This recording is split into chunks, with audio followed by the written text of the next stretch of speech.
Good morning, everyone. I am Councilmember Camila Hanks, and I am privileged to chair the Committee on Public Safety.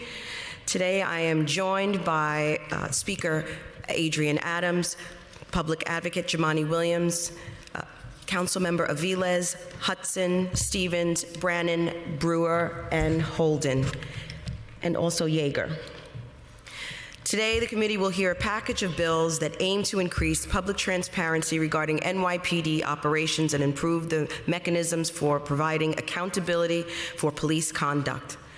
The bills being considered today are as follows. Introduction number 386, sponsored by Councilmember Caban, in relation to requiring NYPD to submit reports on complaints of police misconduct. Introduction number 443, also sponsored by Councilmember Caban, in relation to requiring the NYPD to provide records of complaints and investigations of bias-based profiling to the City Commission on Human Rights. Introduction number 538, sponsored by Councilmember Hudson, in relation to requiring NYPD to report on instances in which an individual denied an officer consent to a search. Introduction number 585, sponsored by Public Advocate Jumaane Williams, in relation to granting access to NYPD body-worn camera footage to the Office of the Inspector General and the Department of Records and Information Services. Intro 586, sponsored by Public Advocate Jumaane Williams, in relation to required NYPD to report on police-civilian investigative encounters. Introduction number 638, sponsored by Councilmember Stevens, in relation to the reporting of the use of large donations received by NYPD. Introduction 781-A, also sponsored by Public Advocate Jumaane Wilson, in relation to requiring the NYPD to report on justifications for the stop in vehicle encounter reports. Intro 938, sponsored by the Speaker, in relation to requiring NYPD to provide Civilian Complaint Review Board with direct access to officer body-worn camera footage and to establish related procedures. Intro 944, sponsored by myself, in relation to the evaluation of civil actions alleging improper conduct by the police department. And Intro 948, sponsored by Councilmember Lewis, in relation to requiring the NYPD to report information and data regarding the police department operations. And finally, one second, a pre-considered resolution sponsored by the Speaker calling upon the New York State Legislature to pass and the Governor to sign legislation that would provide the Civilian Complaint Review Board with access to sealed records in furtherance of its duties and functions. Before I invite my colleagues to speak on their bills, I'd like to briefly discuss the legislation I'm sponsoring. Intro 944 extends the existing law that requires New York City Law Department to report on civil actions alleging improper conduct by NYPD officers. Currently, the local law only requires reporting on civil actions commenced in a 5-year period preceding each report. As such, required reports have not included the full universe of cases pending against the city and NYPD. My legislation eliminates this 5-year look-back limitation and requires public disclosure for all civil actions filed against NYPD within 15 days of the law department's awareness of the action. And with that, I will now invite our Speaker, Madam Adrienne Adams, to make her statement. Thank you. Good afternoon to all. Thank you, Madam Chair. I'm New York City Council Speaker Adrienne Adams, and thank you all of you for joining us today. Thanks again to my colleague, the Chair of the Public Safety Committee, Camila Hanks, for chairing this important hearing. Police transparency and accountability are critical to address the racially disparate impacts of policing on Black communities and other communities. Nationally and here in New York City, we know that there is far more work to be done to ensure more effective and just policing that keeps everyone safe. Continued police abuses and killings are occurring throughout the country, and New York is certainly not immune. Over the years, the Council has enacted legislation to increase NYPD transparency and improve policies that ensure the department is accountable to the public. Transparency and accountability are essential to improving public trust and public safety. When there is greater trust between New Yorkers and their government, our city is safer. The legislation we're hearing today is aimed at furthering the goal of transparency, whether through better public access to data or body-worn camera footage. The positive impact of increasing transparency on public safety should not be downplayed or caricatured.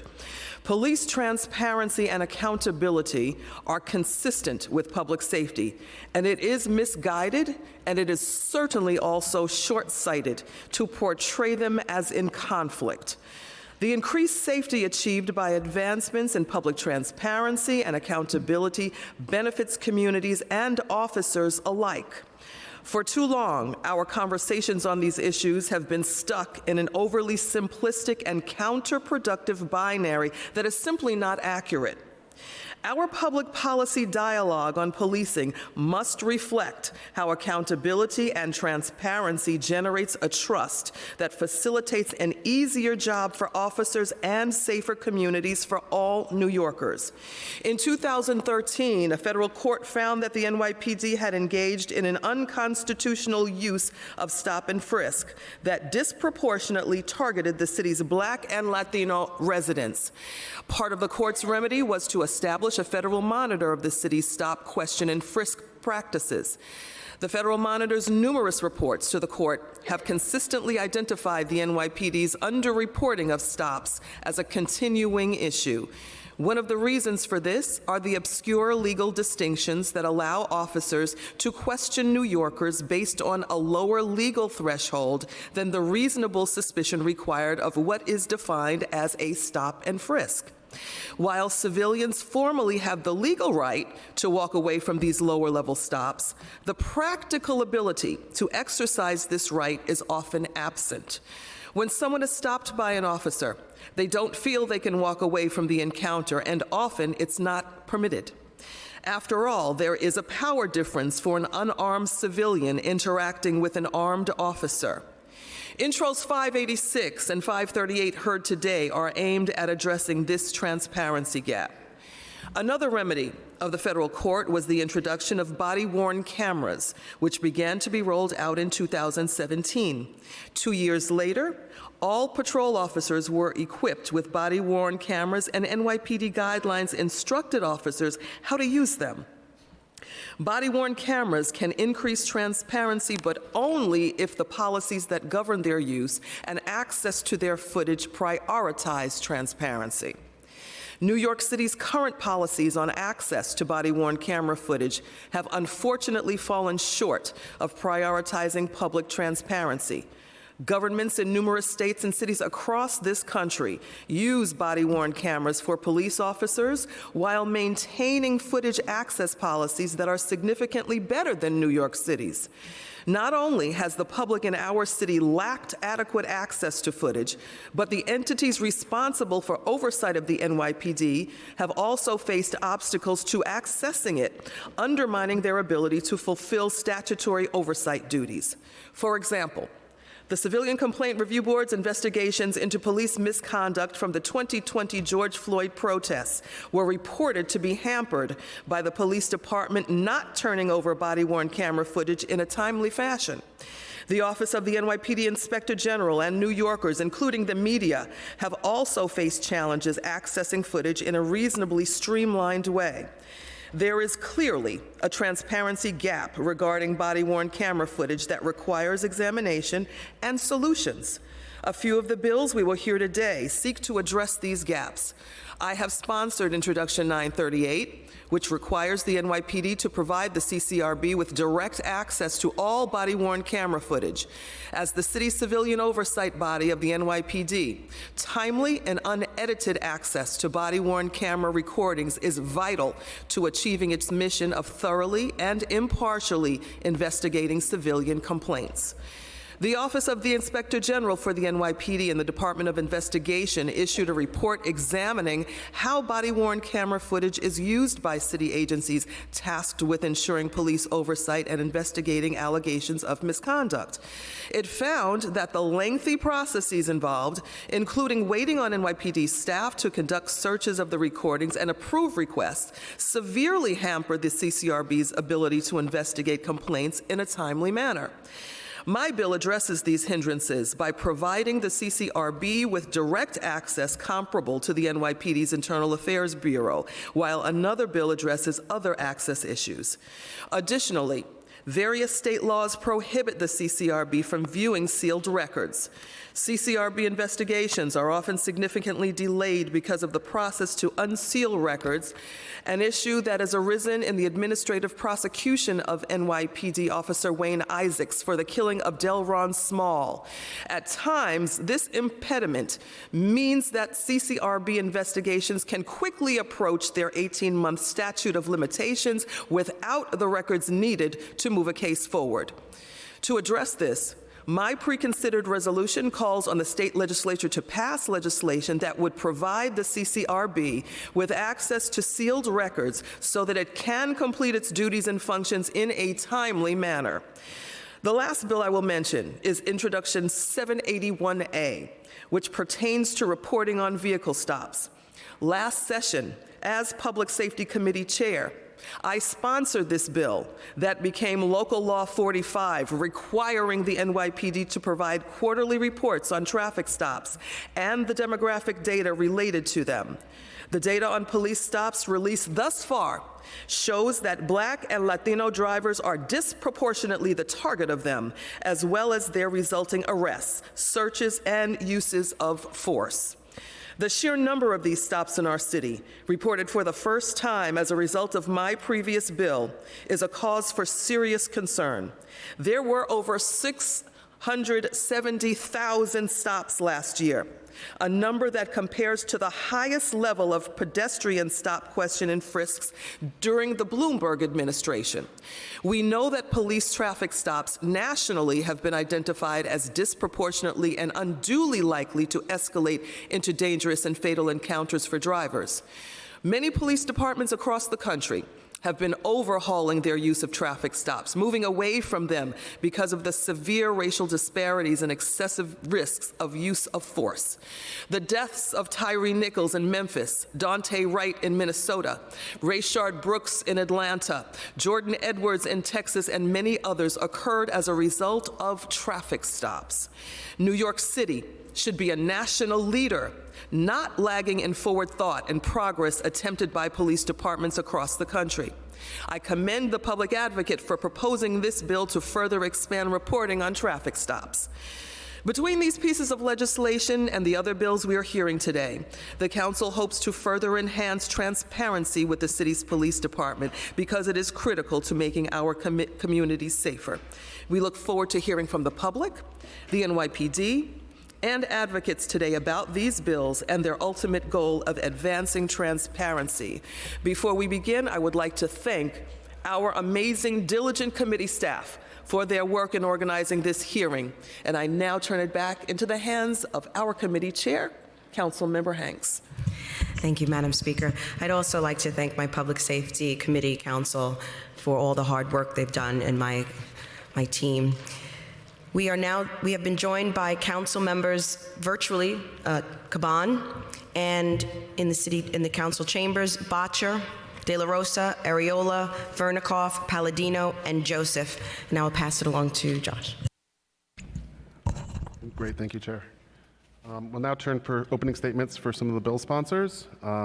I'll also kind of note that we're going to do a panel of public testimony in advance, after or before administration testimony. So we're going to do some opening statements, and then we're going to let a couple of directly impacted individuals speak, and then move on to the administration.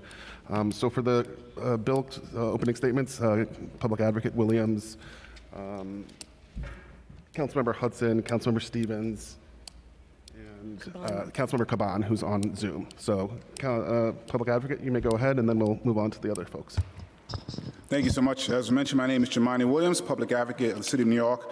I want to thank Chair Hanks and the members of the Committee on Public Safety for holding this important hearing and for hearing my bills. Also want to thank the Speaker for being present and align myself with her statements. We often talk about some improvements that have occurred, but I do know and always say that the two buckets, as the Speaker mentioned, that we haven't seen any movement at all, in my opinion, is transparency and accountability. Every day, New Yorkers are stopped by the NYPD. Sometimes this results in a search, a level 3 stop, where an officer has legal authority to detain someone and prevent them from leaving, colloquially known as stop and frisk. The NYPD is required to report on these stops, so we know that Black and brown people are disproportionately stopped. Black, Latino, and Latinx New Yorkers made up 91% of reported stops as of 2020. Motor vehicle stop data for 2022 revealed similar disparities. The NYPD has disproportionately frisked and used force against Black and Latinx Latino people. As we have seen all too often, these stops can escalate quickly to violent or even deadly situations. We still, however, do not have the full picture of who is being stopped by the NYPD, as they are not currently required to report on level 1 and level 2 stops. Despite being lower level stops, the feeling of being stopped, questioned, and possibly searched by police is indistinguishable from the experience of level 3 stops. That is why I've introduced Intro 586, which would require the NYPD to report on all levels of police stops and encounters, including the location where they happened, the demographic information of those stopped, the factors that led to the interaction, and whether the encounter leads to any use of force or enforcement action. According to the New York Civil Liberties Union, in 2022, 49% of drivers arrested following traffic stops were Black and 39% were Latinx and Latino. I have introduced Intro 781, which will require the NYPD to include in vehicle encounter reports the justification used by an officer to conduct a vehicle stop, if an observed offense was cited as a justification for a vehicle stop, and whether the offense was at the level of infraction, violation, misdemeanor, or felony. In order to effectively address racial bias in policing, we need to know the full scope of the problem. And in a time when Mayor Adams has resurrected the NYPD's notorious street crime unit, now called Neighborhood Safety Teams, this information is crucial. In addition to underreporting on stops, the NYPD has historically shirked responsibility when it comes to granting access to body-worn camera footage. This lack of compliance with requests for access to body-worn camera footage seriously impedes investigations by oversight agencies, including the CCRB and the Department of Investigations, OIG, NYPD. The NYPD has falsely denied that footage exists or refused to turn over footage, citing embellished privacy issues, and have been generally slow to respond to requests. While many other cities give their police oversight bodies direct access to body-worn camera footage, New York City does not, causing delays and roadblock in the CCRB and OIG NYPD investigations. These delays deny justice for victims of police abuse and brutality, and increase New Yorkers' fears and distrust of the police. My bill, Intro 0585, and a bill I'm proud to co-sponsor with Speaker Adams, Intro 938, seek to increase and expedite oversight agencies' access to body-worn camera footage. Intro 585 would require the NYPD to share all body-worn camera footage with OIG NYPD and the Department of Records and Information Services within 5 days of the recording. Intro 938 would grant the CCRB direct access to all footage recorded by officer body-worn cameras. CCRB would have real-time connectivity to network services hosting digital files of body-worn camera footage, allow them to search, view, and use files for the purpose of investigating, prosecuting allegations of police misconduct. We have seen time and time again that there is systemic bias still existing, and the NYPD have consistently impeded any effort to hold them accountable by oversight agencies, elected officials, members of the community. Increasing police presence in our communities will never increase public safety simply by itself when the people in those communities only associate police with trauma, fear, discrimination, and abuse. I look forward to working with the City Council, the CCRB, and OIG NYPD to ensure that the NYPD complies with the bills we are hearing today. I did want to also say that it's important to talk about the disparity in the stops, and I also mentioned disparity of violence that occurs in Black and brown communities. Often the latter is the excuse for the former. However, this was the same thing I heard 10 years ago. And so if the response was supposed to solve the disparity in violence in our communities, it has not. It has never. It will never. And so while we are clear that there has to be some police activity due to certain things that are going on, what we are clear is that the overuse of policing will never solve these problems. 10 years we've been saying. Black and brown people have been shot and killed and harmed, and for 10 years we've seen over-policing, and it's still the same disparity.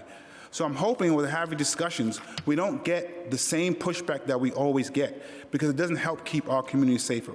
What we're asking for is simple information and simple changes. The mayor, Eric Adams, was involved in actually getting the initial information that we needed to get the information on the stops. Now that we have it, I hope he joins us with this as well, and that we can get forward to talking about the real issues of public safety and what police involvement is, as well as other agencies. Thank you. Thank you, Mr. Public Advocate. Next, we'll hear from Councilmember Hudson, Stevens, and then Caban for another opening. Thank you so much, and thank you, Chair Hanks, for providing me the opportunity to speak about my bill, Introduction 538. As members of this committee likely know, the Right to Know Act requires NYPD officers to identify themselves during investigative stops and obtain proof of consent to conduct a search that would otherwise have no legal basis. Officers are required to report on the number of times it gained consent to search individuals and demographic data on those individuals. My bill, Introduction 538, is a common-sense, good government bill that will bring much-needed transparency to the NYPD. This bill builds on the Right to Know Act by requiring the NYPD to report on the number of requests for consent to search. As such, this would expand the report requirement to include not just searches that happened, but also those that were requested. We need this data to fully understand the comprehensive scope of search requests by the NYPD. For all we know, NYPD officers might be attempting to stop New Yorkers at significantly higher rates, but New Yorkers who know their rights deny those attempts. Without a law requiring the NYPD to provide this information, we're unlikely to voluntarily receive it from them. This bill notably includes provisions for requests to search things like vehicles, homes, properties, or even a forensic sample of DNA.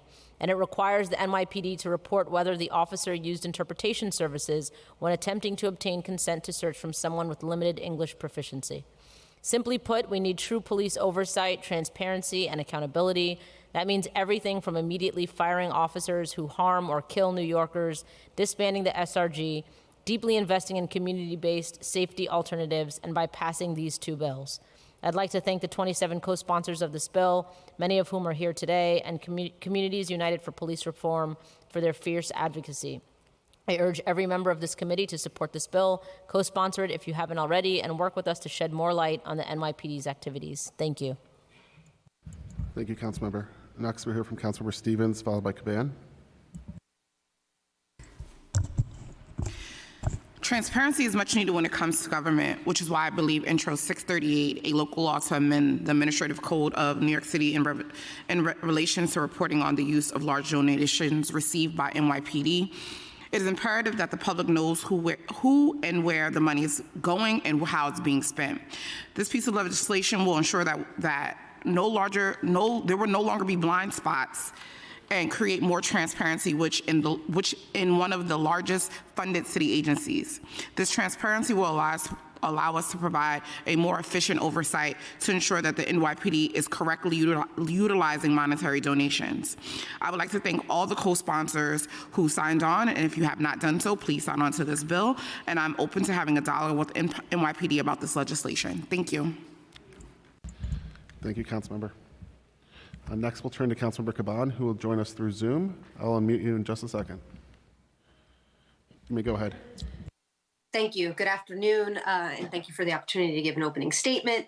As was mentioned before, a couple of my bills are being heard, and if this committee's recent hearings have made one thing abundantly clear, it's that we owe the people of New York City a greater degree of oversight over the NYPD. At the hearing on the Strategic Response Group, otherwise known as SRG, that the department didn't attend, we learned from the Civilian Complaint Review Board that they are not privy to any data on bias-based policing, and clearly that's intolerable and far less than we owe the people of New York City, for sure.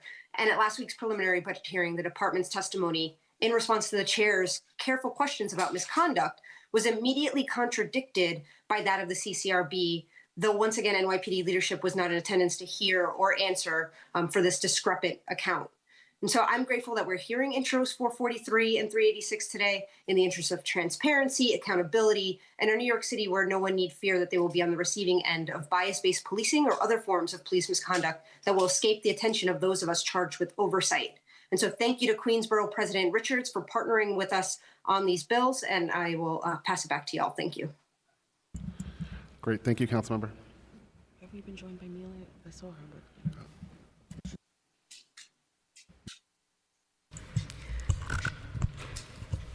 Just for the record, I'd like to let everyone know that we've been joined by Councilmember Mealy. Thank you, Chair. So as I mentioned, we're going to begin the first panel with some members of the public. I'm going to list the following names. Please come up to the dais as your name's called. We'll be giving each member each individual 3 minutes to speak, and then we'll move on to the testimony from the administration. So first we'll hear from Gladys Williams, Sean Williams, Sammy Feliz, Steve Caholt, Ibrahim X, and Robert Willis. Yeah, so come on up to the dais and make your, yeah. And you all could go in whatever order you want.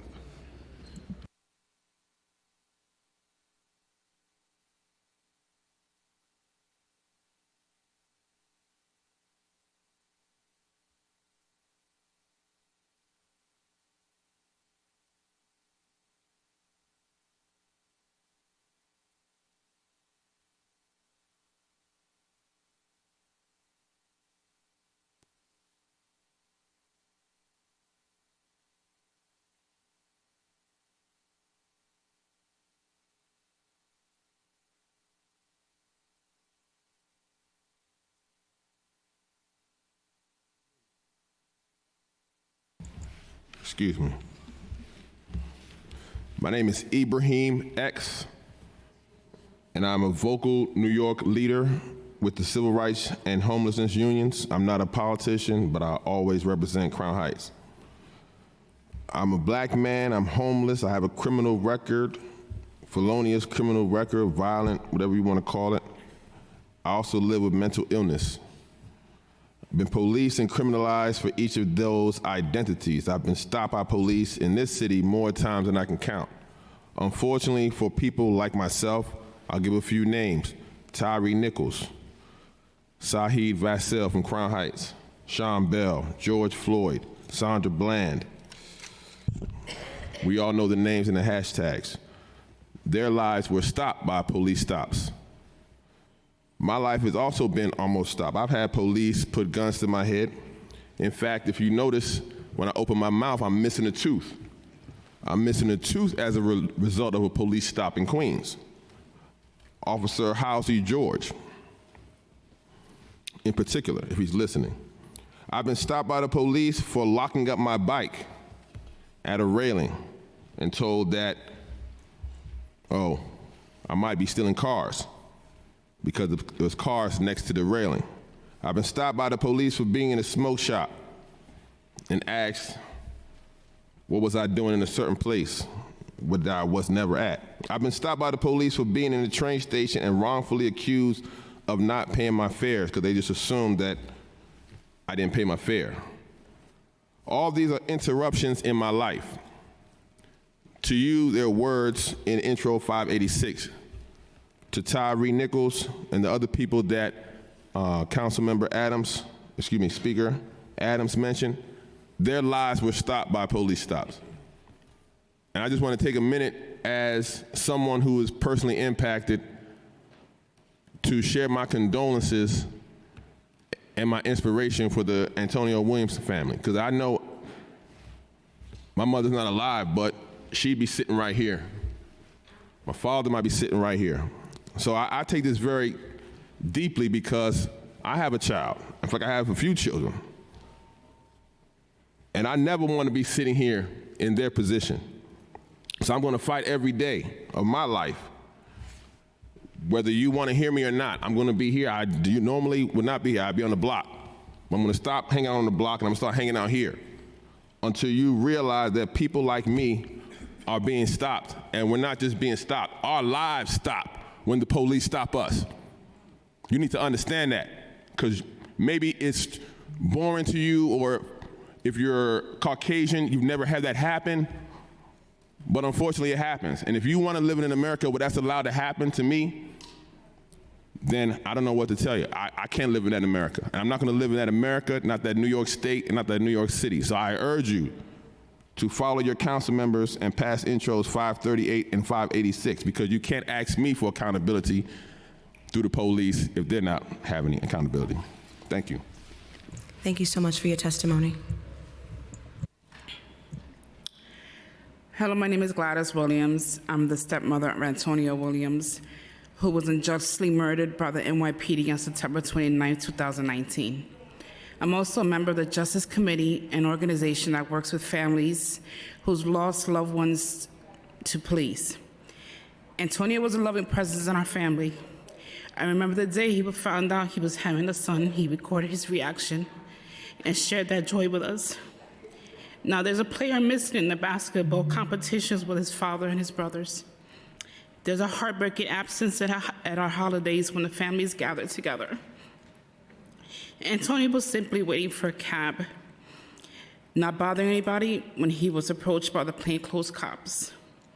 The NYPD was different definitions of level 1, 2, and 3 stops. If officers don't have the reasonable suspicion you're involved in a crime, that's level 1 and 2, and you should be free to leave.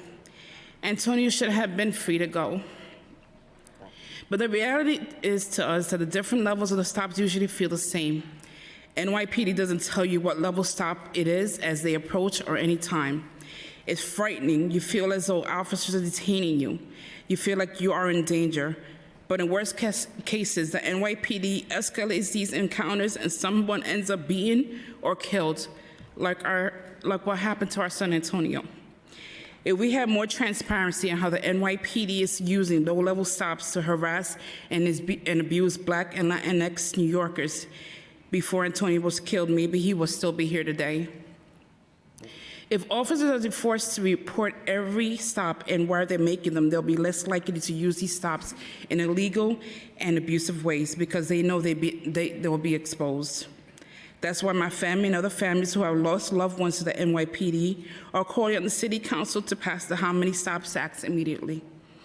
We are also calling for Mayor Adams and Commissioner Sobel to fire all the officers involved in our son's murder and disband neighborhood safety teams.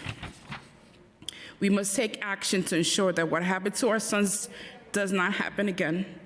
How Many Stops Act is one of the several pieces that must come together for real NYPD transparency and community safety. The City Council has the opportunity to move NYC away from safety regime and relies on policy and criminalization to the one priorities: safety, justice, and dignity for all. The first step for you to take is passing the How Many Stops Act. Thank you. Thank you so much for your testimony. How you doing? My name is Sean Williams, father of Antonio Williams, who was unjustly killed September 29, 2019 by NYPD officers. Like my wife mentioned, he was standing outside waiting for a cab when plainclothes officers jumped out. Unconstitutional stop or illegal stop, chased him, beat him, and murdered him.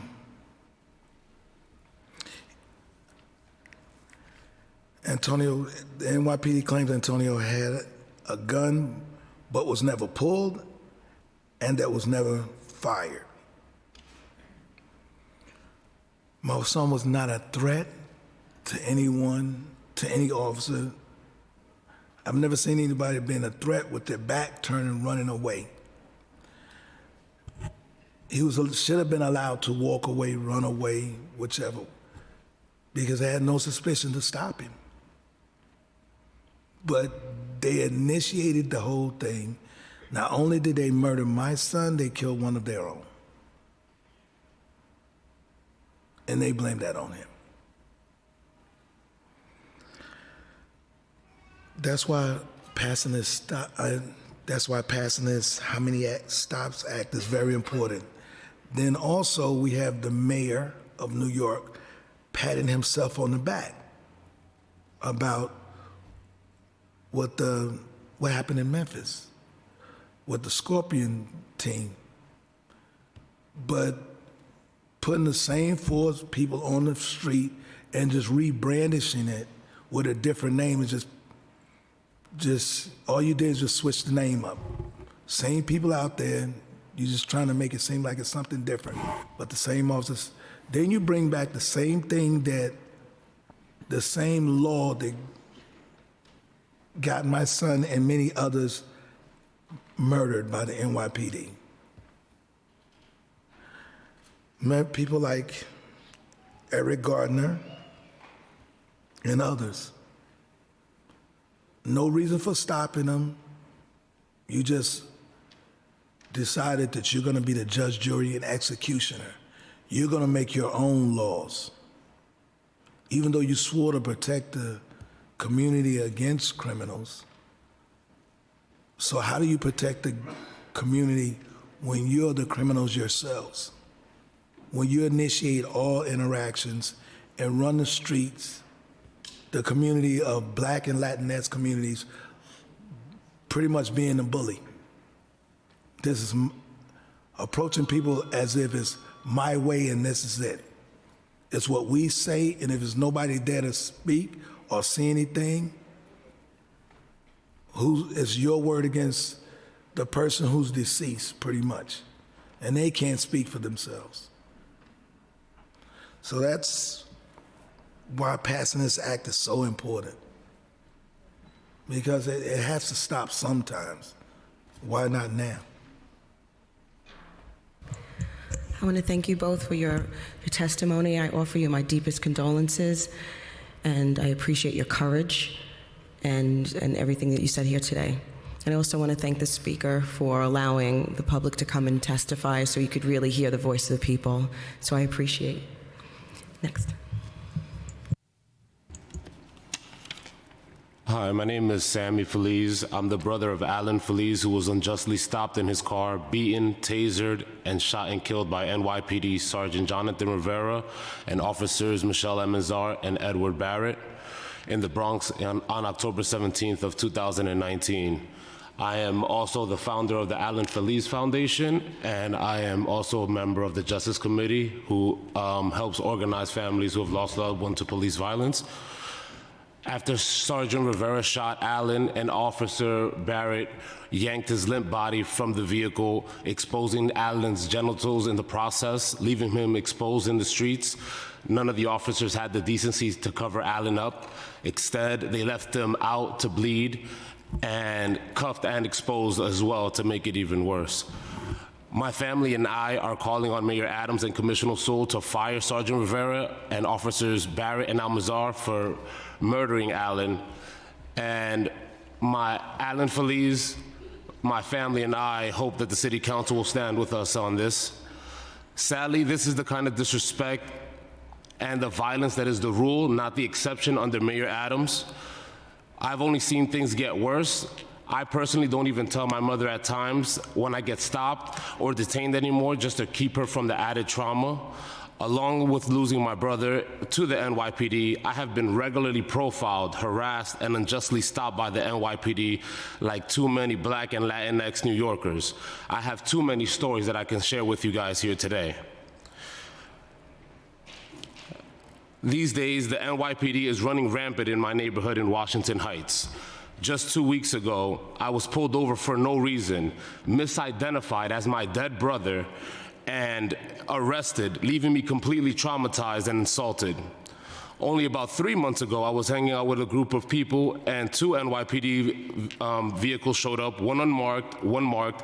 Pretty sure that the unmarked car was the neighborhood safety team because they didn't have their full uniforms on. But one of the NST officers started asking me questions, asked if they can conduct a search, but kept his hand on his gun the entire time during the interaction. I say yes because knowing that probably saying no to this officer could lead to my demise or could end in a deadly situation with him. So I consented. The Right to Know Act law that New Yorkers fought for and won in 2017 requires officers to gain voluntary, knowing, and intelligent consent to search you without probable cause. This was not consent, this was coercion and intimidation. The NYPD's culture of violence and disrespect for Black and Latinx New Yorkers is not a problem of a few bad apples. It comes from a systemic lack of transparency and accountability. With Mayor Adams flooding more and more officers into our communities, full transparency is more urgent than ever. That's why I'm standing with other families who've lost loved ones to NYPD and organizations and communities from across the city to call you, the City Council, to immediately pass the How Many Stops Act. Thank you for your time. Thank you so much. We offer our deepest condolences, and thank you for your testimony, your bravery, and your courage, and your advocacy. Thank you. How you doing? My name is Steve Cohood. I'm a native New Yorker who's lived my whole life in the Lower East Side at NYCHA's Lillian Ward's houses down on Avenue D. Police violence in my community is just everyday life. You can barely go to the store without getting stopped by a cop or harassed in some way, shape, or form, and if you're just stopped and let go, you're lucky, because it gets so much worse. And reasons like this is why I joined the Justice Committee, and why I represent them in the Floyd versus the City of New York joint remedy process. It's also why I'm here to call for the immediate passage of the How Many Stops Act. Like I said, I grew up getting stopped and harassed by the NYPD. As Sammy said, I share with that. I have so many stories that I can go down, like so many instances that I probably forgot half of them. But I could tell you one that I vividly remember, which I just shared outside a little while ago. You might be able to see it on the news. It was February, cold. That was back when we had winters, like, you know, it was freezing outside. There was snow everywhere. Broad daylight, 12 in the afternoon. I'm walking down the street 2 blocks from my house, cops come up on me. Only reason why I know they were cops, because while they were holding guns against my chest, neck, and temple, I saw through the vest the little beaded chain that they wear and they hang their badges over with the badge was hanging out. Because never once did they identify themselves as officers, undercovers, TNT, whatever you want to call them now. But they held guns to me against my chest, putting pressure against my chest, against my neck, and then put it in my head sideways with the one against my temple. They proceeded to search me, found nothing, because I had nothing, I wasn't doing anything. They didn't find anything, never asked my consent, just went ahead and did it. It wasn't really up to me to tell them no with guns on me. Didn't find anything, they decided to strip me. Put their hands down my pants, skin to skin contact, fondled my genitals. Again, didn't find anything. So they took off my jacket, took off my shirt, took off my t-shirt, dropped my pants down to my ankles, took me out of my boots. And now I'm standing there in the snow, 12 afternoon, broad daylight, in my socks and my boxers. Still didn't find anything, because I didn't have anything, because I wasn't doing anything. And they walk away and just tell me, you got lucky this time. It sounds ridiculous, but the fact is, I actually was lucky. I'm still alive. Antonio Williams is not, his brother is not. These are stories that happen every day. Like Ibrahim said, I have a son as well, and I don't want to get that call. I don't want his mother call and scream me on the phone that the cops shot my son. This needs to stop, because these are stories that are shared by so many in my community. And some of these stories are so much worse. And like I said, this is just one of my encounters with the NYPD. My building, my neighborhood is policed by the PSA 4, the 7th, and the 9th precinct. 3 times as many cops doing this to us every single day. And they don't get reported because they classify them as level 1 or level 2 stops. So there's no documentation of this. You can look it up. There's no records of this. I don't even know what the cops' names were in half of these situations. They don't remember me because they do this every day. So all it is the traumatizing memory in the back of my mind of what happened, in the back of all our minds in communities like mine. And this is why I chose to represent JC in the Floyd JRP process, because these are life or death matters. Level 1 and level 2 encounters needs to be reported.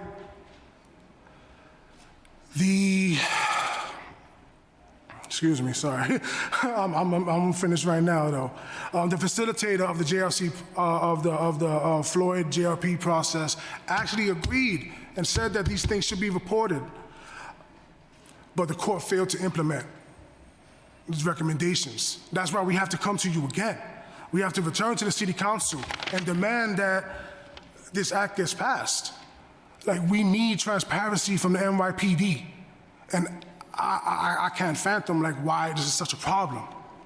To just let us know what's going on, be transparent with the communities that you're policing, that you're harassing, that you're abusing on an everyday basis, that you're murdering. Just be transparent. And maybe if the transparency was there, as to what Jumani was saying earlier, Maybe if the transparency was there, they know that the accountability is coming, and these wouldn't lead up to these situations. I apologize for going over my time. At the end of the day, we need to pass the How Many Stops Act. Thank you for your time. Thank you so much for your testimony and your advocacy. Thank you. Thank you. Good afternoon, City Council members. My name is Robert Willis. I'm here representing Latino Justice, an organization that has fought for the fair and just treatment of the Latinx community for over 50 years, but also as a lifelong New Yorker who grew up in the South Bronx. And like these gentlemen here have spoken, I too can tell many stories of having encounters with the police that were unwarranted and didn't deserve any interaction at all. I know all too well the destructive dominance that the New York City Police Department wants to have over the citizens of New York. Until this day, I have to always calculate how to behave, how to carry myself whenever police are in the area, simply because I'm a black man, simply because I've lived in New York City my whole life and understand what an intrusion it can be to my life at any moment that any given officer can just invade my personal space for no reason at all and it not get documented.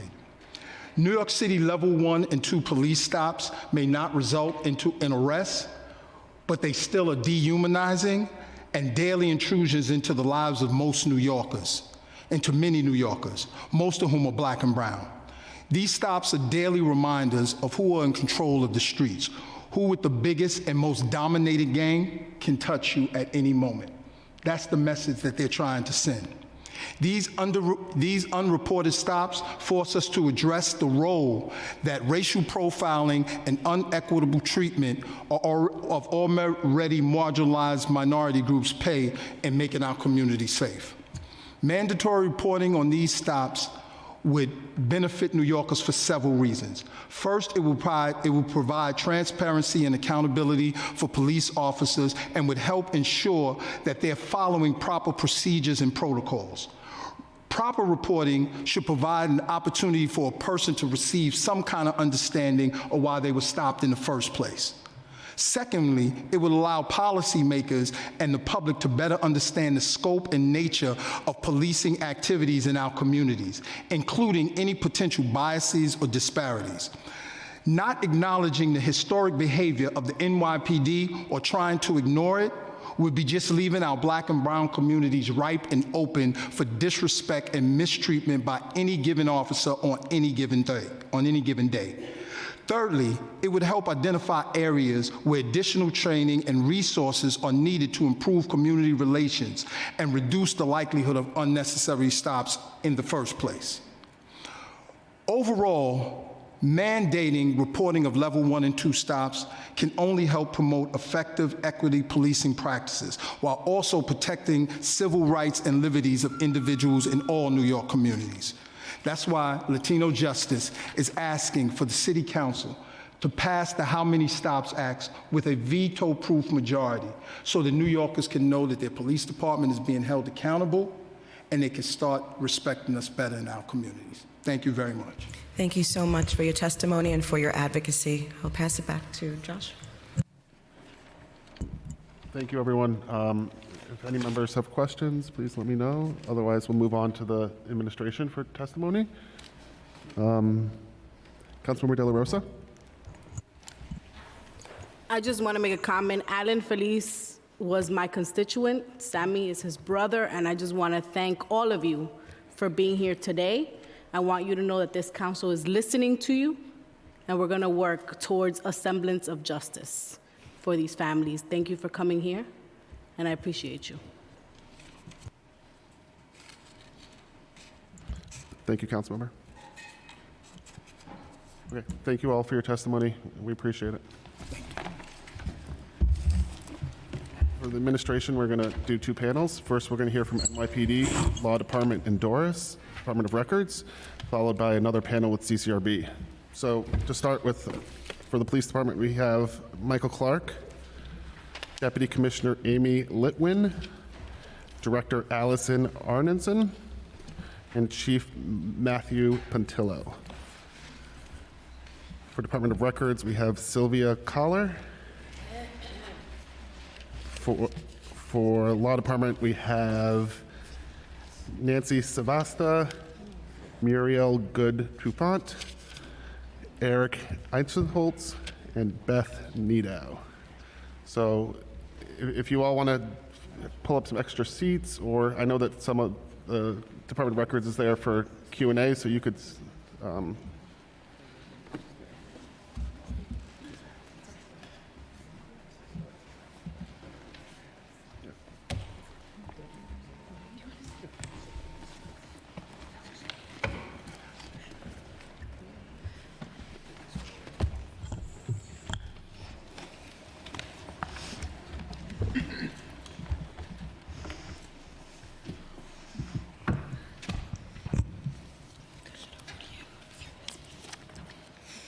Okay, I'm going to just affirm the following statement.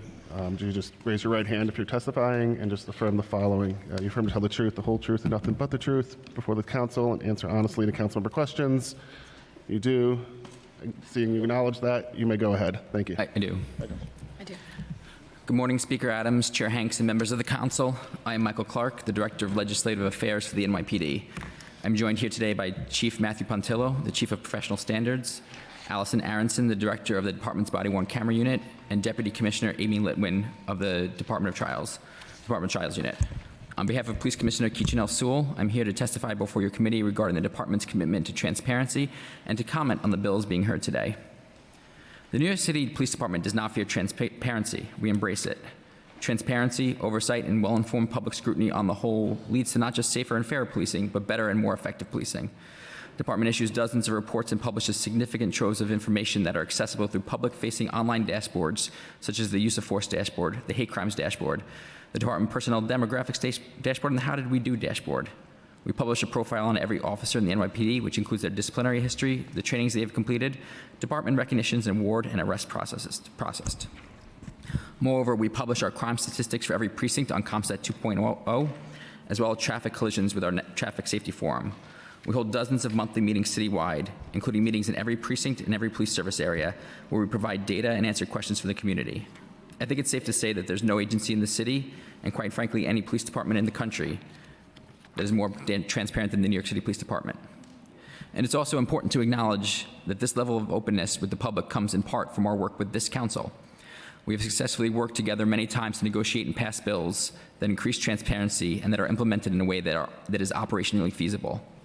These partnerships between the NYPD, the council, and the communities you represent have proven to be an invaluable tool in effective neighborhood policing while fostering a policing infrastructure based around trust and communication today and into the future. I would now like to turn to the bills being heard today. Intro 938 would require the department to give CCRB direct access to its body-worn camera system. The department opposes this legislation. The bill itself acknowledges that there are videos the department cannot provide CCRB, such as videos depicting arrests that have been sealed and videos containing images of sexual assault victims, as providing such footage would violate state law. In 2022, the department recorded more than 9 million videos via body-worn cameras. Moreover, cases can be sealed at any time, which means that the NYPD must conduct not only a one-time review, but must continuously review the roughly 24 million videos currently in the NYPD system. It would be an insurmountable obstacle to give CCRB direct access to our body-worn camera system while ensuring that they do not have access to any videos that are required by state law to be kept confidential. It's an absolute barrier to this legislation. The NYPD and CCRB have worked together to ensure requests from CCRB are prioritized, and that CCRB has provided videos related to their investigations in a timely manner. Currently, the NYPD has an average turnaround time of 3 to 4 days for the nearly 3,000 video requests received each year. Intro 585 would require the department to provide the body-worn camera videos to the Department of Investigation and the Department of Records and Information Services, or DORIS, within 120 hours of recording any law enforcement activity. This bill would present similar obstacles as Intro 938 in that the operational burden would be insurmountable and would severely affect privacy rights, including those of sexual assault victims and those with sealed records. The intent of this bill is presumably to make videos available for public inspection. Allowing members of the public to inspect videos of individuals possibly having one of the worst moments of their life is problematic and should be discouraged. Body-worn camera video is maintained by the NYPD for an agreed-upon amount of time, ranging from 39 months to permanent. Providing DORIS with access to videos does not further the goal of police accountability and is operationally infeasible for the NYPD. Moreover, we have an active and collaborative relationship with DOI. Where permitted by law, the NYPD will provide body-worn camera video if it is requested by the Department of Investigation. Intro 586 would require the department to report each and every investigated encounter conducted by the NYPD, including level 1 and 2 encounters. At the outset, I feel it's important to define the scope of this bill. It has been named the How Many Stops Act, yet would require reporting on interactions that are not police stops. The levels of encounters defined in this bill are utilized by courts to determine the nature of interactions between officers and members of the public. Level 1 encounters are the most basic interactions between officers and members of the public. This includes everything from speaking to witnesses when responding to a 911 call, to canvassing for video after a crime, to assisting sick passengers on the subway, to asking New Yorkers whether they have seen a missing child. During level 1 encounters, people are free to ignore officers and walk away. The object is to gather information and not to focus on the person as a potential suspect. These encounters are not stops. Level 2 encounters occur when an officer has founded suspicion that the individual has engaged in criminal activity. While officers may request explanatory information at this level, members of the public are still free to leave. Level 3's encounters are stop, question, and frisk encounters, also known as Terry stops. Officers may initiate a level 3 encounter when they have reasonable suspicion that a person has committed a crime. At this point, the individual is stopped and their freedom is curtailed for a brief period of time to investigate a crime. The NYPD already reports this information related to level 3 stops on our website and to the council. To be clear, level 1 and 2 encounters are not stops and individuals are free to leave. They can refuse to answer questions and walk away. The NYPD responded to more than 7 million 911 calls last year, many of which would have at least one level 1 encounter. Reporting on these encounters would require an officer to take time away from responding to other calls or conditions to fill out detailed reports on each response and demographic information for each individual encountered. These low-level interactions should not be treated as the same level as stop where police are detaining a person. Let's look at a couple of examples to illustrate how onerous this requirement would be, how irrelevant much of the information gathered for any serious accounting of police activities. A citizen calls 911 to report a fight between two groups of people in a park. Multiple units respond and find the melee over and multiple people injured. Officers begin providing aid to victims and conducting a canvass for suspects. The officer will be required to take the demographic information of each person they provide assistance to for the possibly dozens of witnesses they talk to when they could be canvassing the areas for suspect. Or how about a case with a missing 5-year-old child, which may be the most time-sensitive investigation one can imagine. Dozens or hundreds of officers are dispatched, and dozens or hundreds of everyday New Yorkers are asked if they've seen the missing child. To ensure the accuracy of reports, the officers would need to stop and take down each witness's demographic information. This would invariably slow down the investigation, and as such would hinder officers from obtaining valuable information that may lead to finding a child. And what value would taking this information have towards the goal of providing police accountability? This bill could be detrimental to building community and police relations as it disincentivizes officers from approaching people who might need their help. The former federal monitor in the Floyd Davis Ligon case himself argued in his report against this level of detailed reporting on low-level encounters because the burdens of the documentation outweigh the benefits. The monitor did not just acknowledge the extreme burden on the department, but also recognized that even if the data would show disparities, it would not show discrimination because the critical task is to identify the relevant population at risk of being stopped. For first-level encounters, however, there's no way to identify the relevant population for whom an officer might have an objective, credible reason to approach. Because there are so many different kinds of encounters with the shared label of level 1, there's no similarity among them, and therefore no standard determining whom should have been encountered, assuming there was no discrimination. Without knowing what opportunities the officers declined to follow, there's no way to say anything meaningful about selective enforcement. Because of the federal monitorship, we began the recording of level 1 investigative encounters on body-worn camera video. We agreed to classify the body-worn camera video as level 1 video whenever there was at least one level 1 encounter and there was no higher level of interaction. In 2022, officers classified 3,223,987 videos as level 1 encounters. Because of the way level 1 encounters were counted, the number of video undercounts the total number of level 1 encounters that were initiated. This is merely the number of videos categorized as level 1 encounter. Officers can respond to a call that have dozens of level 1 encounters as they canvass for witnesses and video of an incident, but would still only count as one encounter in our data. Moreover, the data would not count, for example, a video where officers respond to a 911 call, have level 1 encounters with one or more witnesses, and ultimately find and arrest a suspect. That video would be categorized as an arrest. The body-worn camera system was not designed to report on these level 1 encounters, and in order to comply with this bill, if enacted, officers were required to fill out a form for each and every person they interact with, which would take significant time away from patrolling our streets and keeping the public safe. Turning to Intro 583, the law currently requires the department to report on the number of consent searches conducted disaggregated by apparent race, ethnicity, gender, age, and precinct. Intro 538 would also require the department to report on those instances where the consent was sought to search a person, vehicle, home, or property, or to collect a forensic sample, and the number of times the consent to search was denied, including whether the subject has limited English proficiency, whether interpretation services was used, and if so, the type of interpretation service used. The Department already collects and reports on the number of times consent to search was sought and denied, and is currently part of our policy to ensure individuals with limited English proficiency are apprised of their right to deny consent, to employ interpretation services where needed. The department looks forward to further discussions as to the most effective way to achieve this bill's intent. Intro 443 would require the NYPD to provide the Commission on Human Rights all records related to closed bias-based policing complaints. In 2021, the City Council passed a law granting the responsibility for investigating bias-based policing complaints against police officers to the CCRB. While the law took effect on January 20th last year, CCRB finalized the rules related to bias-based policing in October of 22. This oversight authority was given to CCRB because CCRB is an entity that was created for the sole purpose of providing oversight on policing, while CCHR has a much broader mandate. It's premature to undermine the new scheme that has not even had 6 months to operate. Intro 386 would require the department to provide a monthly report on the number of misconduct complaints received, including but not limited to misuse of force, harassment, and offensive language, and any response, including investigation of discipline. While the NYPD does not oppose reporting on discipline, it should be noted these categories fall largely within the ambit of CCRB and are currently reported monthly by them. Requiring the NYPD to report on the same redundant categories would be a misuse of valuable resources that would provide no benefit beyond what CCRB currently provides.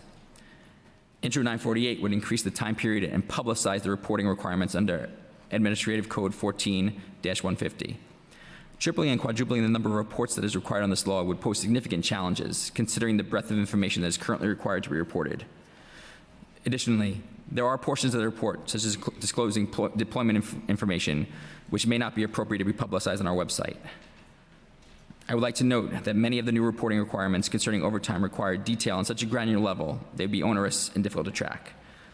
We do, however, look forward to discussions on how we can achieve the bill's intent. Intro 638 would require the department to report on donations received that have an aggregate value of more than $1 million. This bill expands on existing reporting that is required by rules promulgated by the Conflicts of Interest Board. The department looks forward to working with this council on this legislation.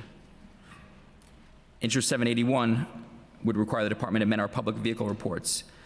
By requiring the department to report on the basis of each stop, we look forward to working with the by requiring the department to report on the basis of each stop. Again, we look forward to working with the council on this bill. Thank you for the opportunity to testify about these important bills, and we look forward to answering any questions you might have.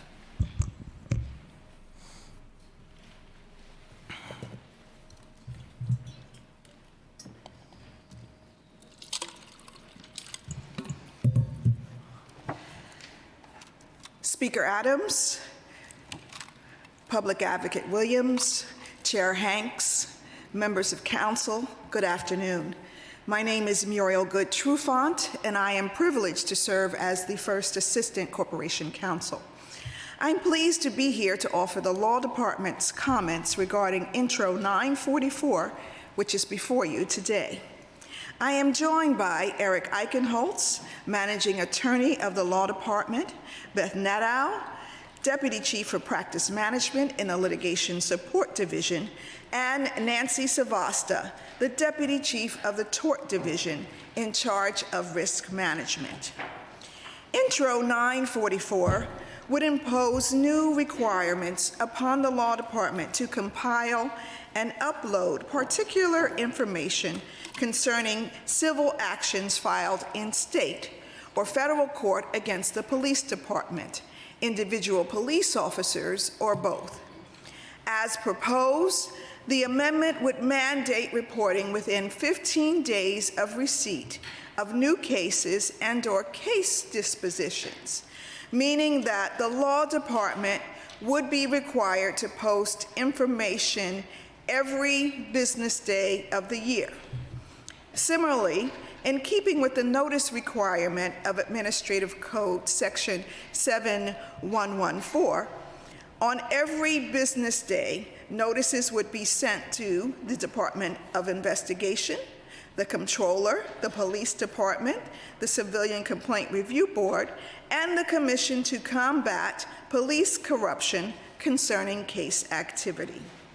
Further, on a quarterly basis, the number of new actions alleging improper police conduct and the number of case resolutions would be disclosed to the same entities. In compliance with Administrative Code, Section 7114, since 2018, the Law Department has posted on our public-facing website information on certain cases, which includes claims involving the use of force, assault and battery, malicious prosecutions, and false arrest or imprisonment. The posted information includes the court in which the civil action was filed, the name of the law firm representing the plaintiff, the name of the law firm or law firm agency representing each defendant, the date the action was filed, the kind of improper police action alleged in the action, and if the action has been resolved, the date of its resolution and the manner in which it was resolved. Whether the resolution included a payment to the plaintiff by the city, and if so, the amount of such payment. The Law Department has been supportive of the Council's intent to provide more transparency.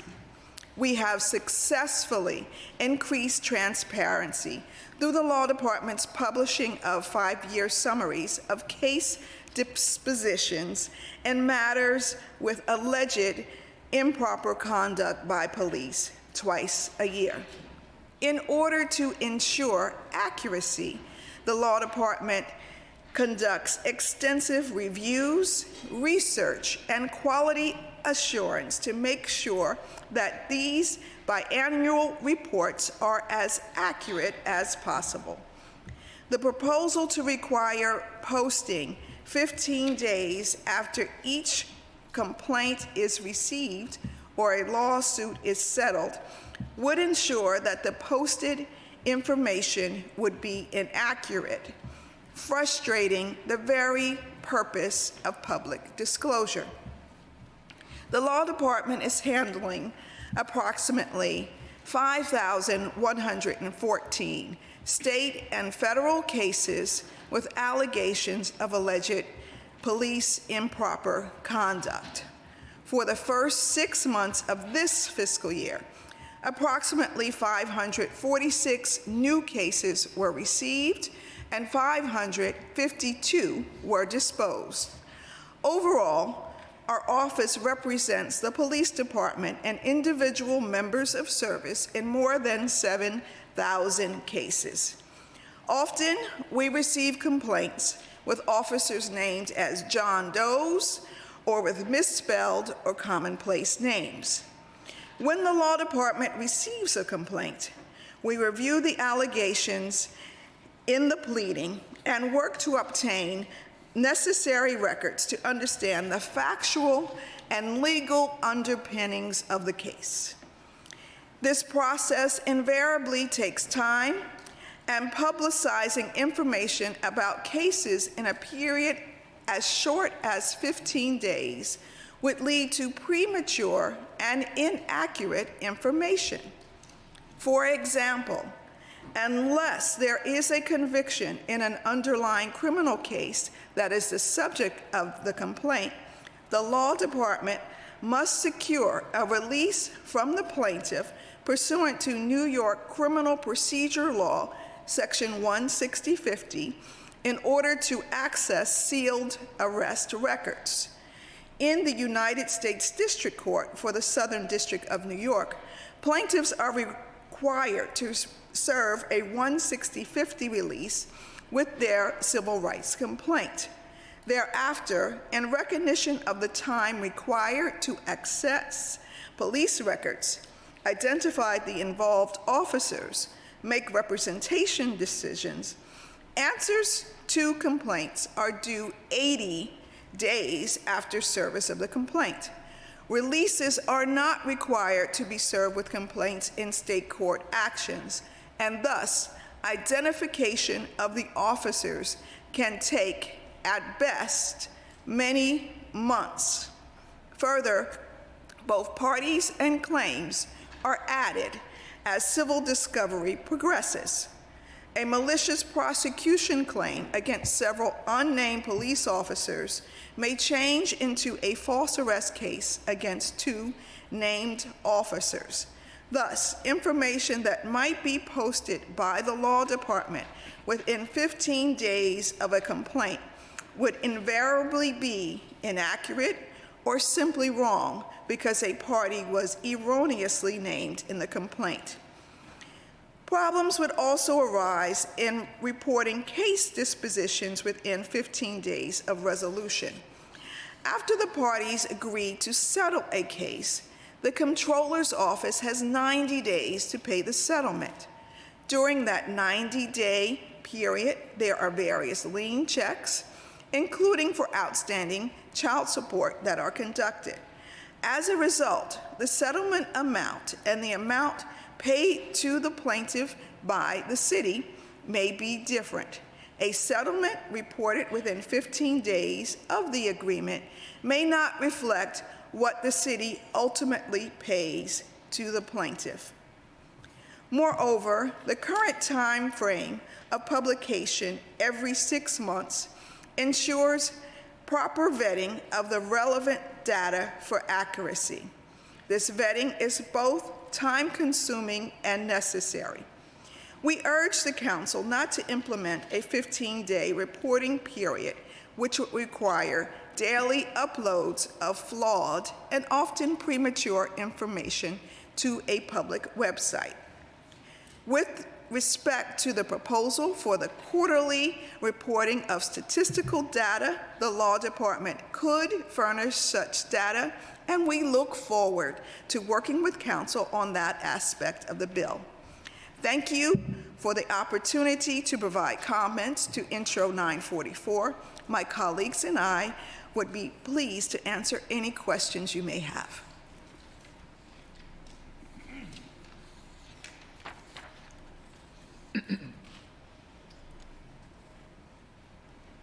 Okay, thank you so much. At this time, we will hear from Speaker Adrian Adams, and she will kick off the questioning. Thank you very much, Madam Chair, and welcome to all of you once again. Thank you for being here today in person to testify before this council. Director Clark, you went through them, but not everyone is familiar with the different levels of police encounters referred to as levels 1, 2, 3, and 4. Right. Can you please take us through the distinction between each of those levels and detail whether or not the NYPD is currently required to activate their body-worn cameras during each, indicating when the NYPD is supposed to tag such recordings? So, yeah, so level 1, 2, 3, and 4, we're supposed to be recording at all levels.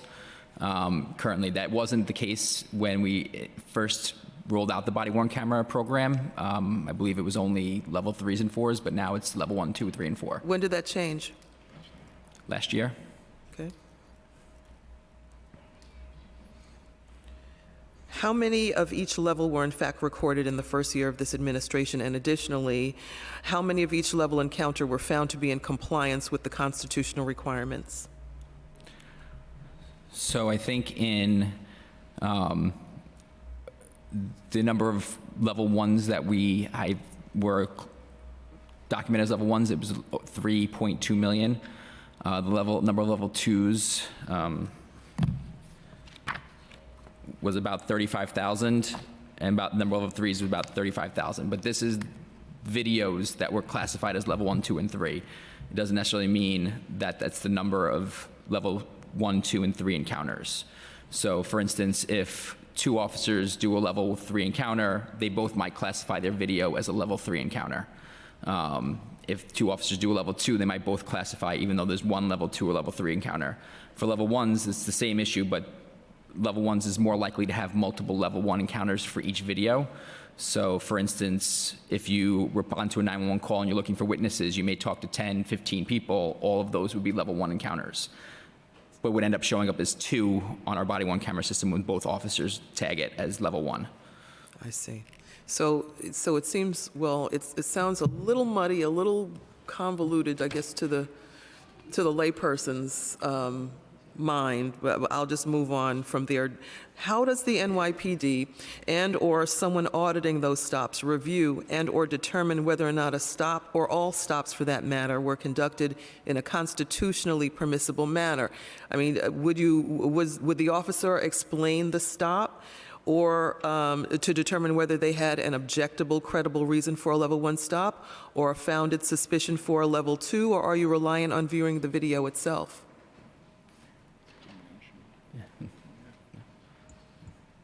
Good afternoon, Chair.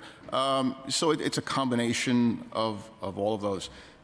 We have an auditing program in place where we look at approximately half of the recorded stops that occur each year. We do random samplings of other police actions like arrests. We look at other police activity related to radio transmissions to look for indications of stops and enforcement actions, and then review those actions to make sure they're constitutional. Part of this auditing regimen was developed in collaboration with the court-appointed monitor and the attorneys for the plaintiffs in the Floyd stop and frisk case. So that auditing protocol was piloted beginning in 2015, 2016, and then ultimately court-approved as a viable method of auditing not only stops, but also other police encounters, including arrests, to see how the incident began, and then whether or not the police action was constitutional and if the stop report was prepared. We also do significant sampling of body camera video, looking across all types of encounters to determine what the police action was, what it was predicated upon, and whether or not it was proper. So, for example, in my office alone last year, we reviewed more than 73,000 body camera videos as part of that auditing process. Also, beginning last fall, we began a new audit whereby we randomly sample body camera videos each quarter, and the goal is to identify a statistically significant sample to get us to a 95% confidence interval, looking across all body camera videos across the city, and then sampling those to identify what the incident is, what the police action was, and whether or not it was appropriate. And then if it's not appropriate, then identifying the follow-up action that needs to be taken. And as Director Clark indicated, late last year, we changed our body camera policy. So as he indicated, when we first began the policy and first began the rollout in 2017, we, by policy, limited the number of incidents that police officers were required to record. At the time, we just didn't know what we were getting into in terms of bandwidth and all of that data going through our network.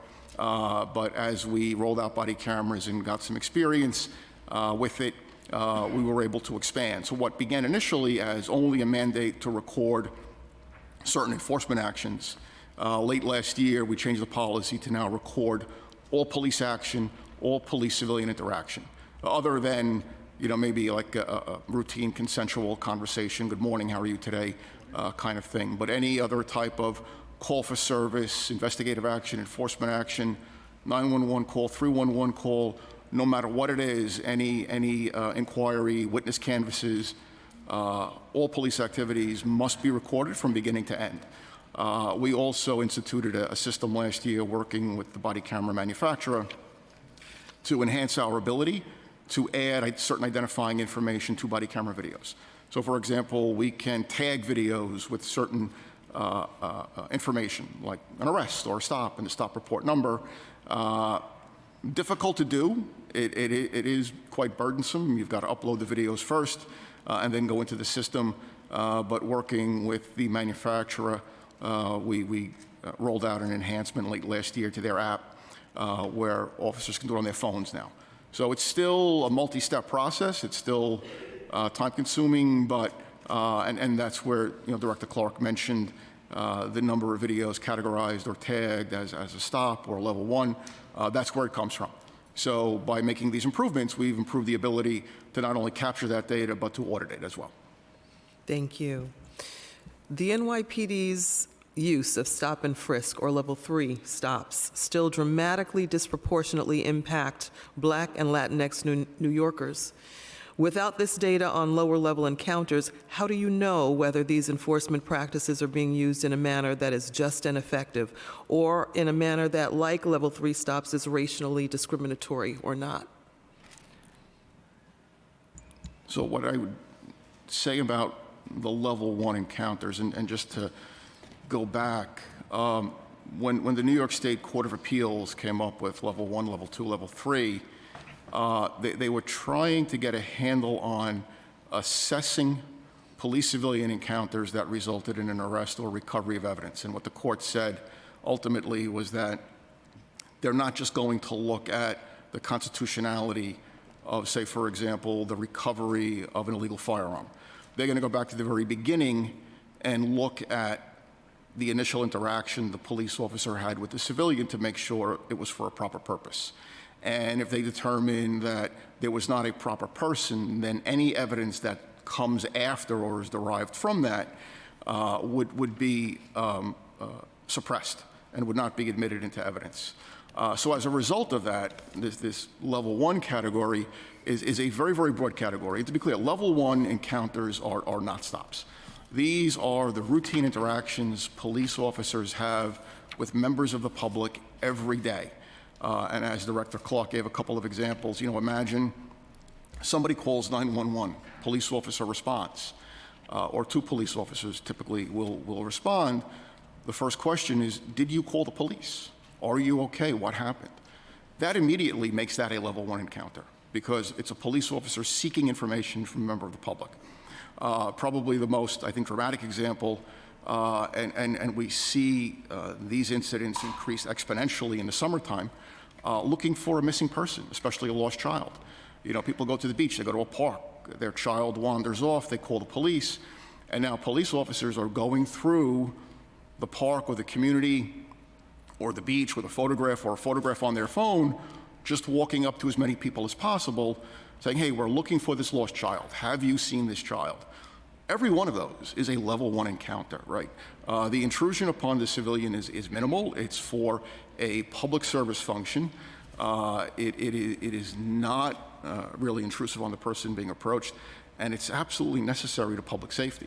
I would argue that the mechanisms that we have in place with the vigorous auditing of stop reports, the auditing of arrests, the auditing of use of force, the random sampling of body camera video, which now includes every police interaction. So we're capturing all those lower level engagements to make sure, one, that stops are not being underreported, and 2, that the police conduct is appropriate.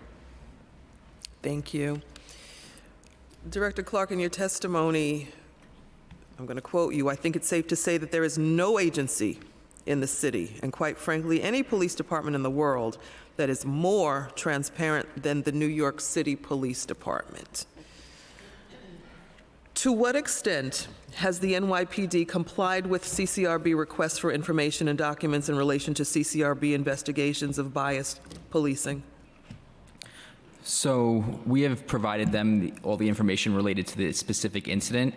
Right now, we're currently in dialogues with them to figure out exactly what they need beyond the allegation that's in front of them. This is something that came in, into their purview last year, and their rules went into effect in October. So we're still in ongoing dialogue to try and figure out exactly what it is they need and how to get it to them. So is that a 0? As far as the extent that the NYPD has complied with the CCRB requests, is that the NYPD has not complied with the requests by the CCRB? It is. We have been working with them and trying to figure out exactly how to provide them the information, and how we have given them the information related to the specific incident that's being reported and complained about. But it's the greater universe. We're still working with them on figuring out how to get to them and what to give them. Okay, because we've been informed that those requests have been denied, that all of them have been denied to date. What is the current process for the CCRB to review footage recorded by officer body-worn cameras?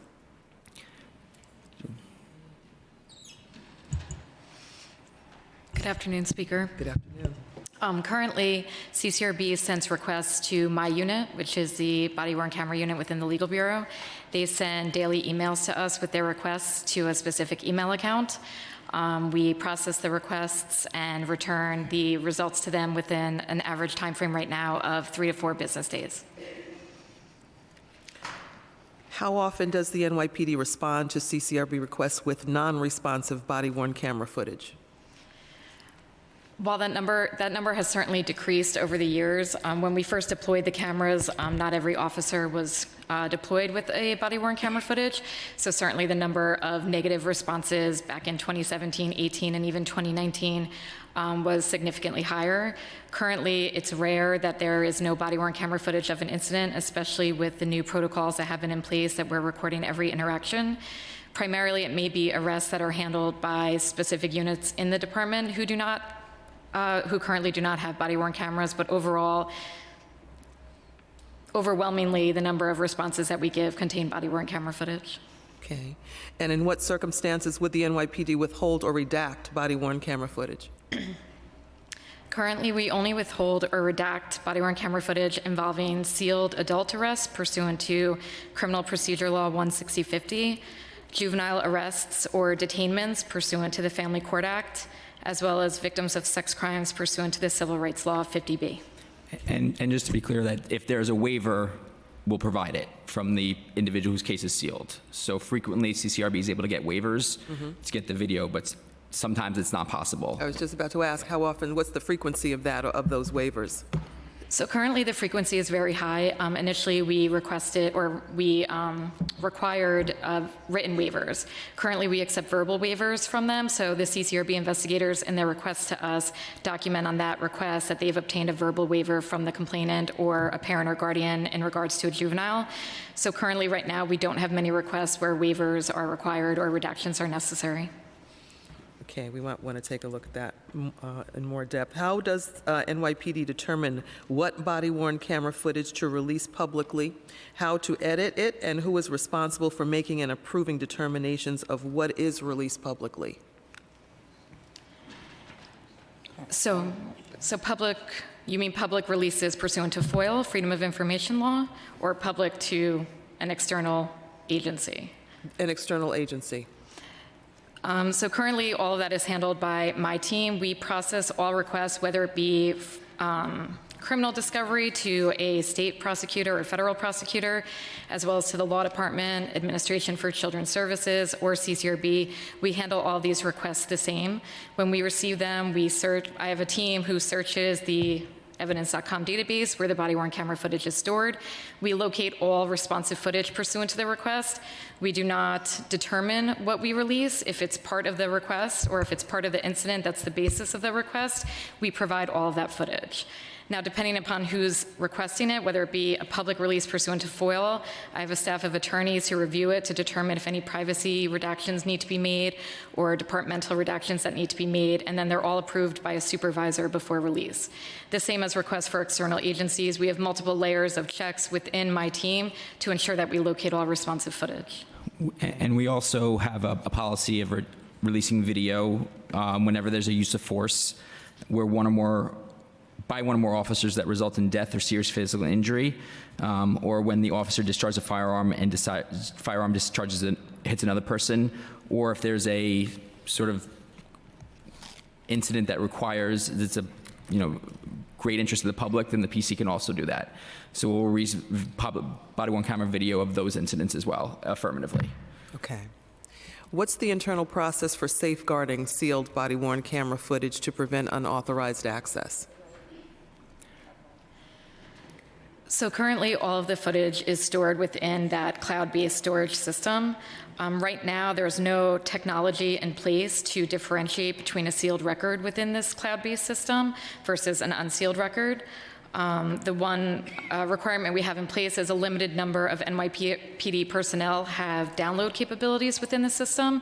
So internally, if anything needs to be downloaded by the department, they would also be reaching out to my team in order to use footage for an investigation or for whatever their purpose may be. So when we receive those requests, we do the same check that we would for any external agency, and before we release it to them, we would check to see if it's a sealed record or confidential. Well, how does the department respond to claims that it improperly commingles sealed and unsealed records, including in its body-worn camera database?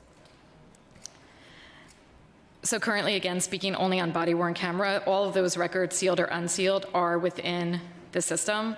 And again, while we can work with the third-party contractor, there's no technology available right now that would differentiate or segregate this material. So currently, it is all stored within the system. There's also an ongoing lawsuit about our storage of not body-worn camera, of sealed records, and we're with the plaintiffs in the court working through, policies on how to improve our practices. Okay, sounds like we definitely need to improve that.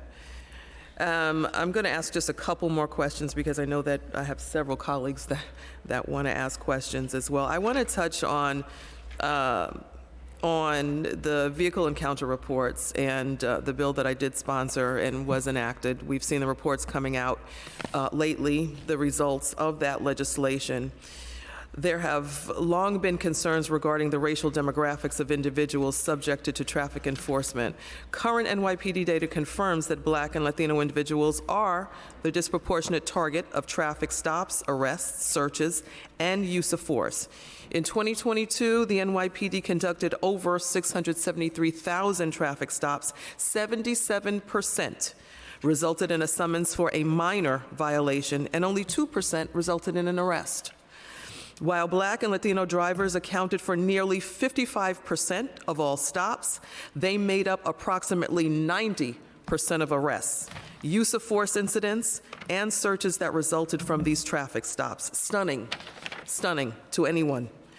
Several police departments across the country are moving away from conducting traffic enforcement and stops because of the evidence that they disproportionately escalate to dangerous situations for drivers. Now, how is the NYPD considering its own policies in this context? And are there any discussions about limiting the use of officers to conduct vehicle stops, particularly when precipitated by potential minor violations? So, I think that's something we're always want to make sure is that the vehicle stops are being done safely. We have a vehicle stop manual. We've done training on it. We've also supported the ability to use automated enforcement to enhance what we do. But I think, in our opinion, the NYPD officers is an important part of traffic safety, working with our partners at DOT to make sure that we're trying to curb reckless driving and make sure that that part of the city is safe while doing it in the safest manner. That's the goal, but we support. Are there more reckless drivers in Black and Latino communities than other communities? Well, I think, what the data you pointed out to is about 55% of stops. I think that roughly matches the city's demographic data for Black and Latino in the city. So I think it shows that we're not targeting any particular community with vehicle stops. I get your point. When there's arrests, it does escalate in a small period of time. There are arrests. The most common arrest is for unlicensed operation without a license. Does the NYPD know what percentage of New York City drivers are Black and Latino? I do not know that. Okay. How many complaints has the NYPD received alleging bias-based policing arising from traffic stops and enforcement, and how many have been substantiated? I don't know how many have been based on a traffic stop. I can get or attempt to get that information. But as you know, there's been very few substantiations of bias-based policing. It's a very difficult thing to substantiate, so, How do you conduct your internal audits of bias policing? Yeah. So currently, investigations of bias-based policing as of last October are exclusively with the CCRB. So there was a rule change in abuse of authority jurisdiction last year. This council had passed legislation enabling CCRB to assume jurisdiction. They took over that role in October of last year and are now responsible exclusively for those cases, so the NYPD does not. Prior to that, there was the NYPD had jurisdiction over allegations of bias-based policing. All of those complaints went to the Internal Affairs Bureau. They would then assess them and assign them out to investigators to investigate. The handling of bias-based policing investigations was one of the areas that, pursuant to the court order in the Floyd stop and frisk litigation, was within the purview of the court-appointed monitor. So working with the monitor over many years, the department refined the way it tracked bias-based policing investigations, the way the investigations were conducted, and the way training was done. So working with the monitor, we developed and published guidelines, training materials for the investigators for conducting bias-based policing investigations. And the monitor, over the past several years, has reviewed bias-based policing cases in their entirety. I believe they're up to approximately 140 cases that they reviewed.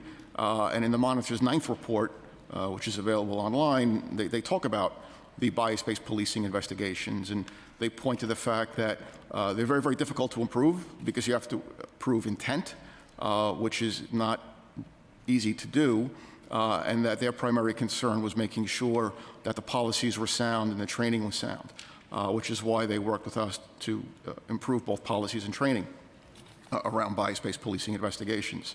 Additionally, they review, like I said, I think 140 or 141 cases, and in that 9th report, they acknowledged that with all the cases they reviewed up until that point, they had not identified a single case that should have had a different outcome.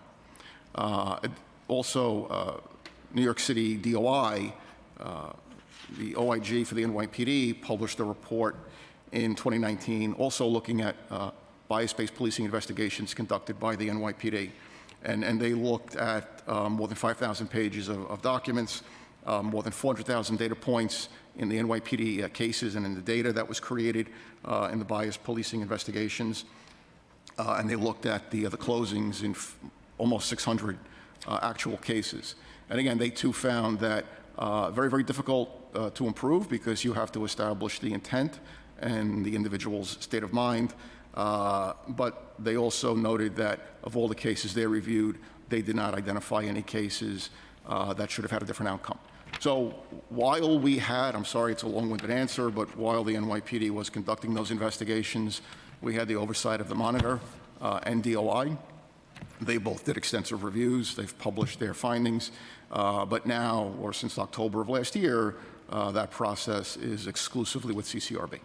But Chief, I hear you, but how does the NYPD account for its own disproportionate stops and arrests and searches and use of force incidents against Black and Latino individuals? How does the NYPD account for its own behavior? So I think that's something that, again, through the auditing mechanisms that we have in place, we look at that. We examine the data as well. We compare that to other indicators, like, crime victims and other information about offenders provided by crime victims. There's no easy answer. Certainly, I think it's a mistake to compare any of these enforcement actions to the New York City demographic population generally. The tricky part is identifying the group of people who are available or who fall into a group that are likely to be stopped or are Black and Latino available to be stopped for a traffic infraction. Like, you'd have to know, like, who was driving in a particular area on a certain day and what the deployment was like. So it gets very complicated, but it is something that we do look at. All right, I'm going to stop there, and thank you very much. I may come back around again. Chair Hanks. Thank you, Madam Speaker. Thank you so much for coming here to testify NYPD and the Law Department. So this line of questioning is related to my bill, Intro 944. How much money has the city spent on civil judgments and settlements arising from claims of office misconduct? Officer misconduct? Officer misconduct.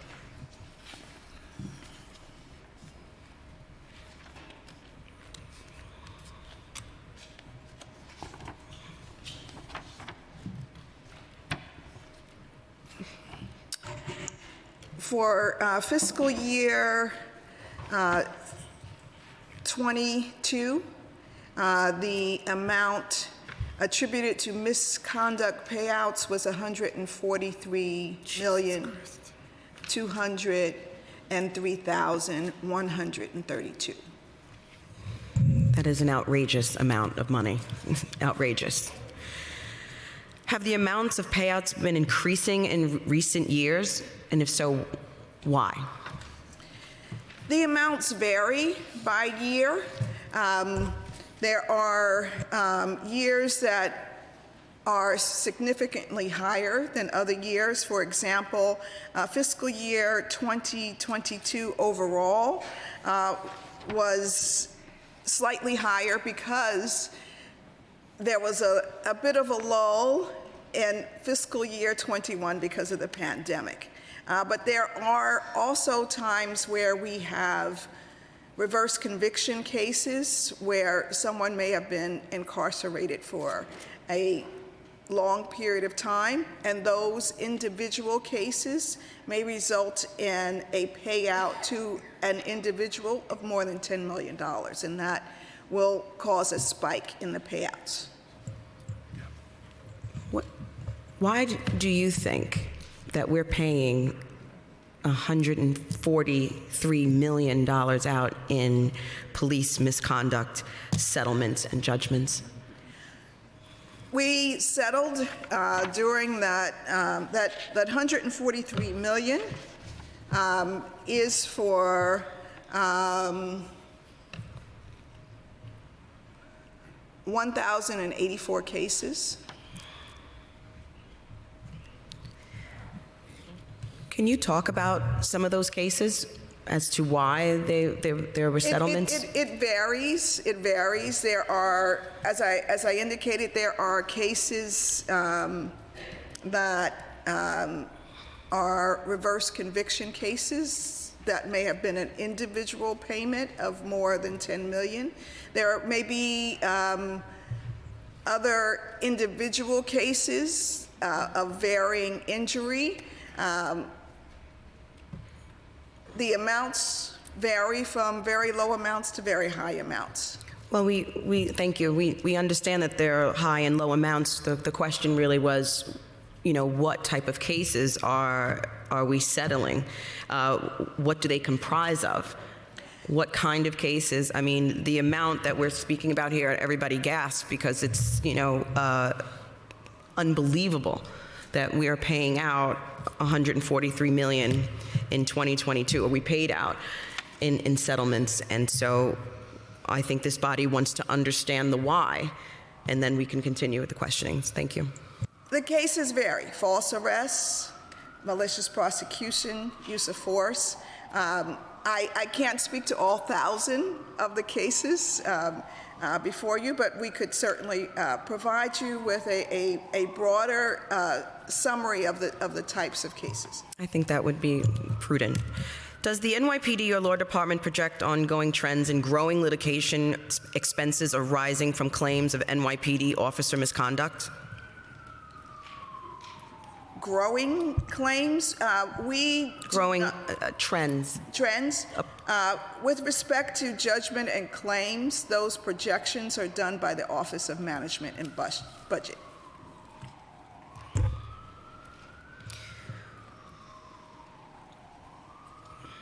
What types of misconduct are generally subject to civil litigation? This is kind of a different way to ask the same question. Claims against the NYPD. And are there certain types of claims that are more likely to be settled before trial? Most cases are settled before trial.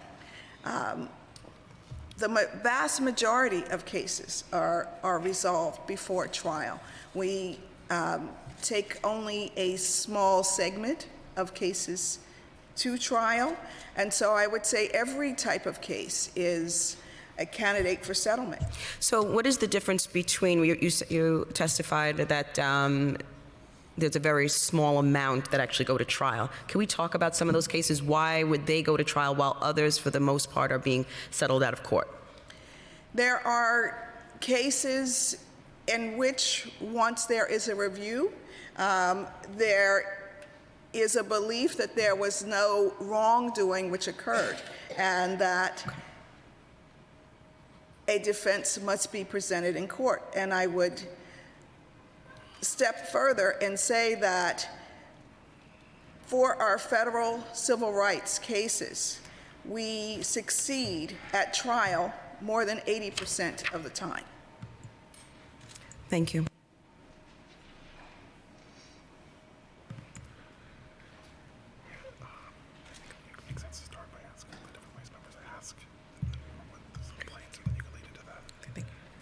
Thank you.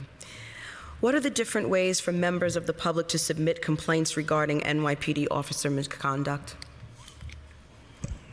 They can go directly to CCRB and submit complaints to them. You can go to the precinct and make a complaint. You can go to IAB directly, and we have a phone number and a email address.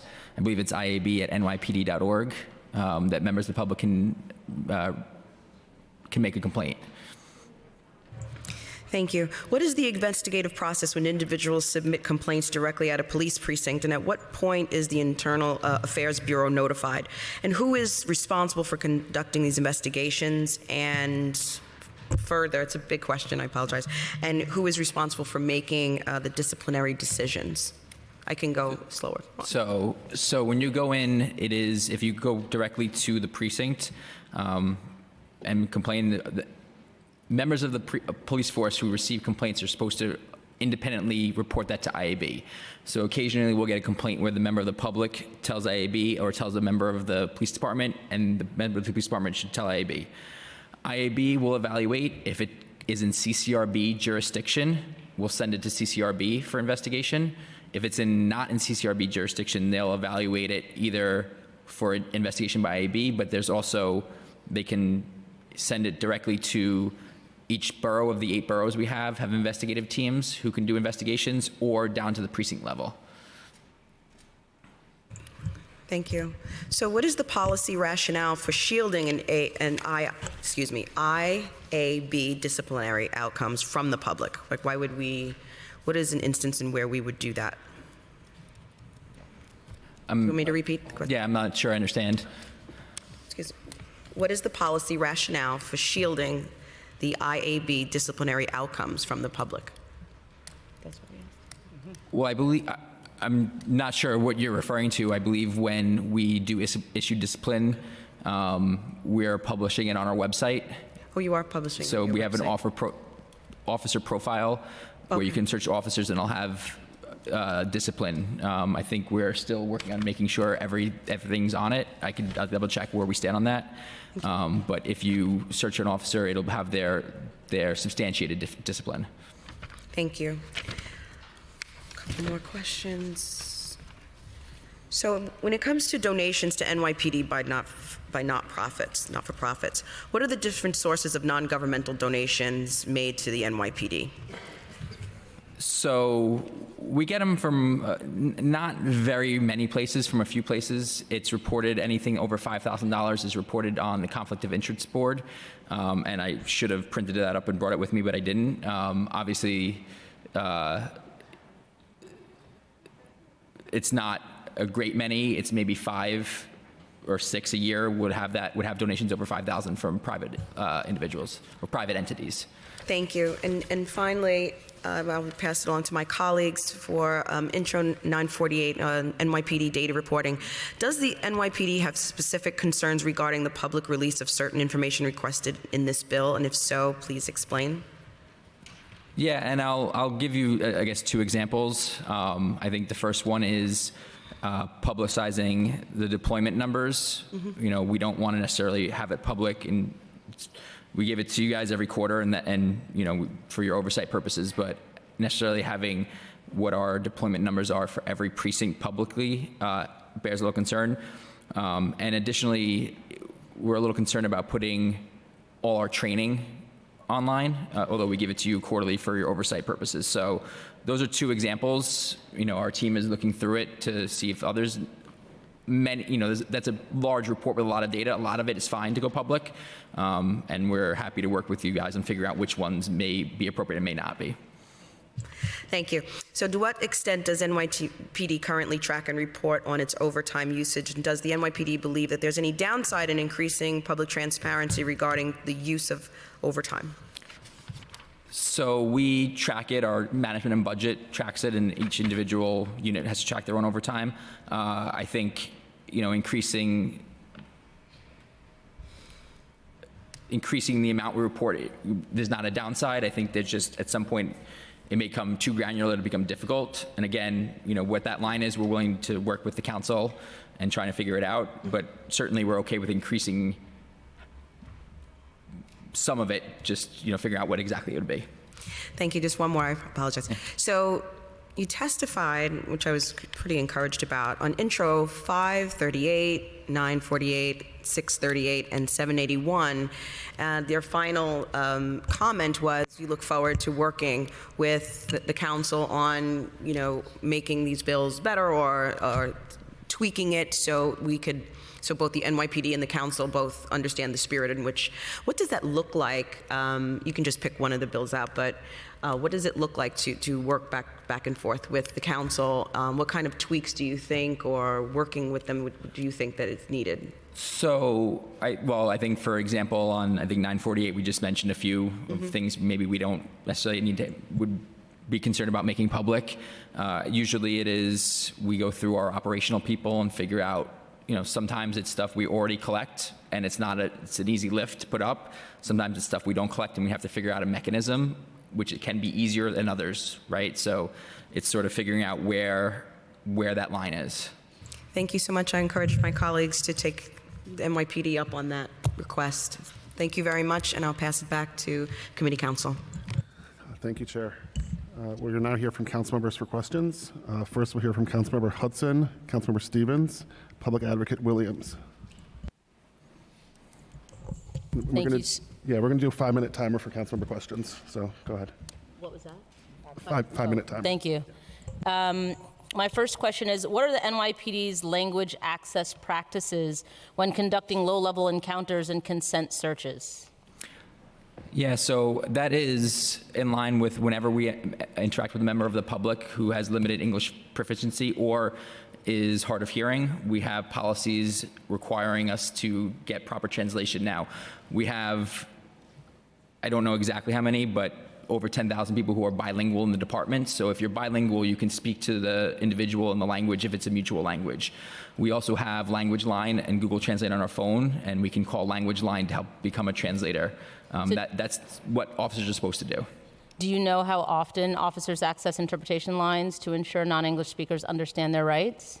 I don't, but I can get that information. Okay, that would be helpful. Thank you. And as you heard earlier during the testimony, a neighborhood safety team officer recently intimidated Sammy Feliz into consenting to a search. How often is this happening, and do officers face discipline for doing this? So, obviously there's an individual case. I don't have data on how often that happens. I'm just using that as an example. Understood, but I think it is, what we don't want to have happen is getting consent searches that aren't truly consenting, right? That is against what we would want, because if something had happened and it led to an arrest, we would have gone to a court, a judge would have seen that and been like, that's not consent, and would have suppressed it. So our goal is to make sure that it is truly voluntarily and knowing, because it's counterproductive for it not to be. So you don't know then how often it's happening?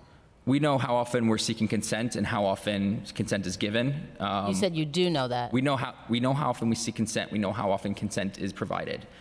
Yes, we do have, and then we publish that on our website. But you don't know how often somebody might be coerced into providing consent. No, but I would say, our training and our policy is for that not to happen.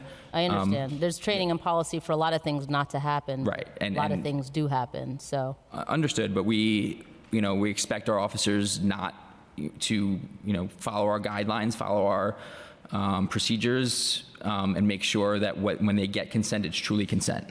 Okay.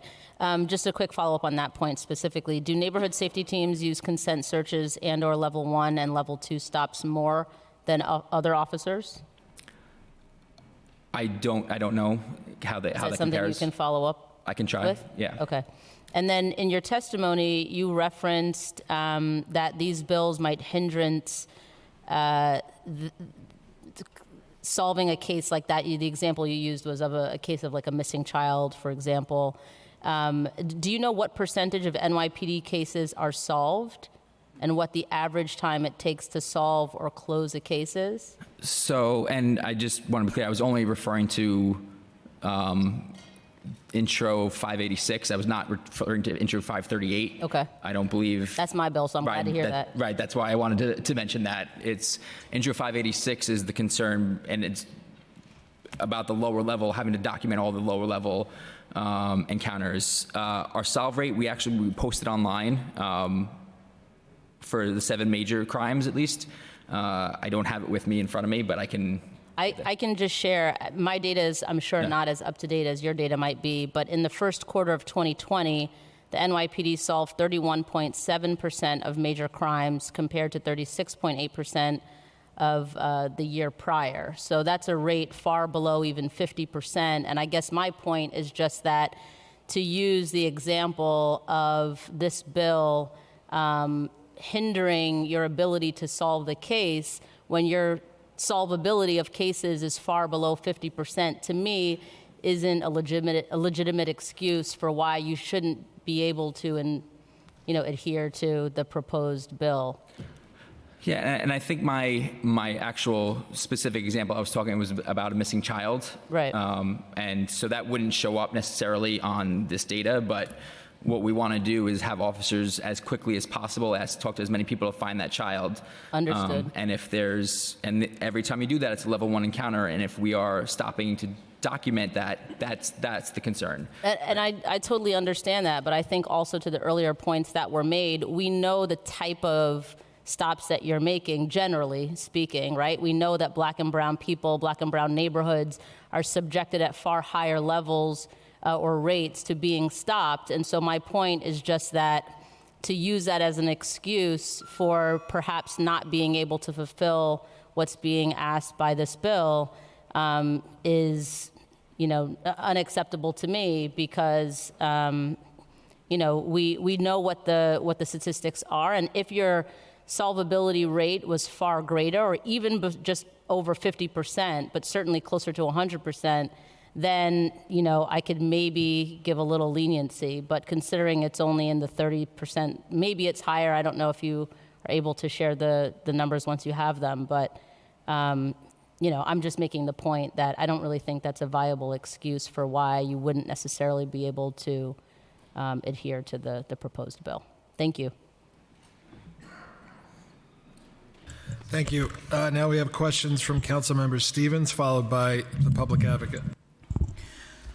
Well, before I start my questions, I just wanted to thank the families and individuals that shared their stories.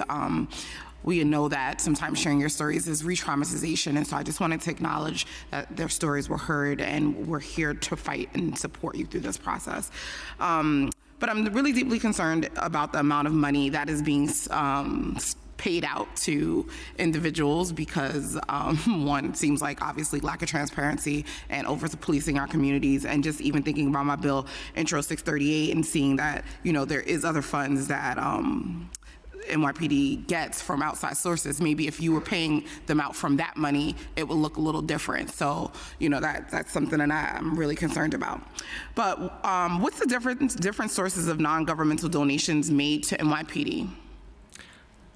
There are a few sources, and I can pull exactly where it is. It's not a massive amount. It's probably, we reported in our conflict of interest board reports 5 or 6 a year that are, non-governmental entities are donating more than $5,000.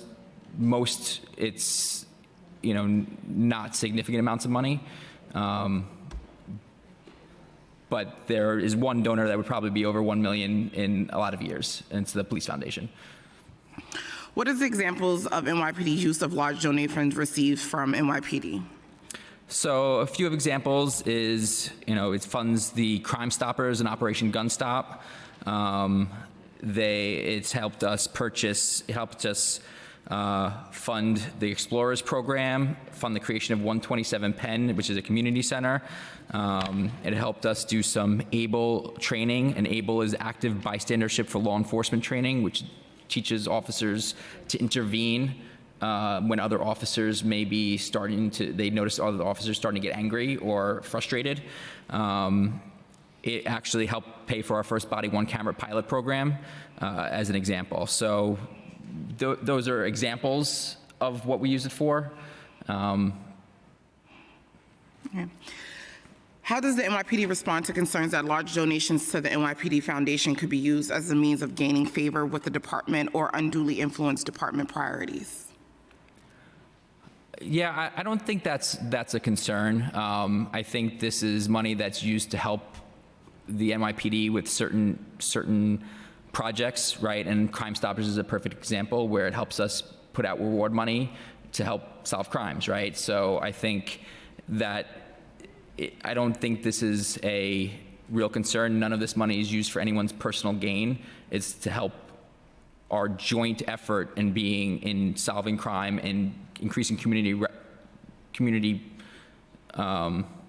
interactions and improving community interactions. What's the NYPD's relationship with the New York City Police Foundation? Like, what's the relationship? How does it work, and like, how does it interact with each other? Yeah, they do some fundraising for us and will help. They're not at our direction. They are their own entity, but they will have ideas that help fund certain projects, certain things for us and help us. It's sort of a mutually helpful relationship. How is it determined where donations from NYPD foundations will be allocated within the department? Who determines that? I think that is, senior leadership will help determine what the best use of the money is for. What? We do have a written policy. So just my prior assignment was in the First Deputy Commissioner's office, and the NYPD does have a published policy on making requests to the Police Foundation. So anybody who has a program or a project that they want to put forward that they think would benefit from Police Foundation funding, primarily to serve the community in some way, can submit that in writing up through the First Deputy Commissioner, who will review it and then make a recommendation to either approve or disapprove, and then work with the executive director from the Police Foundation to make sure it fits their mandate and their scope. So for example, one of the projects I was involved in, we had police officers in Queens working with a local community group to solicit donations to get prom dresses for young ladies in the community who could not afford one. And that's something we brought to the foundation. Hey, would you be interested in getting involved in this? And they took it on, and they assisted with that. So we were able to get donations and buy dresses to then give them out to community members. Another program that the foundation very, very involved in, as Director Clark talked about, the community center at 127 Pennsylvania Avenue was a big project, getting that renovated and facilitating its use by the community, but also the programs that were being run out of there. So for example, one of the programs is called the Options Program, and that's using virtual reality equipment and scenarios to teach young people life skills, how to de-escalate situations, for example.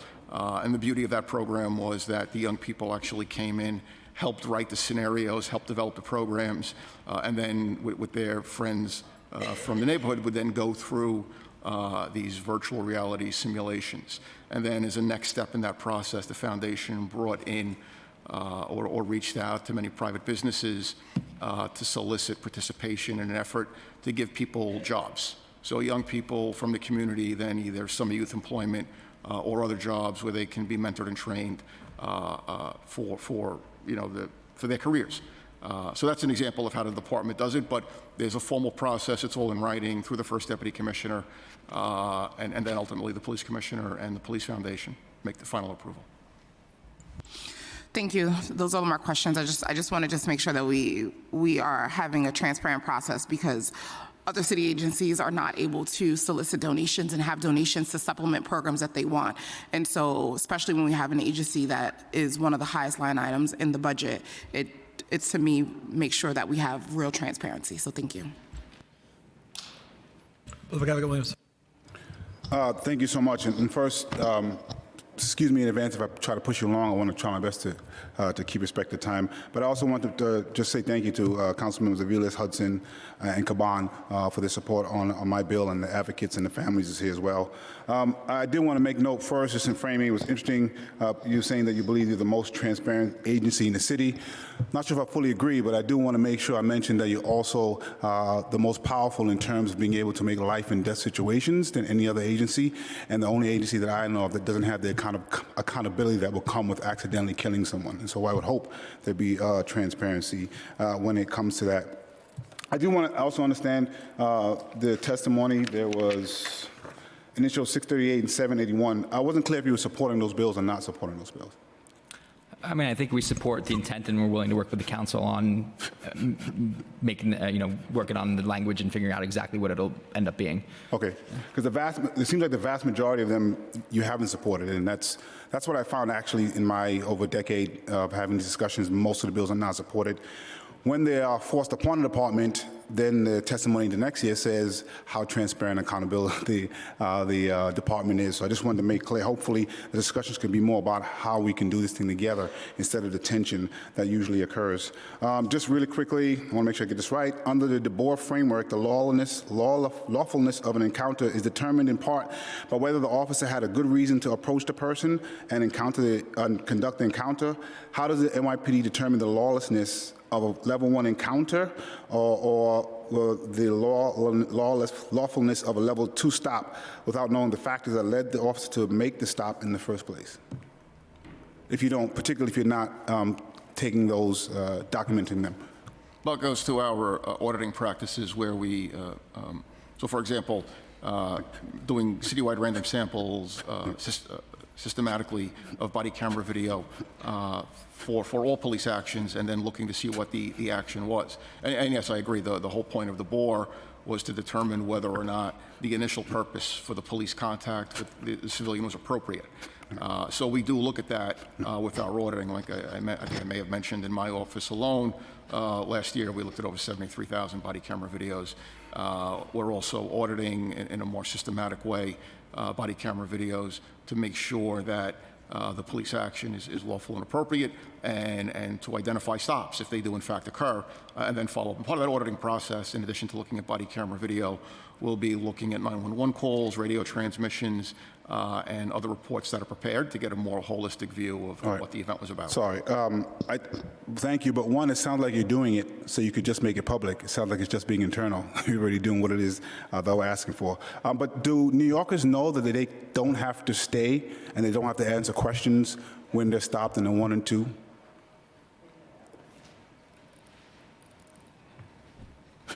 I mean, yeah, I mean, I don't know what the average New Yorker knows. So it might very well feel like a level 3.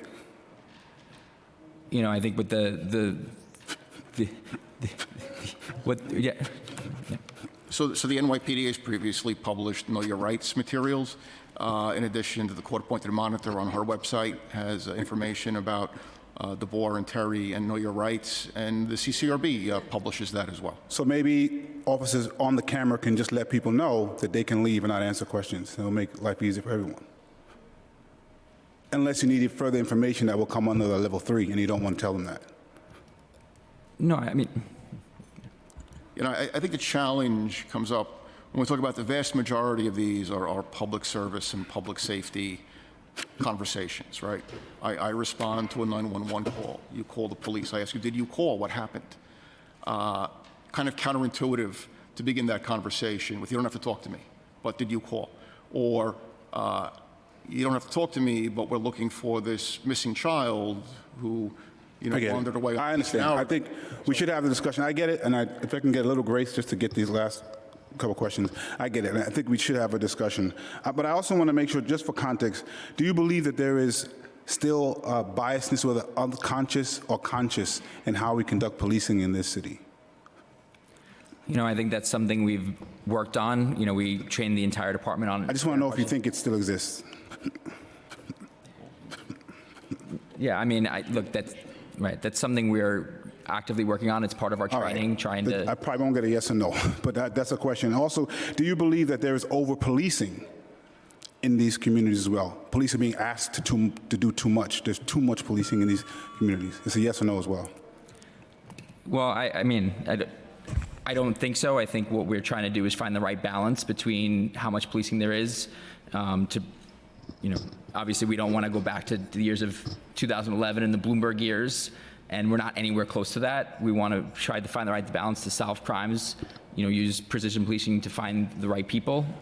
I appreciate that. I don't know if we're not there because we don't collect that on 1 or 2 stops. But I do want to say, and I'll close out with this, the reason I'm asking is because there is a clear racial difference in who's being stopped and who's not, and who's being policed and who's not. And often the answer is because of the violence that's occurring there.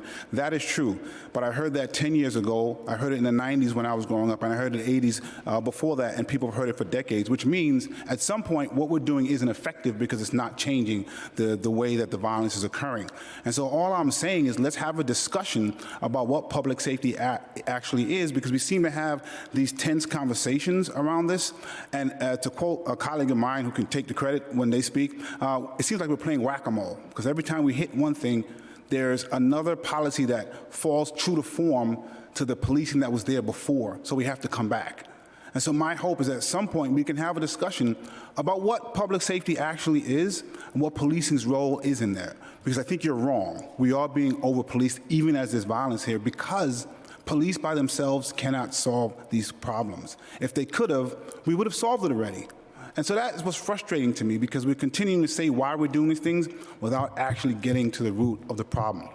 So I'm really hoping that this comes off as wanting to have true discussions on this, because when public sees these tensions, they call one person anti, and that's not helpful. I do think there's a role that needs to be played with our law enforcement that we should be supporting. But when we're asking them to do all of the jobs of so many people and not giving them the funding and support to the other agencies and community groups, it doesn't help us. Thank you. Thank you, Public Advocate. Now we have Councilmember Aviles, followed by Vernikov. Great, thank you. In your testimony, you note that for Intro 586, reporting would disincentivize officers from approaching people. I find that statement highly problematic, given that this is their fundamental job. Yeah, you know, what I was trying to indicate is, you know, there are these situations where we're going to speak with multiple people, right? And every time we do a report, does it make it that we, instead of speaking to 50, we speak to 40, we speak to 30, right? That's still a lot of people, but does it change how often we're doing it? That was the goal, is trying to explain that. It's called discretion. How many of the stops, level 1 and 2, have, you mentioned you review all the video footage, so video for level 1, 2, and 3 stops, is that correct? No, we conduct audits and we review samples of videos. Yeah, with 23 plus 24 million videos, adding about 220,000 videos a week, because we expanded the video recording requirement. It's impossible to view all of them, so we view samples. So you did, I thought you noted you conducted an audit of half of the videos, and you noted 3.2 million level 1s, 35,000 level 2s, and 35 level 3s. Right, so those numbers, about the 3.5 million, et cetera, so that's based upon reviewing body camera video and looking at the metadata associated with those videos and how videos are categorized. In terms of the half that we audited, that pertains to level 3 stops that occurred each year. We conduct audits quarterly, every precinct, PSA, transit district, looking at their stops. And over the course of a year, we end up auditing approximately half of all of those level 3 encounters. How many times in your reviews have you noted a misclassification of a level 1, 2, or 3 in your review? We do find a few. We don't track that number, but because it does happen, but infrequently. if you don't track the number, how would you know whether it's frequent or not? Because whenever we identify a situation where we see that, for example, a level 3 stop occurred, but it was not properly documented, we do follow up on every one of those. And so while we don't So produce how a many report on that, follow-ups? we do, How many follow-ups have you done in the last year? we don't track that data. So you see our conundrum here. You do follow-ups, but you don't track where you follow. Right. You because don't track the data, so you don't know who you follow. Because there are very few that we identify, and so we don't track it. Okay.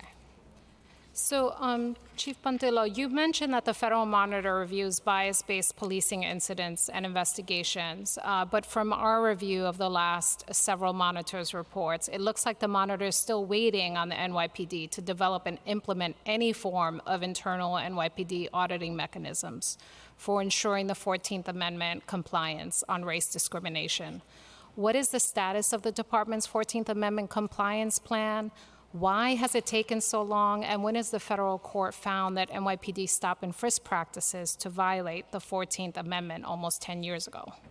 Right. So the city actually submitted a proposal for 14th Amendment compliance to the monitor in 2015. Ultimately, it's the monitor's responsibility to determine when we're in compliance. We have put forth a number of ideas in terms of what that would look like. Essentially, it comes down to a totality of the circumstances, and it's all of the things that we have done. So it begins with Fourth Amendment compliance and all of the mechanisms that we have in place, whether it's through auditing, training, improved documentation that have already been put in place. And also, it's the other mechanisms, such as we conducted implicit bias training for the entire department. It's now part of the recruit curriculum. We have enhanced supervisory training regarding Fourth Amendment compliance and documenting level 3 stops. So all of that together gets us to 14th Amendment compliance. So will you submit to the council the record of your Fourth Amendment compliance trainings with compliance plan with the timeline? Yeah, we can put something together. We'll talk about what that material is. Great, but the last plan, it's been since 2015. Well, that was our initial proposal for 14th Amendment compliance.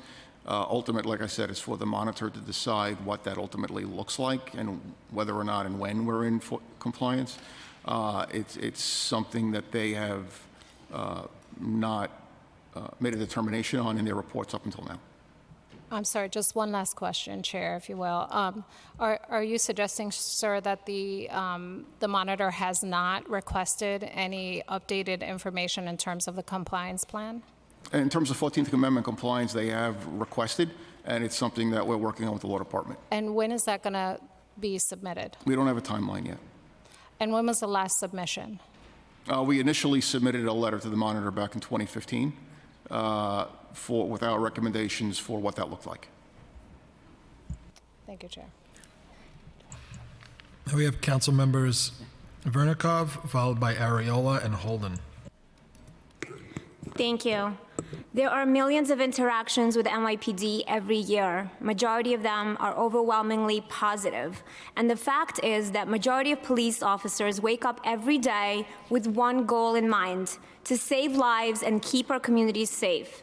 They are not perfect, but we cannot dismantle, defund, and demoralize the entire NYPD because of a few bad actors who are incompetent and have bad intentions.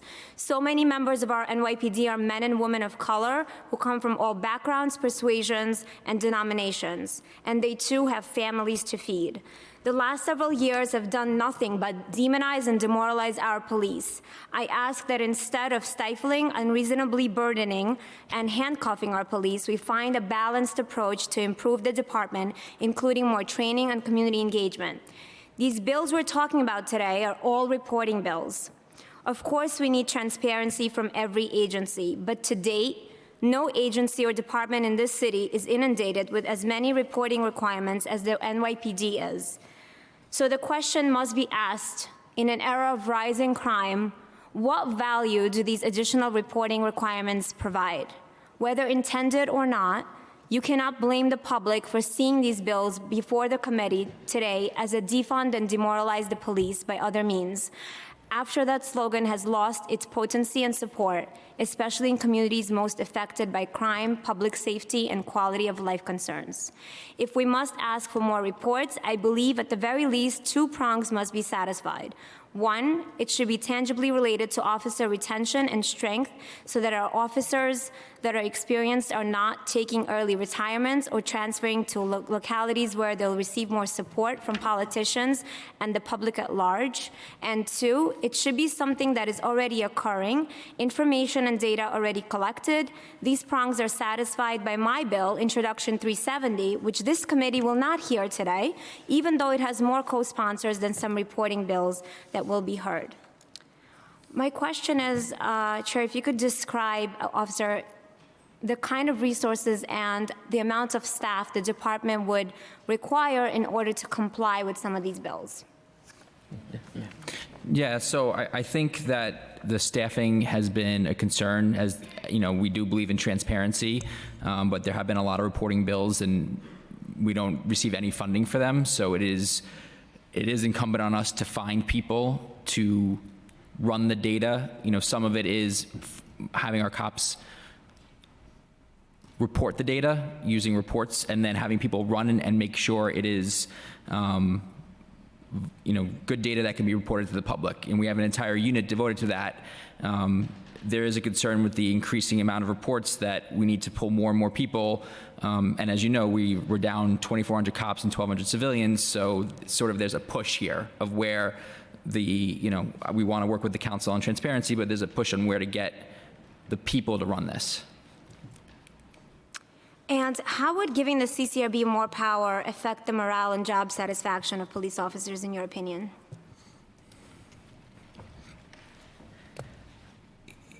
You know, I think that's a hard question to answer. You know, we do support accountability for officers who are, not doing what they're supposed to do, and we support working with CCRB to find that accountability.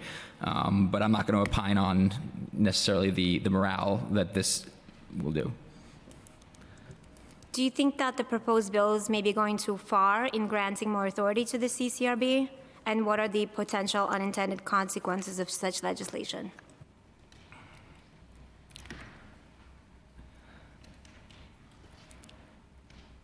So, I think, part of this is for us, it's how we can work the sheer volume of body-worn camera video we have and the legal issues we have with it make it a little bit difficult for us to say that we can just automatically give it to the CCRB, right? So we'd have to do a lot of work to segregate the body-worn camera video, that sealed records for sexual, people depicting people with sexual assault, in order to provide that. So, I think that's another area where the work would be very difficult in order to comply with. Thank you. A critique of the NYPD is that too many officers are on desk duty and the NYPD already exceeds their overtime. Will these bills create more desk duty and overtime for officers? I think that's, if certain bills, particularly the one with, granting direct access to CCRB, the amount of work involved would require a lot of human power to go through 24 million videos. It's insurmountable. So I think there's generally the amount of people we'd have to pull off to do it would be a very difficult thing for us to do. I think that's an accurate statement that that bill in particular would require that. Thank you. Councilmember Ariola, followed by Holden. Thank you, Chair.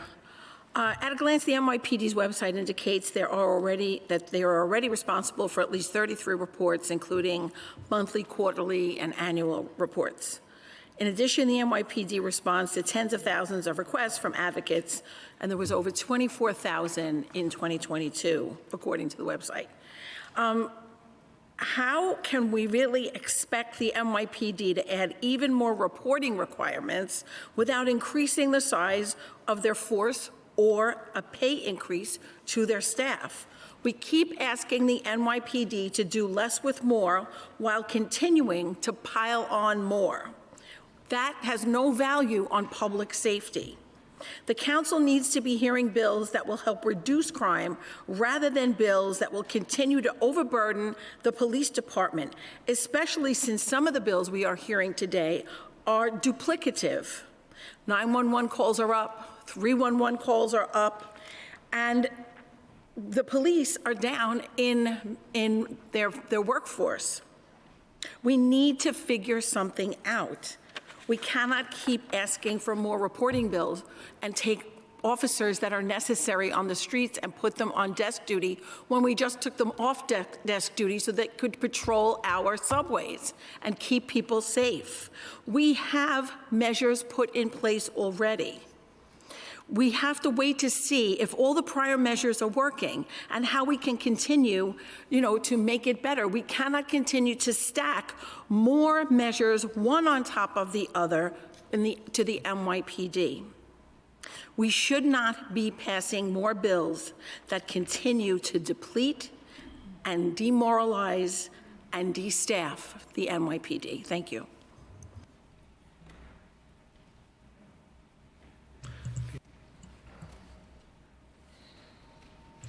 Okay, now we have Councilmember Holden, followed by Councilmember DeLaRosa. Thank you, Chair. My question is for Corporation Counsel. You testified that regards to Intro 944, that the proposal to require 15 days after each complaint is received would ensure, and that's very strong, would ensure that posted information would be inaccurate. I mean, that's a very strong statement. Were you consulted at all on this bill? Was your office consulted before this bill was introduced? I do not know whether some of my colleagues may have been asked. I learned of this bill in early March, and the fact of the matter is many complaints name defendants as John Doe, so we would not be posting accurate information within 15 And days. in your opinion, could that lead to more frivolous lawsuits? It would lead to confusion. Confusion, and we want to do that in the city council, apparently, confuse people. Because this is, I have 11 bills that would make probably the police officer's job a little easier and address the problem, but those are never get heard. These bills get heard, which I've been going to civic meetings for 44 years, let's say, and I hate to admit that, but 44 years I've been going to civic meetings, community boards. I never heard any of my constituents talking about this stuff that's in these bills. I never heard anybody talk. We want more cops. We want more police officers on the street. I never heard somebody saying we need to make the cops report on every stop. That's a joke. That's an absolute joke. How would a police officer report on every time they came to an accident scene or an incident and question somebody? How long, and they complain about overtime, how long would that take a police officer to do all these reports? Anybody? I mean, just imagine if they, I listen to the scanner, believe it or not, and I hear each unit, each police car, each patrol holding 5 or 6 jobs to 911. Imagine if they had a report on every single person they spoke to. Insane. Yeah, it just becomes exponentially very, very cumbersome and difficult and time-consuming. Even if each individual report only takes a few minutes to do, it's the cumulative effect. I can think of many of the body camera videos. We look at police officers, where we have many officers responding to a crime scene, and then spreading out and knocking on doors or approaching people. Did you see what happened? Did you hear anything? Do you know the victim? Those very, very kind of common sense questions. And then by telling them, by the way, you can walk away from me if you want. Like the public advocate said, you can just walk away from me. Yeah, you don't have to answer my question. You can just get out of here. And you don't have to tell me what you just saw if you witness an accident. I mean, this stuff just doesn't make sense. Yeah. If we're trying to keep this city safe, does that make any sense to you? Yeah, and I think they're certainly on the level ones. It's certainly an issue, and I'll give an example. We had one of the videos we used to train for level 1 interactions. It involves a single officer's body 1 camera video, and in about a minute, he has 8 level 1 interactions, and that's just him, right? The other partner you can see walking around having level 1 interactions. I couldn't count that when I looked at it. So I think like the chief said, the cumulative effect certainly can be overwhelming, right, for an average officer, and sort of having to document everything could impact their ability to do their job and desire to do their job. It will impact their jobs. It will make, we're having trouble recruiting now, competent officers now. There's not a line around the block waiting to become police officers because the war on police continues. And we're going to get to a point where this is going to be an unlivable city if we keep putting more burdens on our police officers who risk their lives every time they leave the house. You don't hear that very often here. But I just want to talk about donations, which I don't understand why people are questioning donations. I mean, that, to me, again, so somebody who, when I saw the officers in my local precinct didn't have bicycles, for instance, we got a $5,000 donation for bicycles, so the officers can have bicycles and patrol the neighborhood. When I saw that police officers then, and this was years ago, were using their own, by the way, private cars to go on patrol, we got a local car dealership to donate a used car. It didn't go to my precinct, unfortunately. It went somewhere else. It went to the Police Foundation. But when we saw that the officers needed exercise equipment, the community worked with the precinct, and we got exercise equipment donated. Does this sound like nefarious to you?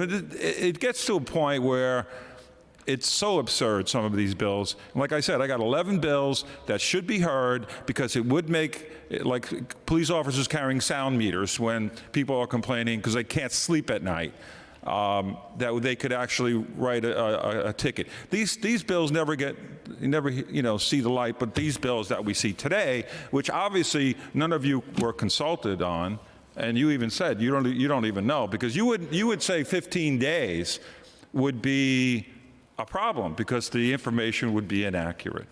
I mean, it's just, this stuff gets heard. Thank you, Chair. And now we have Councilmember De La Rosa, followed by Brewer and Palladino. Thank you so much. I'll just state for the record that 2 New Yorkers were killed by police in my district in the last 6 months. And that is why this hearing and this information is important, because we would otherwise not know that. And so I'm jealous of my colleagues whose constituents don't have to go through this, but mine's do. And so I want to ask a question regarding Intro 586, just to dig in a little. I know our speaker asked a line of questioning, and some of our colleagues did too. But you testified that reporting on police encounters during emergency situations like the kidnapping example would slow down officers. I'm just struggling to understand how that could be, and if you're saying that officers would have to stop after each person they talk to actually fill out a report. Yeah, I mean, that's a possibility, right? So, in a missing child scenario, you're going to talk to 50 people, right? No one's going to remember exactly who you talked to. So maybe some officers will do it and then try and, through recollection, figure it out and probably miss some. Otherwise, they have to do it as it's happening, right? So officers could go either way, but either way, there's downside. But right now, officers are required to issue reports after level 3 stops, right? Sure, but level 3 stops aren't going to be nearly the same volume. But right now, when they do issue those reports, they can go back and use their camera footage, body-worn camera footage, to fill in gaps or to fill in information. So in the situation where, in the example that you used with the kidnapping, couldn't they go back and use their body-worn camera information if there was a question about information that was missing or anything like that? I mean, they're making the reports after the stop or after the encounter. Right, but then that also has another unintended consequence, right? So either 2 things are happening if you go use your body-worn camera video, is you're leaving your patrol a little early in order to come back and do your paperwork. And say if it's 50 people you spoke to, you're going to need to give yourself time. Or you're doing it at the end of the tour and we are using overtime to fill out paperwork, right? So there's unintended consequences either way. But in the current practice, there is still that judgment call being made about the time needed to fill out the reports regardless. So that overtime is still being generated in the practice right now. I'm trying to understand what's the difference between what this bill is asking for and the current practice. Right. Yeah.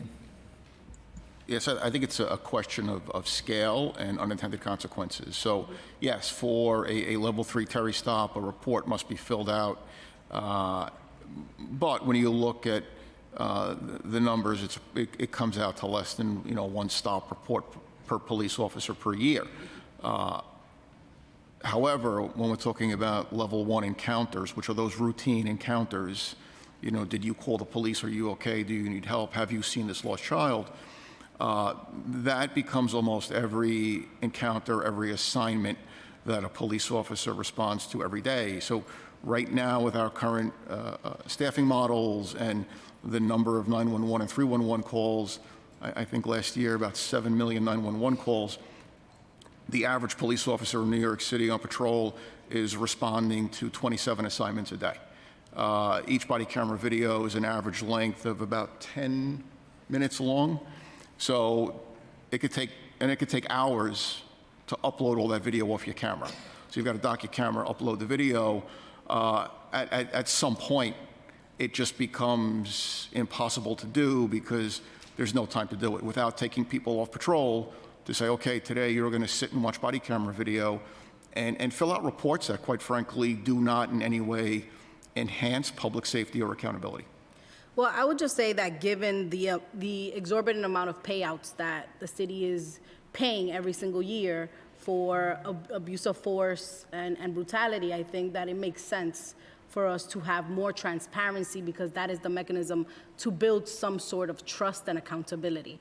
I'm going to ask also about the neighborhood safety teams and the new units that are being deployed into communities. Some of our communities are pilot communities, like is mine. What is the protocol for accessing body-worn cameras if there are incidents with those units?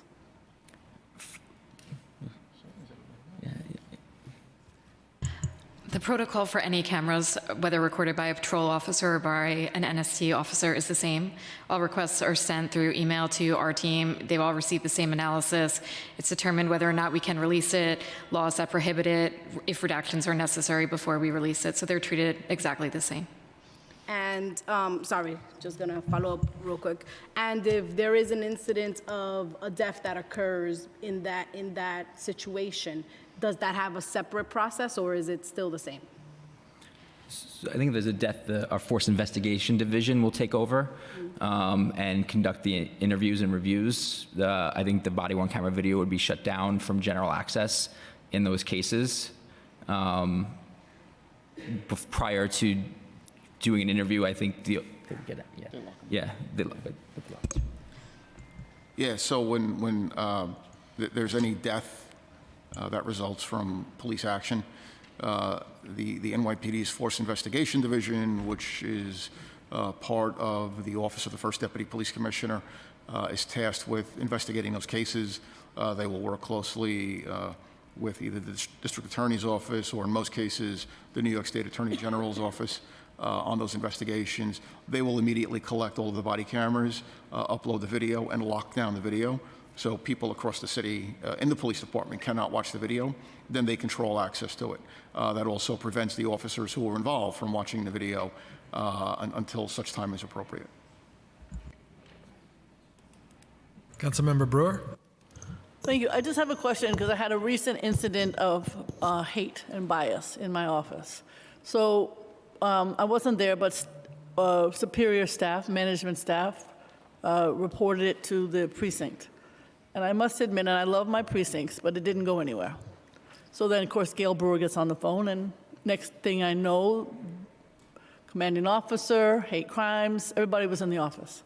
What should have happened in that case? In other words, we're looking for data because sometimes things don't go right. And I think in this particular case, the young woman was quite upset. It didn't go the way it should have. It should have gone, I assume, to the Hate Crimes Task Force. So is that what should have happened? Because that's why we need some of this data, is when things don't go right, we got to know it. So what should have happened? Local precinct didn't really act. Yeah, and I'm familiar. You know the case, maybe? I know the case. I don't know every detail of it, but I think typically when we have an incident with the possible bias element, the hate crimes task force should have been notified. I don't know if it was notified until you intervened or if that happened, but No, I think when I intervene, I'm afraid. right. So I know typically that happens. Now, sometimes that's usually the case, and most officers want to have the experts come in. I understand that may not have happened here, but How does that get recorded in terms of data? In other words, the person who responded from the precinct didn't really move with it, so that would have been reported as a what? A hate crime, but not necessarily calling anybody else? so it could have been depending on the circumstance. Even if it didn't rise to the level of hate crime. Many times, some of the hate crimes end up being harassment, Right. which isn't one of the crimes that is listed as a hate crime, right? So, I don't know enough about that in specific instance, but you would take a complaint report for harassment, and supervisor's supposed to sign off on it, and hopefully the supervisor sees it. If they haven't notified, the supervisor would make the notification. Okay. But I mean, I bring it up only because I worry that kind of data, the reason we ask for all this data, if I may say, is to try to catch situations like that so they don't happen again. And to me, that would have been an example of not the greatest police work and would have shown up perhaps in the data. Second question, how do you, this is more general, but how in the world do you suggest some of these payouts not being so huge? Public advocate, to his credit, said we have to sit down and figure out how to do better policing together.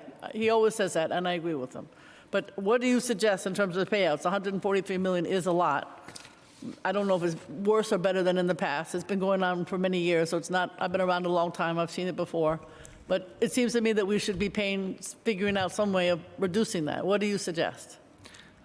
Yeah, and my understanding is it has gone down from peak times. Yeah, but it's still a lot, sir. Understood. 143 is still a lot. And the number of lawsuits that have been filed have been going down, and I think that's part of it. Is we have a unit, it's our police action litigation section, and they're trying to figure out issues before they become issue, or Yes. not before. It's now we have a lawsuit. When but Victor Covenor was the corp counsel many years ago, he had the same conversation, sitting right here, just so you know. Okay. So we got to figure out something that really works. Right. No, I understand that, but I think that's what we're trying to do is we have early intervention systems. We have a system where we try to identify any policy issues we have and fix it, right? Because it could be a policy issue. It could be individual officer action issues. So that's the early intervention system. But our filings are down in the last 10 years. I think something like 54%. So that's that's indicative of the work we're trying to do to reduce the payouts. Now, why the payouts are growing, not growing. They're going down from our peak of, I think, fiscal 17. We're significantly down from then, but it's still a lot of money. I get it, and the goal is to keep reducing based on that. I mean, I think Jumaane Williams' suggestion of working generally is good, but that might be something to really, really focus on with the community. Finally, I mean, I'm very familiar with you mentioned correctly, how do you submit a complaint, which is really what the public wants to know. I understand the CCRB process, precinct going to IAB sometimes to CAB from there, and sometimes to IAB. So my question is, how public, and I should know this, I don't, is the IAB process, the disciplinary, is that something that's also on the website? Is that something that's knowledge is clear to the public as to what their process is and what they're doing? Because it always seems a little bit secretive to me, not that I know. Yeah, I mean, how to report it is on our website. Well, it's different than what the reports are. I'm sorry. I'm trying to understand, what is the policy rationale for shielding IAB disciplinary outcomes from the public? Is that something, IAB is more shielding than the CCRB? Yeah, I mean, I think what we do now is we post substantiated discipline on our website per officer. that shows sort of, more of the transparency of what we're finding when we discipline officers. Okay, so it's not something that you have, but the process for getting to that point, that's not something that's on the website? Oh, no, each individual step's probably, I'd have to double check, but I don't think so. But how to file a complaint is? Well, how to file a complaint is, but I'm understanding the process for getting to a disciplinary situation. That's what I was wondering. It doesn't seem to be. Well, we also do a disciplinary report that sort of outlines the whole process, where it's, a 60, 70-page report that outlines what happens once we get in there. Okay. But it's not on like a general webpage, yeah. Okay, fine, then I'll stop. On the web, I'm looking at the web, there's a lot of 2021 data. When does 2022 data, rank of uniformed members of the service cases, blah, blah, blah, when does 22 come out? Because it says 21 here. In terms of? On the web. But some reports we're done with 2022, some take a little longer. Okay. So I don't know which ones we don't, I'm not sure which ones we don't have. Okay, well, it's just, the disciplinary cases are not. I don't know. It says here 21, and yet we're talking. Got it, understood, yeah. So the discipline report usually comes out a little bit later in the year, full year for the prior And then year. what it shows very clearly, no surprises, police officers are high, captain and above very low. I guess when you're older, like me, you don't cause as much trouble. That's what it says here. However, it does show such a huge delta between the police officer and the higher ranks. I guess that would say something to me about more something. I know people are trained constantly, but there's still something wrong with this number, if I may say. Big delta between the police officer and lieutenant, sergeant, captain. I guess you know that, but it's so huge. Yeah, I mean, I think a police officer also is going to have a lot more contact with members of the public. Right. The captains aren't responding to 911 calls and 311 calls. So, Okay, that's a... there is, sergeants may and lieutenants may, but on a less frequent basis. Okay. I would love people to live in New York City, but I know that's a very controversial topic. Thank you very much. Councilmember Palladino, followed by Yeager.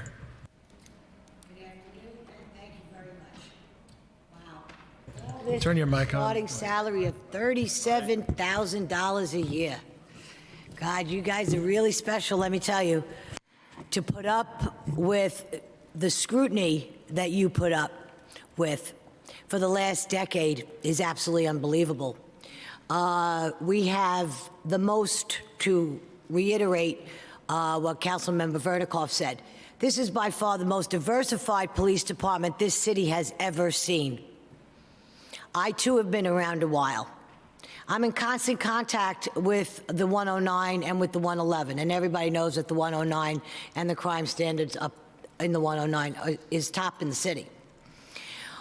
You mentioned that in 2022, you guys received 3,223,987 videos as level 1 encounters. That's an awful lot for a city of 9 million people. What more do people expect of you? You're supposed to sit down and give up the streets and just watch videos all day? Is that what we're supposed to do? Or are we supposed to hire more people to make $37,000 a year? There's a lot of people out there looking for work. Maybe we could hire them to look at the videos. This is an absolute disgrace, and I'm really sorry that you're being put through what you're being put through. You have been defunded, you have been handcuffed, you have been shackled. You are not allowed to do your job. And when you do your job, you have to face a civilian complaint board. Well, who makes up the civilian complaint board? Former police officers that have walked in your shoes and better understand? Or are they just some random somebody off the street that just doesn't get it? Because I think that's what it's made up of. You've gone through enough. This here, body cams, you've been doing this for a while. I believe in transparency. I believe somewhat in body cams, absolutely, because it helps to see two sides of a very broad picture. There's a right side, and then there's a wrong side, and then there's somebody that stands there with a phone camera for the people to interpret any which way they like. Cut it, video, edit it, any way you like. So on behalf of Vicky Palladino, council member of District 19, I thank you very much, and not a single one of these things will ever get my support. Thank you. Councilmember Yeager, followed by Aviles. Thank you, Mr. Chairman. We hear a lot in this city, this council, about that the police department has too much money in its budget and that you could do a lot more with a lot less. That you spend too much money on overtime, and if only you didn't, that would just be so wonderful, and we could do a lot more with a lot less. My colleague mentioned that in your testimony you had classified in 2022 3.2 million videos as level 1. Let's break that down, if we can, by day. How many hours of body cam footage of all types does an average officer record during the course of his day, his or her day? It can vary. I mean, the average length of each video is approximately 10 minutes. The average number of assignments per tour is 27 assignments that a police officer is responding to on each shift. So 270 minutes, you know, we're talking almost 3 hours. Okay. One of the bills that are being heard today would require that within 120 hours of recording the footage, it's 5 days, the department would have to make the footage available to another agency. Another bill that we're hearing today would require contemporaneous, immediate access to your servers for the footage. So, and I'm calling it direct access to the footage.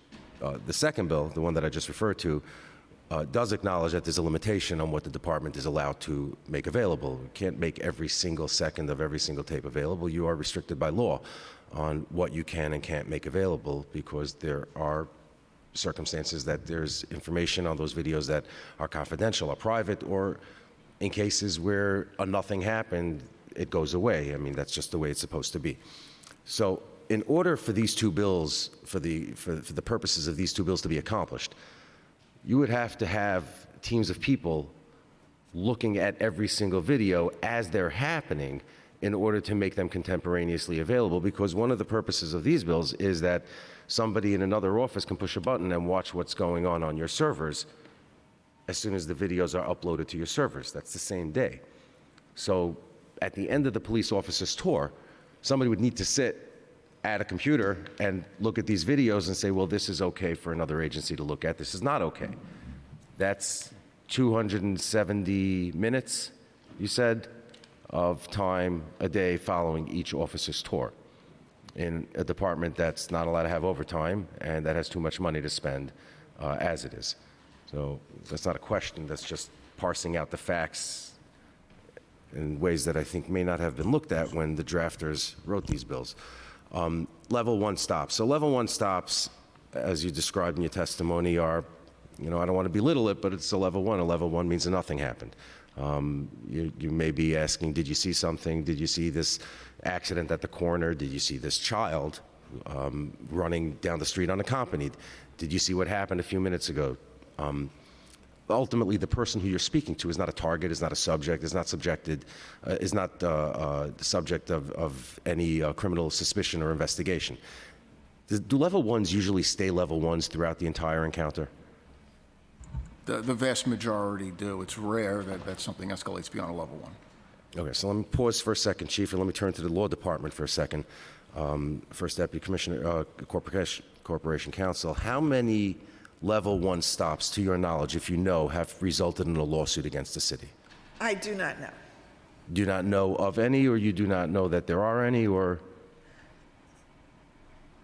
I can't say that there are none, because there are cases that are brought with little factual basis, but I can say they're not plentiful. Okay. All right. So these bills, as you know, and we've talked ad nauseum today, the clock is broken. I'm looking at my watch. We've been here for a couple hours. The level 1s being included in this. Remember, and again, for those who are listening at home, and I'm sorry if that's what you feel you have to do today, level 3s are Terry stops. Those are restrictive. Those are in the nature of a stop. It's not necessarily a frisk. It's certainly a question, and it may become a frisk if necessary. Level 2s are one step below that, not necessarily a frisk, not necessarily even a stop per se, but there's something in an officer's mind that says, I got to talk to this person right now. Leaving aside the 2s and the 3s and just talking about the level 1s, you have 3.2 million videos of level 1 in 2022. You able to put that into hours, minutes? I mean, No, a calculator, it's- if you can. You said it's 10 minutes. I don't want to bore you with the math. Right, just averaging, so like about, what, 4 hours, a little over 4 hours that would be. But that's just a rough estimation based upon the average number of calls that officers respond on and the average length of each video in the system. But Chief, let me ask you this question. Even if we use the lowest number that I could possibly think, that every single level 1 that happens anywhere in this department, there's no more than a minute of video. No more than a minute. It's how you doing, moving on. That's 3.2 million minutes over the course of the year that before they can be released to another agency have to be looked at by somebody with the knowledge of some kind of legal or law enforcement background, somebody with the knowledge of what it is that may be released. Okay. Is that good policy? No, and I think one of the unintended consequences is we talked about information that can be sealed for a variety of reasons under a number of state laws. So not only would we have to look at each body camera video individually when it's recorded and uploaded, we'd have to go back every day and then look at those videos. A rolling basis. Because you can have an arrest, for example, now I'm going beyond level 1, that's sealed a year and a half later after a person has successfully completed a diversion program. The charges get dismissed, the case is sealed, so now that's a body camera video that a year and a half later is being sealed. So we'd have to not just look at them once, we'd have to go back every day and look at every one over again to verify the status of where that incident is. That a good use of police department time? I don't think so. Okay, thank you very much. Councilmember Aviles. Great, thank you. I'd like to remind everyone that in 2013, the Floyd decision found that the NYPD was conducting stops that violated the constitutional rights of mostly Black and Latino New Yorkers, which is why we are here today. This didn't come out of nowhere. In terms of, excuse me. One of the concerns that has been raised by the Stop and Frisk Monitor is that the NYPD has significantly underreported stops, making it impossible for the monitor to determine whether the NYPD is in compliance with the court orders and the law. There are certainly many examples from case law where the NYPD officers have misclassified level 3 stops as 1 or 2. Many legal experts, including the former Chief Justice who wrote the DeBoer decision that created the framework, have criticized the blurry distinction between level 2s and 3 stops, saying judges have said it's confusing and difficult to apply. Trial courts and appellate courts have also disagreed on whether a stop was a level 1 or 2. If judges are having a hard time applying the standard, how are you ensuring that officers in the street aren't making mistakes in classifying? And what is a level 3? What is really a level 3 stop as a lower level, and then not writing a stop report? So a level 3 stop is any situation short of an arrest where somebody's being deprived of their liberty. They are not free to leave. We are going to detain them because we are conducting an investigation, short-term investigation. The courts have talked about, anywhere from a brief period of time up to maybe 15, 20 minutes, depending upon the nature of what's being investigated. But it requires some level of information that allows that officer to believe, that the police officer who is a reasonable police officer with similar background, training, and experience would determine that it appears that there's criminality. And you know, common example, one of the most common examples is we have a description of somebody who just committed a crime. We see somebody fitting description, we stop them, we bring the victim over to determine whether or not that is in fact the person, right? That's a typical scenario. In terms of measuring compliance and having safeguards in place, that's where those concentric layers of auditing come in. So in addition to the court-approved auditing plan that I talked about, developed in consultation with the monitor and the plaintiff's attorneys as part of the Floyd litigation, we've added other layers of auditing, so random sampling of body camera video. We just started a more systematic audit of body camera video, looking at all levels of encounter, right? Not excluding it just to level 3 and level 4 arrests, but rather looking at a broad array of videos in an effort to identify situations where it may be underreported, because yes, there is some confusion in the law. To address the confusion, we undertook to develop and then implement a full-day training course for every member of the NYPD that was in person as a combination of lecture, classroom discussion, and then scenario-based role plays. I believe Director Clark taught some of those classes as well. That's true. Very well received, very interactive. That's now replicated, or part of it's replicated in the Police Academy for recruits. We also conduct one-day training for all newly promoted sergeants and lieutenants, basically a refresher of the law and their responsibilities. And when we do our auditing, if we see some deficiency, if we see misconduct, we report that to Internal Affairs, and they will examine it and determine whether or not it's something that they're going to take, or if it's within CCRB's jurisdiction, or it'll go there. Most of what we see are some minor training issues, and then we will address that, and we will bring people in for retraining if that will be a help. So the officers are trained once a year on this for several hours? So everybody was trained once in person, full-day training, combination of classroom and scenario-based exercises.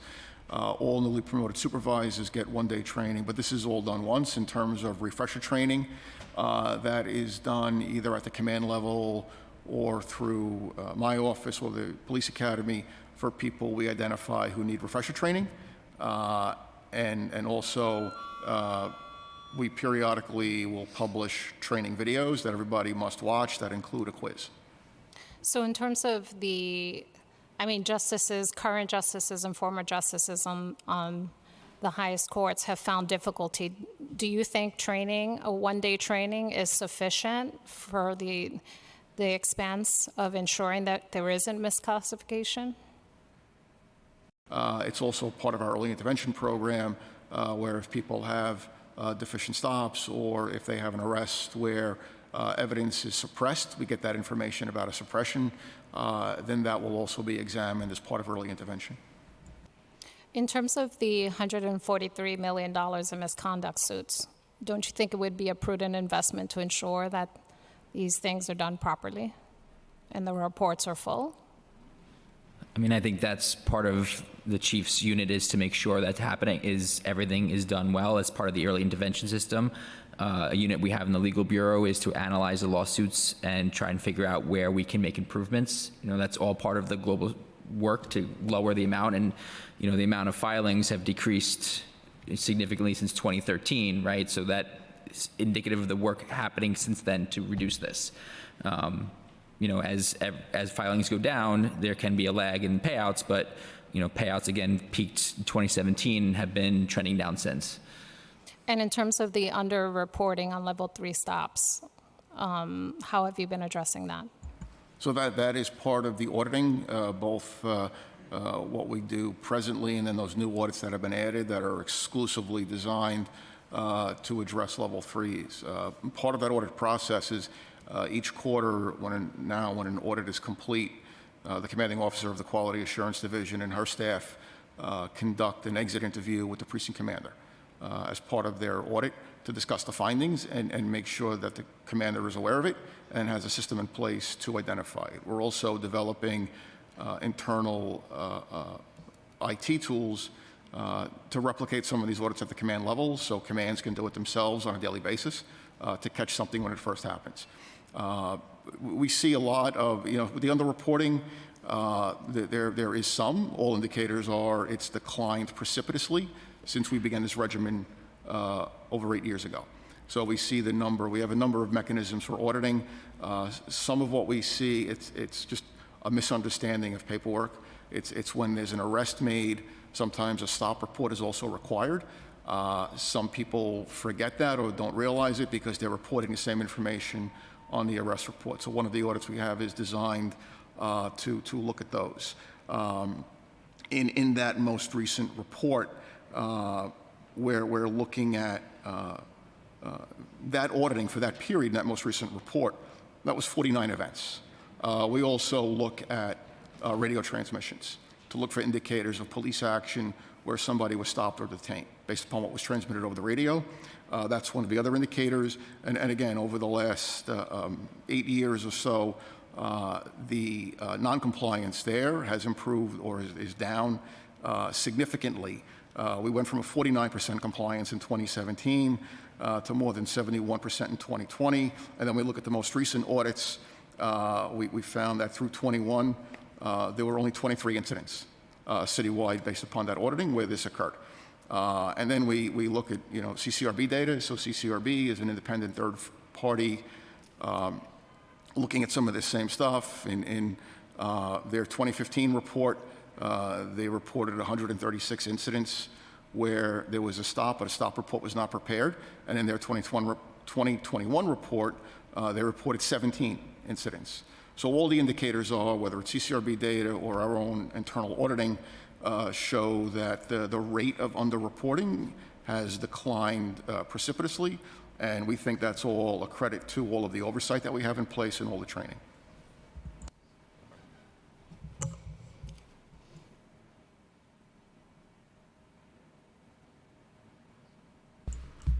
Councilmember, you're good? Yes. Okay. Any further questions from my colleagues? Okay, seeing none, thank you so much. Thank you. Thank you. Next, we'll hear a panel from CCRB.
Good afternoon.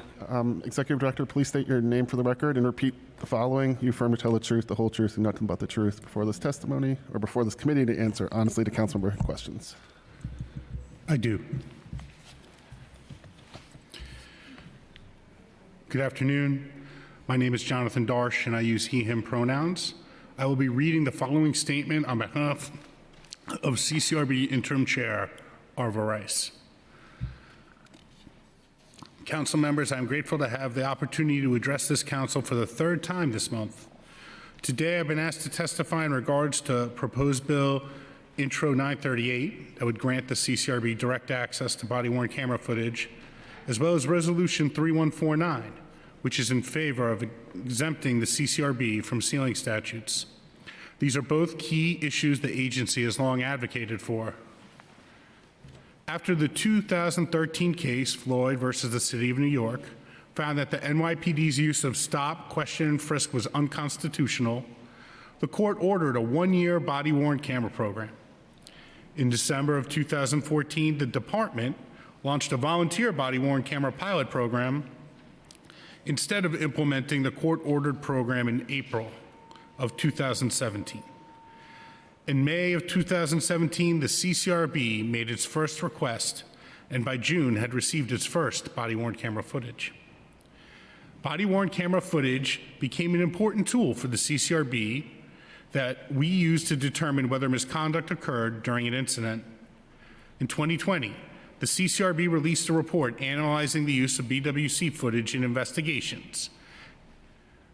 That report determined that BWC footage more than doubles the CCRB's ability to reach a conclusion as to whether misconduct occurred during an incident. Both the rate of substantiations and finding misconduct occurred within guidelines go up when there is BWC footage of an incident. With the increase of footage, there was an increase of requests. The way that NYPD shares BWC footage with the CCRB has evolved. In the first 2 years of the program, the CCRB received about half of the footage requested. Soon after, NYPD response times doubled, reaching a peak in 2020 with a backlog of 1,012 requests. While investigating the 2020 protests, the agency was told footage did not exist, that then turned up later. Furthermore, the agency was sometimes given hours of footage that were not relevant to our requests. The police department and the CCRB have come together many times to optimize this process. In 2019, both agencies signed an MOU with targeted plans to improve the process, including having a room CCRB investigators could use and access all footage so long as a member of the NYPD was present. When COVID hit, this process was no longer practical. The pandemic was a large disruptor for both agencies, and we worked together to resolve the backlog. Today, there is an average of 7 days to fulfill a request, and the backlog has shrunk to 137 requests. While the process is working better now, it would still be an important improvement for CCRB to have direct access to body-worn camera footage. The most qualified people to search through BWC footage and identify what is relevant to a CCRB investigation are CCRB investigators. Our investigators have been specially trained on how to analyze BWC footage using specialized software. They are the ones speaking to civilians for an hour, sometimes two, in order to best understand the incident they are examining. At present, an investigator has to summarize that conversation into a few lines, which get sent to someone at NYPD to interpret and search for footage. Presently, the NYPD and CCRB maintain largely duplicative databases of body-worn camera footage.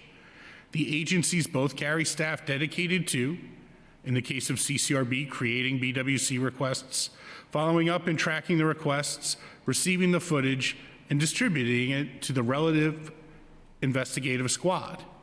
And in the case of NYPD, receiving requests, searching video databases that are stored in the cloud, marking responsive video, and then delivering it to CCRB for it to be distributed to the investigators. The CCRB would be able to redeploy staff currently engaged in document and data exchange process and delegate searching to the individual investigators. Furthermore, NYPD and CCRB replicate data storage. The CCRB stores it physically on its premises, while the NYPD stores it in the Axon cloud. By sharing BWC footage in the Axon cloud, the CCRB and NYPD could avoid the double cost of video storage. This structure would have a negligible, if any, impact on the cost of NYPD's Axon contract and eliminate the need for CCRB to maintain its own Axon databases and help minimize CCRB's on-premise storage needs. Right now, CCRB's storage of body-worn camera footage costs the agency $100,000 a year and becomes more expensive the more storage we need. In fact, the need for rapid access to evidence goes beyond BWC footage. It includes all evidence in possession of the NYPD. This need became increasingly clear with the creation of our Racial Profiling and Bias-Based Policing Investigations Unit.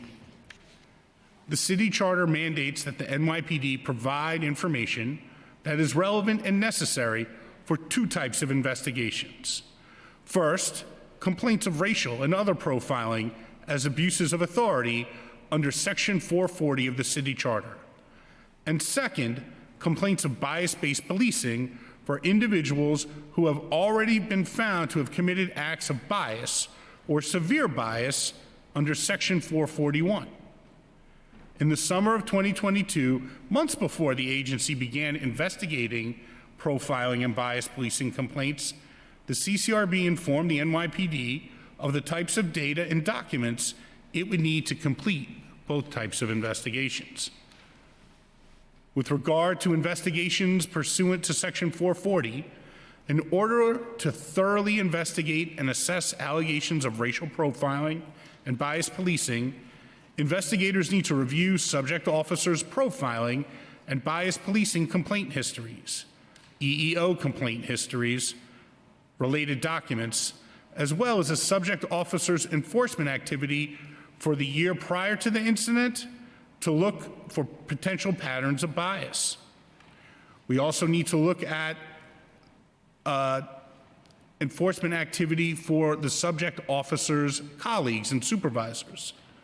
These are different and larger data sets than the agency has required in its traditional FADO investigations, but are the same materials that the NYPD instructed its own investigators to use in their internal investigations into profiling.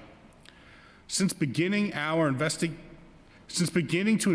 profiling cases under Section 440 in October of 2022, the CCRB submitted well over 100 data and document requests to the NYPD, all of which have been rejected, that are key to our current racial profiling and bias-based policing investigations. In order to avoid further case backlogs or cases passing the statute of limitations, we hope our requests will be honored as soon as possible. Sealing statutes are another cause of delay. The CCRB is currently barred access from documents and sealed records. Assemblymember Catalina Cruz has proposed a bill that would exempt the CCRB from sealing statutes, which would grant us access to key evidence. Being blocked from accessing sealed evidence has negatively impacted investigations in various ways.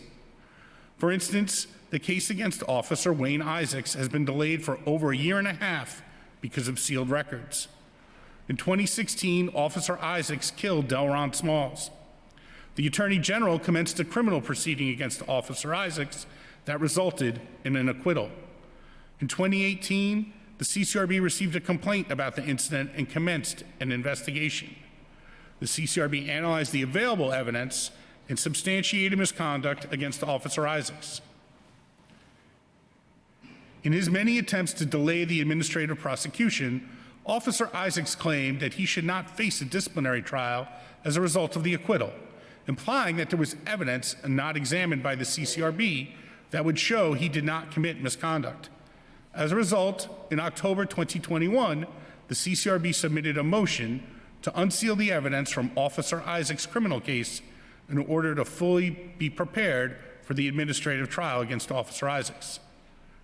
Just a few weeks ago, the judge ruled in the CCRB's favor to unseal the evidence. The CCRB was ready to move forward with this case and get closure for the Smalls family. However, Officer Isaacs has now filed an appeal, and this case will be further delayed. Sealing statutes also affect our ability to access BWC footage. The CCRB is currently investigating an abuse of force incident that circulated on social media platforms. We received many complaints from civilians, yet investigators are unable to track the alleged victim or the witness who recorded the incident. Investigators were, however, able to identify the officer involved and has submitted a request for the BWC footage of the incident. While IAB found the footage, the CCRB's request was denied because the arrest was sealed. The investigation cannot move forward without the BWC footage, And without an identified victim, the CCRB is unable to obtain consent to view the sealed footage. This is just one example of how sealing statutes prevent the CCRB from fully investigating complaints of misconduct. That example emphasizes not only the agency's need for an exemption from sealing statutes, but the need for direct access to body-worn camera footage as well. Direct access to the NYPD's BWC footage platform would not be unique. Other independent civilian oversight agencies in the United States have direct access. We are the largest civilian oversight board in the country, overseeing the largest police force. We often lead the nation in civilian oversight, but we fall behind when it comes to body-worn cameras. In a report published in November 2021, the Department of Investigation's Office of Inspector General for the NYPD found that of the 20 largest police departments in the United States, 4 of them have oversight agencies with similar functions as the CCRB. Of these 4, 2 of them, the Office of Police Complaints in Washington, D.C., and the Civilian Office of Police Accountability in Chicago have unfettered, read-only, direct access to their police department's BWC's footage. There are civilian agencies that oversee smaller police departments that also have direct access to their department's BWC footage platforms. The Office of the Independent Police Auditor that oversees the Bay Area Rapid Transit Police, and the Civilian Police Oversight Agency that oversees the Albuquerque Police Department. Both have direct access to their police department's platforms as well. In 1993, Mayor Dinkins and the City Council voted to restructure the CCRB because they decided our independence was paramount to having a trusted oversight board.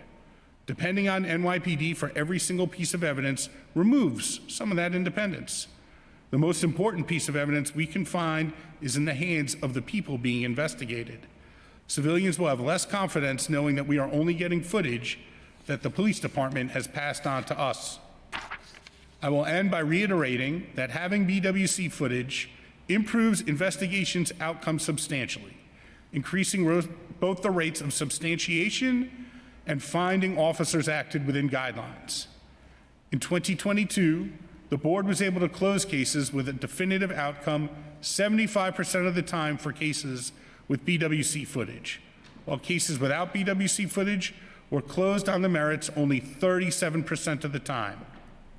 Direct access will help New York City hold officers who have committed misconduct accountable and find officers who acted within guidelines, acted properly, and allow them to move on with their careers.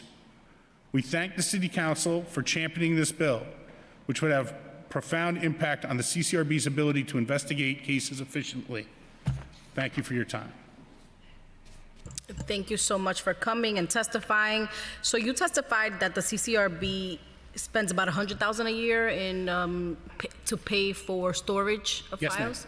And how much would it cost for the CCRB to have direct access to body-worn camera footage? It depends on how many licenses we need to the Axon system, and it depends on the contract that we're able to negotiate with Axon, substantially less though. What is the status of CCRB's investigations into racial profiling and bias-based policing at this moment? So as the department testified earlier, they provided us with body-worn camera footage and documents about the incidents that were complained about. Mm-hmm. But unfortunately, they have not responded to any of the requests we've made for data and information beyond just the incident that was complained about. We didn't receive the EEO histories of the officers. We did not receive the racial profiling complaint histories of the officers. We did not receive their disciplinary histories, all things that the IAB training materials for officers who used to conduct those investigators would receive. Furthermore, we requested data for how the subject officer and colleagues and supervisors behaved during the year prior so that we could be able to compare what happened at the incident to the officers, to how the officer generally acted, but also to see if that officer acted in ways that differed based on the race or gender of the person involved. You testified that about 100 data points or documents were rejected, from your requests were rejected. Yes. So was there an explanation that was given when the rejection was done, or it was just a straightforward rejection? Just a straightforward rejection. Okay. Can the NYPD both meet its legal obligations to protect sealed records and grant the CCRB direct access to body-worn camera footage, in your opinion? 100%. I think we're only asking for whatever access IAB has to the body-worn camera footage. What are the current staffing needs for the CCRB in order to expedite investigations? So we've requested an additional 91 members of staff, which would cost approximately $6 million more than is currently budgeted for FY24. What are some of the obstacles in your efforts to investigate allegations of police misconduct? You spoke to some of them, but are there any others? So I think one of the main factors we have is that people are not aware that the CCRB is here. Mm-hmm. And so there is potential misconduct that is not reported to the CCRB that we don't investigate. With regard to racial profiling, not having access to that data and the EEO histories and profiling histories and the disciplinary histories of the subject officers, as well as the larger data sets, is a huge impediment to us conducting those investigations. We're not going to be able to close those investigations before the statute of limitations expires unless we can make rapid progress on our negotiations with the department. You spoke to the case of Daron Smalls and some of the delays based on the ability to appeal. How often are you seeing that? It is not common, but part of the reason why it is important to note when we're discussing sealed records is because this is the process that would have to go on for all of these cases, some of whom where the CCRB does not know who the civilian is because we are getting complaints from a third party, or in the cases of the racial profiling and bias-based policing investigations where we need data sets for incidents that are not the ones complained about, so we have no way of knowing who is in the who's in those data sets to get sealed record requests, to get consent to view the sealed records from. We've had this problem for as long as I've been at the agency. It's as common as there would be alleged to have been misconduct occurring in a holding cell. And we would try and find out who else was in the holding cell. But the department would redact the names of the people who are also being held in that holding cell because their arrests had been sealed. Not because we had any investigatory interest in the people who are also in the holding cell, but they were saying that that information had been sealed, so we were prevented from finding out who the witness was to talk to that witness and find out what happened during that incident.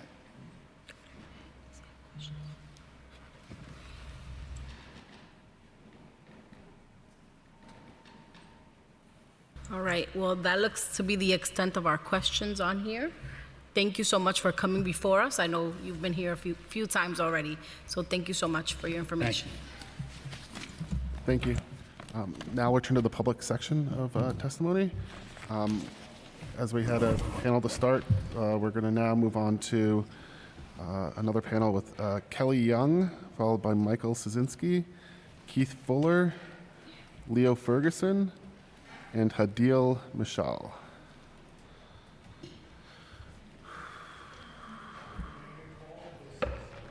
Yeah, yeah, exactly.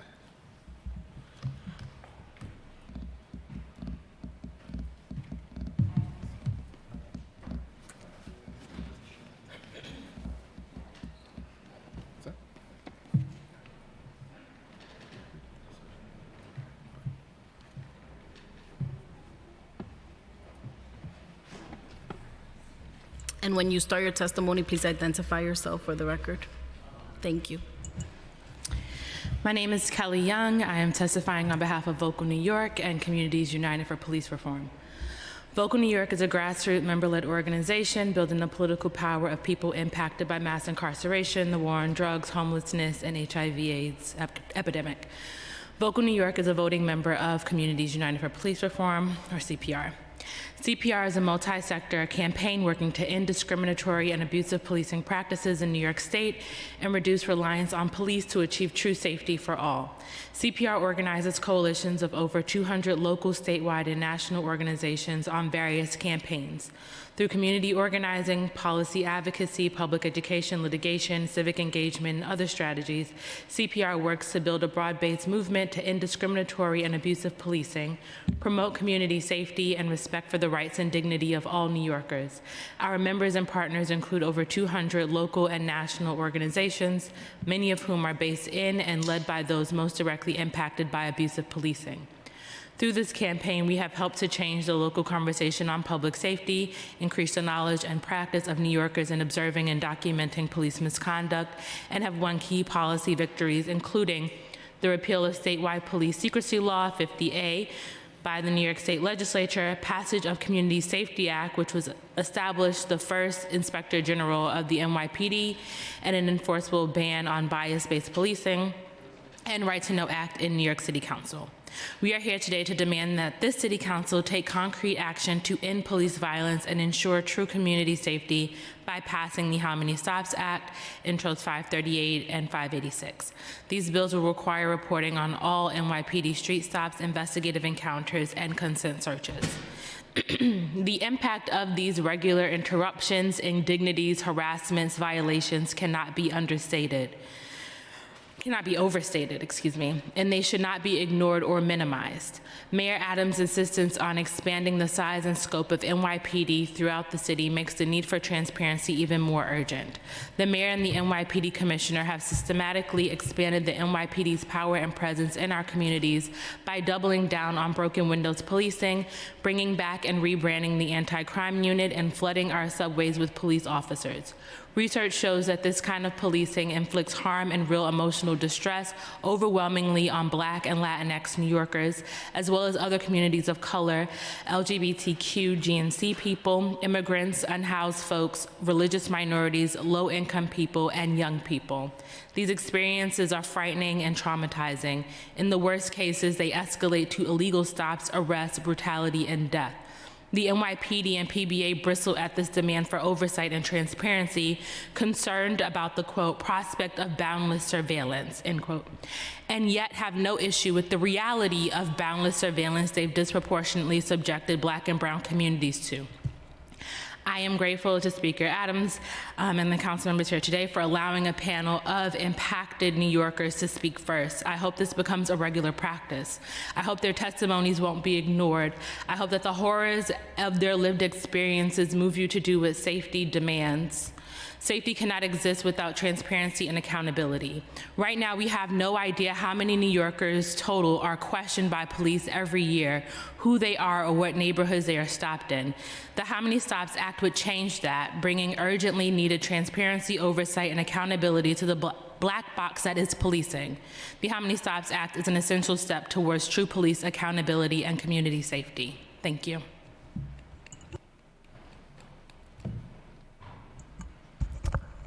Good afternoon. My name is Michael Zizitsky, Assistant Policy Director with the New York Civil Liberties Union, also a member of CPR.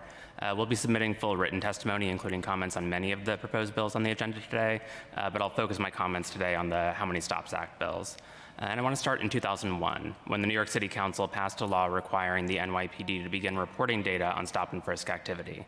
This measure was part of the city's response to the 1999 killing of Amadou Diallo by officers assigned to the NYPD Street Crime Unit, whose aggressive tactics and patterns of racial profiling came under increased scrutiny in the wake of Diallo's killing.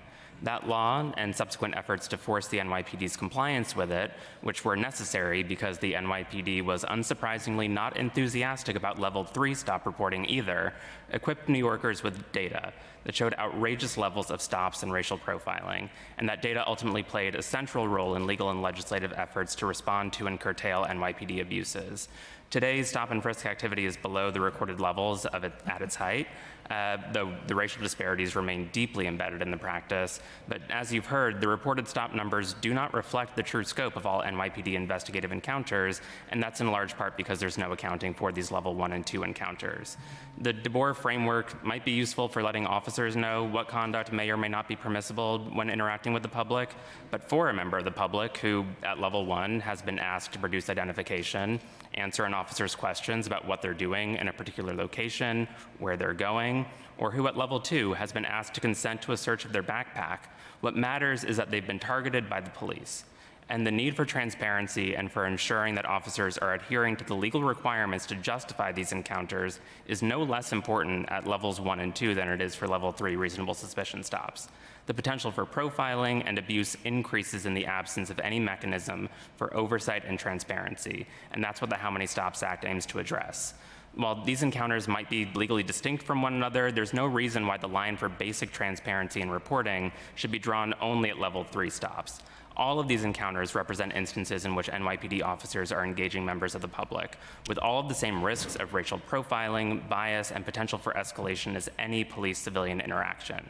The public has a clear interest in knowing just how many of these encounters are taking place throughout the city and which communities experience them the most. The data from the How Many Stops Act is particularly vital given this administration's approach to policing. The Adams administration has taken an approach right out of the Giuliani playbook, with its commitment to broken windows policing, its revival of the street crime unit under the guise of neighborhood safety teams. The administration is embracing an approach to policing reminiscent of that which led the council to pass that 2001 stop and frisk data law in the first place. At a time when we continue to overinvest in law enforcement to the exclusion of alternatives to address and improve community safety and well-being, we don't even have a comprehensive accounting of what it is that we're paying for, of what that overinvestment translates to in terms of the full scale of police investigative and enforcement interactions in communities.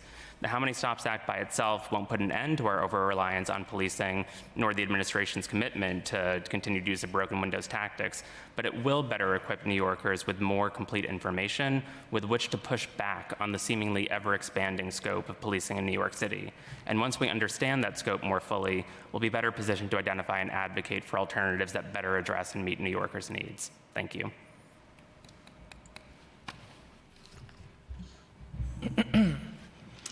Good afternoon. My name is Leo Ferguson. I'm the Director of Strategic Projects at Jews for Racial and Economic Justice, representing the less sharply dressed side of the table, and also representing Communities United for Police Reform. This weekend, we learned about yet another tragic case in which the NYPD shot a New Yorker in emotional distress after his father called 911 for help. Instead of receiving help, his son was critically wounded. In the entire United Kingdom in 2022, police only shot 2 knife-wielding assailants. In New York City, the NYPD shot and killed people with knives at a rate 39 times higher. This is not a department that needs less oversight, it needs more. The How Many Stops Act will enable more oversight, and it is an important step towards more transparency and accountability. The federal monitor overseeing the NYPD's compliance with stop and frisk reforms has consistently found that the NYPD is not properly documenting and reporting on all stops that take place. The monitor found that in 2021, 29% of stops were not recorded properly, meaning we're missing a huge amount of information on police encounters in our communities. This is not a department that needs less oversight, it needs more. Requiring the NYPD to report on level 1 and 2 encounters will close these data gaps and make sure that every encounter is documented and reported on. At the last public safety hearing, the NYPD testified that it did not meet its PEG targets. And if you figure in all overtime, the NYPD is on track to be $750 million over budget by the end of the year. This is not a department that needs less oversight, it needs more. At a moment when the mayor's proposed budget cuts funding to libraries, schools, and city services while preserving the NYPD's bloated $11 million budget, New Yorkers deserve real transparency from the NYPD about its most common practices in our communities. The How Many Stops Act will provide critical data to shed light on whether the NYPD's enforcement practices are fair and effective.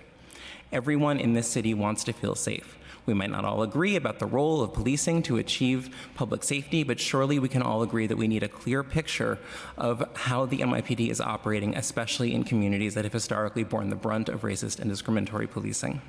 This is how we make informed decisions as a democracy, and it is a first step towards ensuring true public safety based on equity and dignity for all. Our demand is simple. We must know how many stops the NYPD is actually making in our communities.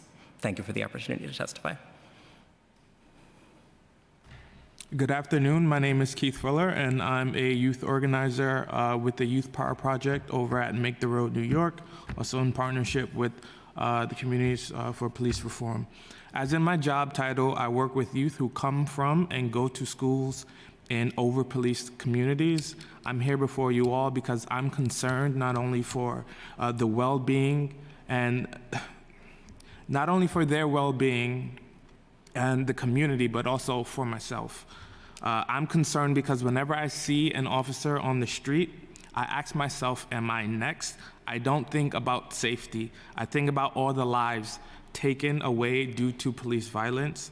I think about all the students I work with and have that same thought, am I next?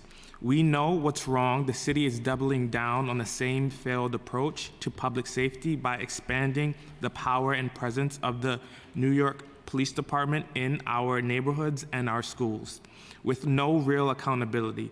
It's our words against theirs when there must be a mechanism or tool in place that would allow us to track and analyze the people being stopped, what communities they come from, and what's the reasoning for doing so at what I know will disproportionately target Black and brown communities.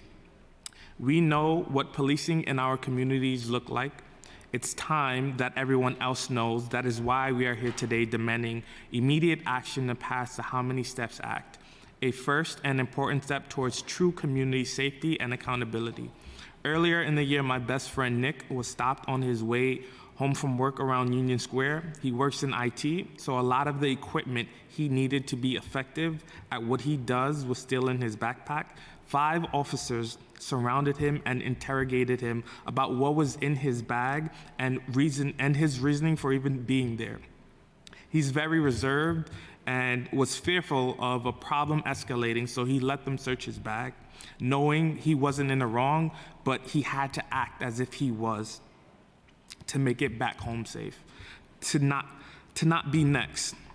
When I heard this story, I almost broke down in tears because Tyree Nichols was stopped in Memphis just a few days earlier and beaten to death by police. Even when I think about it now, it frustrates me that someone I know who would never cause harm to anyone or anything could be made so helpless and afraid by those with the motto of protecting and serving, and that is the story of many Black and brown youth living in our communities. But these experiences have never been reported and documented for the public to see. And it's connected to the same systemic issues with policing that led to so many New Yorkers being killed by the NYPD, from Antonio Williams, Kowalski Trawick, Alan Felice, Daron Small, Ronald Anthony Smith, Eric Gardner, and so many others. There are relationships, families, and communities behind the people that you stop. When you continue to police Black and brown people in this way, you tell our loved ones and communities that this is a direct assault on our existence. We need you to hold officers responsible like they would me or anyone else in this room. The only way we can accomplish this is by first increasing the level of transparency and oversight of the NYPD and their interactions with people in our communities. Therefore, we need the How Many Stops Act signed into law.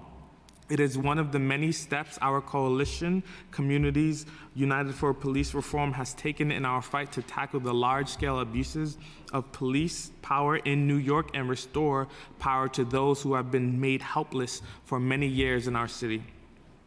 Passing this legislation alongside advancing a budget that divests from policing and criminalization and invests in housing, mental health, education, and services for Black and brown communities is necessary to change the direction of the city and create a path forward for true community safety. Thank you. Thank you all so much for your meaningful testimony here, and thank you for sharing your experiences. It makes a difference, so thank you for coming. Great, thank you all. Next, we'll hear from Hadil Mishal, who is on Zoom. I'm going to read the name of the next panel so you all can come up as well. Maggie Hadley, David Moss, Chris Rivera, and Sama Sisay. So I will unmute you on Zoom and you may go ahead. Your time will begin.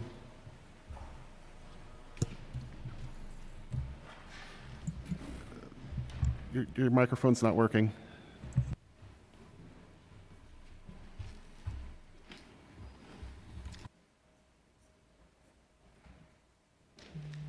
Try now.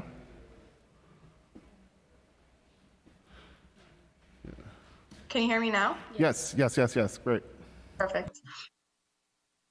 Sorry about that. Good afternoon. My name is Hadid Mishal, and I'm the lead organizer at the New York City Anti-Violence Project.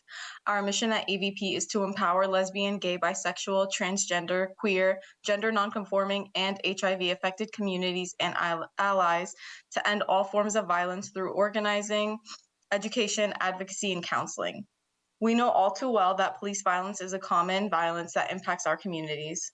That's why we're here today to testify in support of passing the How Many Stops Act. The communities AVP serves have historically been profiled and targeted by law enforcement. LGBTQ people, especially Black and Latina trans women, are subject to unrelenting harassment by both police and other New Yorkers. Although the so-called Walking Wild trans ban was repealed at the state level in 2021, the NYPD continues to harass BIPOC, who they perceive as gender nonconforming, and the passage of the How Many Stops Act would support greater transparency and accountability. A 2020 investigation by ProPublica revealed that nearly everyone arrested for misdemeanor prostitution offenses like loitering were non-white. 89% of the 1,800 charged with prostitution. This racialized and gendered harassment directly harms LGBTQ New Yorkers. Passing the How Many Stops Act is one step forward in repairing the damage that the NYPD has caused by their escalatory and violent practices. When level 1 and 2 stops go undocumented, a piece of the story for how policing truly looks in our city goes missing. It is easier to hide abuse of power and violence in these instances because the NYPD simply does not have to report on them. We need to hold the NYPD accountable for the ways that they engage with our citizens.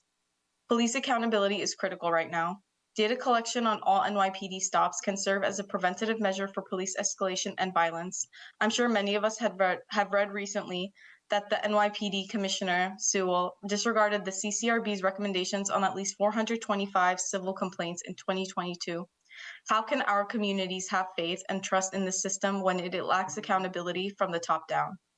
The NYPD's budget for fiscal year 2023 is $10.8 billion, a larger budget than some countries' militaries. When nonprofit organizations get city funding, there is a system of accountability to keep track of how the money is spent, where it's spent, and that the work is being done and done well. Why don't these same systems apply for the NYPD? Once again, passing the How Many Stops Act will serve as a means of accountability for the NYPD. We entrust the NYPD to keep our city safe, but it's a problem when our communities don't feel safe with them because of their biased, violent policing practices. The City Council has the power to hold the NYPD accountable and should therefore do right by our communities. Thank you for your time. Thank you so much for your testimony. You all may go as you choose. Yeah. Good evening. My name is Sama Sisay. I'm an attorney at the Center for Constitutional Rights, and I'm here today to talk about why CCR supports the How Many Stops Act, which consists of Intro 586 and 538, which are about providing reporting on all of NYPD's stop and investigative encounters and consent searches. CCR is a legal organization that has used litigation and advocacy to challenge the abusive and discriminatory practices of the NYPD. We have served for over a decade as plaintiffs' counsel in Floyd versus City of New York, the federal civil rights class action lawsuit that successfully challenged the NYPD's unconstitutional and racially discriminatory stop and frisk practices, and resulted in a federal court monitorship which has been discussed a lot today. However, what has been left out is that the federal court monitorship required various changes to the NYPD's practices of stopping civilians, which 10 years later, the department has unfortunately yet to fully implement. Meaning 10 years later, a decade later, the NYPD is still not in compliance, is still unconstitutionally stopping New Yorkers, mainly Black and Latinx New Yorkers. The NYPD has stated that the calling our bill Set How Many Stops Act is wrong because low-level stops like level 1 and level 2 are not actually stops, they're just encounters. However, we started this hearing by hearing from family members who've been directly impacted and had their loved ones killed in these low-level encounters. Regardless of what legal standards exist, we know that any encounter with the NYPD can escalate. Any encounter with the NYPD can become deadly, and that is why we are here today. During the Floyd monitorship, there was a process called the joint remedial process in which the monitor allowed a facilitator to do interviews, discussions with communities who have been most heavily impacted by the NYPD's practice of stop and frisk. And during these conversations, what we heard over and over and over again is that, yeah, I get it, there's like different levels, but at the end of the day, I'm still being stopped, right? Like one young person said, for me, I don't actually feel comfortable walking away because even though they're saying you're not being arrested or detained, police have a certain authority over you. And that's what exists in New York. And we know that them claiming that level 1 and level 2 are just low-level encounters is not true. A core recommendation that came out of the joint remedial process was for the NYPD to report level 1 and level 2 encounters or stops. In two ways. One, by which they are currently doing and which was what they were discussing through body-worn cameras, ensuring that they are recording those interactions and then, of course, labeling them. However, the second recommendation was not pushed forward because of these arguments that they continued to make today that they were making in 2015, which is that it's too hard, which is to say that we need officers to actually collect this information and show what their thought process is when they are approaching someone and stopping them, because that's the only way we know whether the interaction is constitutional. And so the department is arguing that things are burdensome. We know that everyone has an iPhone, they have apps, they're not leaving the field to go and fill out paperwork. They are simply checking things on an app in order to get this done. And I think that compared to someone possibly losing their life on the street, there is no comparison, and that is why we need oversight, and that's why we need these bills to pass. It's not about the burden on the officers, it's about ensuring true community safety and ensuring that New Yorkers are not dying or being humiliated on the street every day.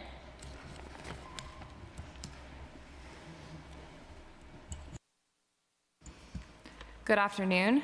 My name is Maggie Hadley, and I'm a fellow in the Special Litigation and Law Reform Unit of the Legal Aid Society, a proud member of Communities United for Police Reform. I thank you for the opportunity to testify about the How Many Stops Act today, and Legal Aid will also be submitting written testimony on a number of the other bills discussed today. Legal Aid is one of many of the organizations involved in the federal monitorship, which has been discussed at length today, and oversees a reform process to bring the NYPD into compliance with the Constitution and how it conducts DeBoer Level 3 stops. Level 3 stops are encounters in which a New Yorker is not free to leave while police investigate a crime, but the person is also not under arrest. To make a Level 3 stop, an officer must have reasonable suspicion of a crime. The monitorship and underlying lawsuits revealed that all too often, and in violation of the Constitution, the NYPD targets New Yorkers for Level 3 stops not because of reasonable suspicion, but because of their race, age, and neighborhood. Recent monitorship studies suggest that these unlawful patterns continue, as does anecdotal evidence from Legal Aid's criminal defense practice attorneys and clients across all 5 boroughs. One way to root out this kind of unlawful and discriminatory policing is by checking the NYPD's paperwork. However, as discussed at length today, officers currently only need to fill out paperwork for level 3 stops, not for level 1 and 2 encounters, which Intro 586 would require. As a result, officers can avoid documenting level 3 stops by claiming they are level 1 or 2, a major loophole in the reporting system that the HMSA would close. While the federal monitor has access to other means of reviewing encounters not documented by paperwork, such as body-worn camera footage, communities and advocates do not. And without paperwork, no one, including the monitor, commanding officers, and the NYPD's Risk Management Bureau, which is tasked with internal audits of NYPD stops, has access to officers' subjective reasoning for initiating encounters that they label level 1 or 2. So while those tasked with oversight of NYPD stops might be able to identify some unreported level 3 stops, they are missing a major piece of the puzzle in determining whether these stops were made in compliance with the Constitution. They are left to guess whether or not the officer had reasonable suspicion for the stop. The same logic applies to consent searches. It is much harder to assess the lawfulness of such searches without proper documentation, including whether officers are complying with the Right to Know Act passed by this council in 2018. Unfortunately, our experience working with legal aid clients and community members suggests that the NYPD is regularly ignoring the Right to Know Act's requirement to let people know that they have a right to say no to a consent search. Collecting more data on these searches is one important step to ensuring NYPD transparency and compliance with the law. If the NYPD is complying with the law on both stop and frisk and consent searches, then it should have no problem collecting and sharing these data.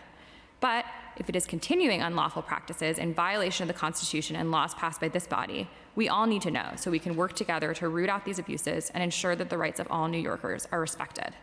Thank you for your time, and I hope you will choose to invest in public safety by supporting the How Many Stops Act. Good afternoon. My name is Christine Rivera, and I'm a staff attorney and policy counsel to the criminal defense practice at the Bronx Defenders. Today, I want to explain why it is necessary that the NYPD be required to report on all police encounters and consent searches.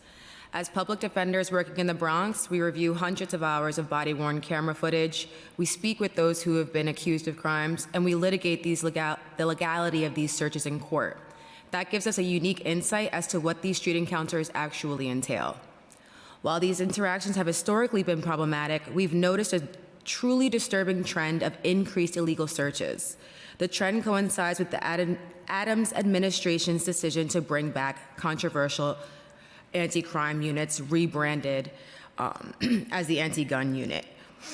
I'd like to share with you one of the experiences one of my clients had to illustrate the harm that is done by this police overreach. I've changed his name for confidentiality purposes. In March 2022, Jason, a father, brother, and home care aide to his 80-year-old mother, was walking home in Morris Heights with his best friend when he was abruptly stopped, frisked, and pushed up against the wall of his apartment building. He was arrested and charged with criminal possession of a weapon. Unfortunately, bail was set at an amount his family could not afford. For 9 months, he sat at Rikers Island waiting for his day in court. Finally, after suppression hearing, the judge in his case found that the officers who arrested him acted illegally. Not only that, the judge indicated that he could not credit the officer's testimony because it was directly contradicted by the officer's body-worn camera. And this officer gave that untruthful testimony in both the grand jury and before the suppression court in Bronx Supreme Court. What's the consequence for him delivering this untruthful testimony? Who knows? This officer only had 2 years of experience, and who knows how many grand juries he has continued to tell this untruthful testimony to. And while this was ultimately a favorable result for Jason, no one should have to sit in jail for 9 months after police have violated their constitutional rights. Any amount of time in jail can lead to devastating employment, housing, and immigration consequences. Moreover, unlike Jason, many individuals plead guilty rather than taking the case of going to hearings and trial, and we see this every single day. These examples are a part of a disturbing trend that was born out of our own internal data that we've recently done. Since the beginning of 2022, when the Adams administration began, the Bronx Defenders represented over 350 people charged with possession of a firearm. Thus far, about 1/3 of these cases have been resolved. And of those resolved cases, 60% were dismissed or adjourned in contemplation of dismissal. These dismissals were not a result of district attorneys not being able to meet discovery obligations. They were due to insufficient evidence to proceed with the case. Because when the police are found to act illegally, those cases do not hold up in court the same way that Jose's case was that Jason's case was dismissed is the same way we see so many other clients' cases get dismissed. Furthermore, in half of those dismissed cases, people had bail set on them at arraignments, meaning they spent some amount of time in custody at the Department of Corrections while waiting for their day in court. A significant majority of these gun arrests are made under the administration are not holding up in court because of these bad stops. And these bad stops erode the trust with the community and cost the city millions of dollars, as many council members have already mentioned. $143 million were spent settling police misconduct lawsuits. So instead of investing in our schools, housing, and healthcare, we are paying the ultimate price for the NYPD's illegal stops and searches in the city of New York. This is not a coincidence. This is stop and frisk, and we should be wary. At the Bronx Defenders, we're only seeing the searches that actually make it to court, that are actually turned into an arrest. However, we know that we are missing tons. We know that tons are going under the radar. The reporting bills that are being debated today will only provide us the data that allows us to see a fuller picture. We only have the data from the Bronx right now, but I believe that it will show a much larger picture if we get the data from the entire city. And that's why we're urging the City Council to pass the How Many Stops Act and give New Yorkers the transparency that we deserve. Thank you. Hi, my name is David Moss, speaking on behalf of the NAACP Legal Defense Fund, LDF. We're also a proud member of Communities United for Police Reform. We thank the committee for this opportunity to testify on Intro 586 and 538, the How Many Stops Act, and we strongly urge the council to pass these important bills. In 2010, LDF, the Legal Aid Society, and the law firm Paul Weiss filed Davis v. City of New York, which challenged unlawful stops and arrests in NYCHA buildings. And after a settlement, these issues became part of the federal monitorship in 2015. 8 years later, we are still concerned by racial disparities and unlawful police activity, and these bills will shed light on the full scope of police conduct that impacts Black and brown New Yorkers every day. I'd first like to note at the outset that police are not allowed to randomly enter and patrol private residential buildings, but they are allowed to do this in NYCHA buildings. In fact, they're directed to by the NYPD Patrol Guide. This policy creates a second-class citizenship for many NYCHA residents who live in the constant presence of police. They face far too many police encounters and far too many unlawful stops. And according to a recent study by the Monitor, 1 out of every 3 stops in a NYCHA building is unlawful. 1 out of every 3. Furthermore, Black people make up 71% of people stopped in NYCHA buildings. As you know, police currently only report on level 3 stops, which involve a detention.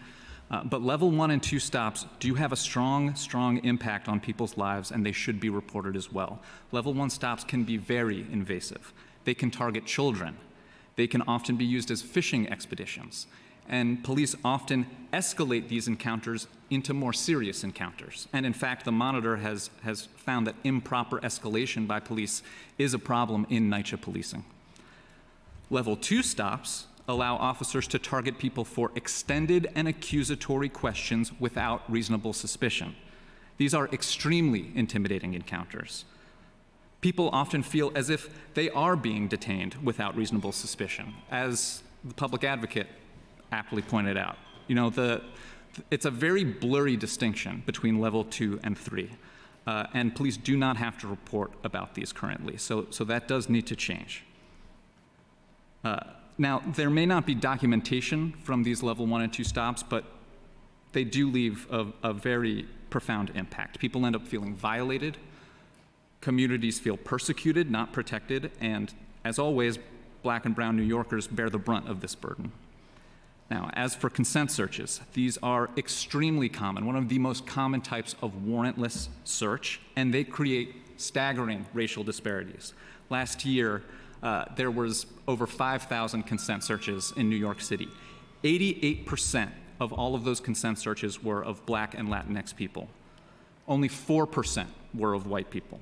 So we do need to know about all the requests that are made, not just the ones that are granted. If police are consistently trying to gain access to black and brown spaces without a warrant, we need to know that information so that policy solutions can be crafted. So together, these bills, they're likely to reveal more about racial disparities in policing. They'll likely reveal more about unlawful conduct, and we cannot hide from that information. We need to seek it out so that we can work towards a more equitable city for all. Thank you. Thank you so much for your testimony. We heard, earlier from the panel from the NYPD about the disproportionate impact on black and brown New Yorkers, and they seem to not know the reason. Well, your testimony gives us the reasons, so thank you for sharing.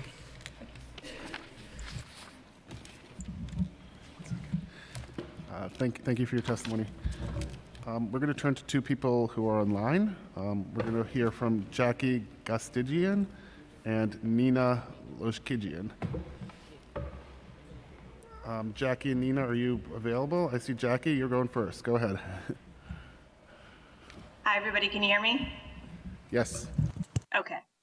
My name is Jackie Gazdiggy, and I'm Senior Policy Counsel at Brooklyn Defender Services, and I have been a public defender for the past 13 years. We thank the Committee on Public Safety, Speaker Adams and Chair Hanks, and all the other council members for the opportunity to address the council about this slate of NYPD data and transparency bills. Police transparency is an essential measure for holding the NYPD accountable for the discriminatory and abusive policing practices they employ that criminalize and harm New Yorkers, in particular, Black and Brown New Yorkers, LGBTQIA+ New Yorkers, and New Yorkers experiencing homelessness. These practices have a markedly negative impact on those they affect directly and make all New Yorkers less safe. The City Council must take action now and ensure both greater transparency and accountability in order to make our city safe for all our community members. Public defenders usually become aware of police misconduct in connection with an encounter that results in an arrest. It is only after an arrest that someone is brought to court and speaks with their attorney about what happened to them. But the vast majority of police-citizen encounters that do not result in arrest are overlooked, and many times allegations of police misconduct are unreported when there is no arrest. And that is why the How Many Stops Act is a critical piece of legislation. Intro 586 would require the NYPD to provide quarterly reports detailing information on level 1, 2, and 3 investigative encounters between police and civilians, encounters that happen without or prior to an arrest. The data obtained as a result of this bill will assist the city and the public in monitoring and regulating the actions of NYPD, which is especially important given the increase in their budget and overall numbers and near constant presence in primarily Black, brown, and low-income neighborhoods. In addition to pretextual stop and frisk tactics, NYPD also regularly relies on consent searches, as opposed to obtaining a search warrant or obtaining enough evidence to amount to probable cause to search. Many New Yorkers don't know they have a choice not to consent to a search when asked by a police officer. And even if the person does say no, it often comes down to the word of the person being searched versus the word of the police officer. Intro 538 will require NYPD to report on instances in which an individual denies consent to search. Body-worn cameras, if utilized properly, which we've already heard, can help to shed light on the thousands of law enforcement interactions many New Yorkers, particularly Black and Latinx people, experience every day. Research has shown that body-worn cameras increase the likelihood that an officer acting on racial biases or committing misconduct will be discovered, investigated, and disciplined. This is why BDS supports Intro 938, because the bill would require the New York City Police Department to provide the CCRB with direct access to all footage recorded by officer body-worn cameras. This access will greatly assist the CCRB, I'll finish up, in investigating and prosecuting allegations of police misconduct. I want to be clear that NYPD has a problem turning over body cam footage in a timely manner because prosecutors are regularly telling the courts that they also haven't received body cam footage from NYPD. It is impossible to divorce modern American policing from its roots in racist and classist enforcement. As defenders, we regularly see how Black and brown New Yorkers are disproportionately targeted for stops and arrests. Neighborhoods that are predominantly Black and brown and low income are subjected to constant police presence and surveillance and are also the exact neighborhoods in which NYPD chooses to deploy teams of plainclothes officers like neighborhood safety teams. Through these teams, NYPD has created a new locus for police-citizen encounters, one that not only lacks oversight, but increases the number of unnecessary stops. We are hopeful that data reporting, information sharing, and oversight measures included in this package of bills will assist the city in regulating and controlling the city's police force. Thank you so much. Thank you. Great. Thank you so much, Jackie. Next, Nina, you'll go next. We're going to also hear from Tanisha Grant, who is on Zoom, and we'll turn back to in-person testimony from Ben Weinberg. So Nina, Tanisha, and then Ben Weinberg. You may begin once I unmute you. Your time will begin. Good evening. My name is Nina Loshkajian, and I am a legal fellow at the Surveillance Technology Oversight Project. We are a New York-based civil rights and anti-surveillance group. I appreciate the opportunity to testify today on the bills in front of you, specifically Intros 585 and 938 relating to body-worn camera footage access, and Intros 538 and 586, the How Many Steps Stops Act. These four bills are common sense, small steps towards bringing much needed transparency and accountability to the NYPD. First, it is ridiculous that body-worn cameras meant to promote officer accountability have been turned not on officers, but on the public they are sworn to serve. These cameras frequently capture a deceptive and incomplete view of police encounters, reinforcing the police narrative. Officers exercise unchecked discretion over what encounters to record and often fail to activate them or deliberately disable them prior to violent encounters. While they are in use, NYPD cannot have sole control over footage. It has used this sole control to manipulate the narrative and prevent victims of police violence from seeking justice. The OIG and the CCRB must be granted direct access to body-worn camera footage. This is standard in other cities, as we've heard today.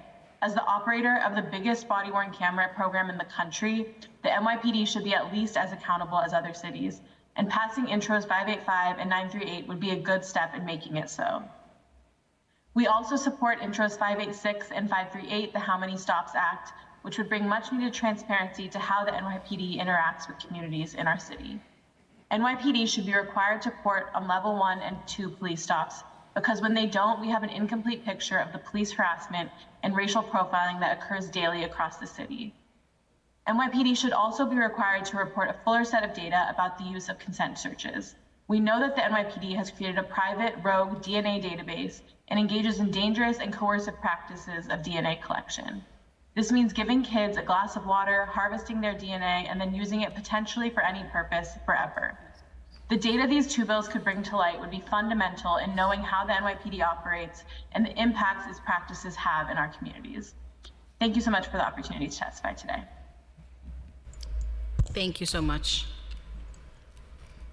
Next, we'll hear from Ben Weinberg, followed by Tanisha Grant, and then we'll move back to a panel of in-person folks.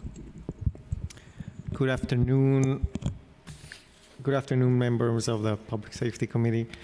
My name is Ben Weinberg, and I'm the Director of Public Policy at Citizens Union. Citizens Union is a nonpartisan good government group dedicated to reforming New York City and state government by fostering accountability, honesty, and a strong democracy.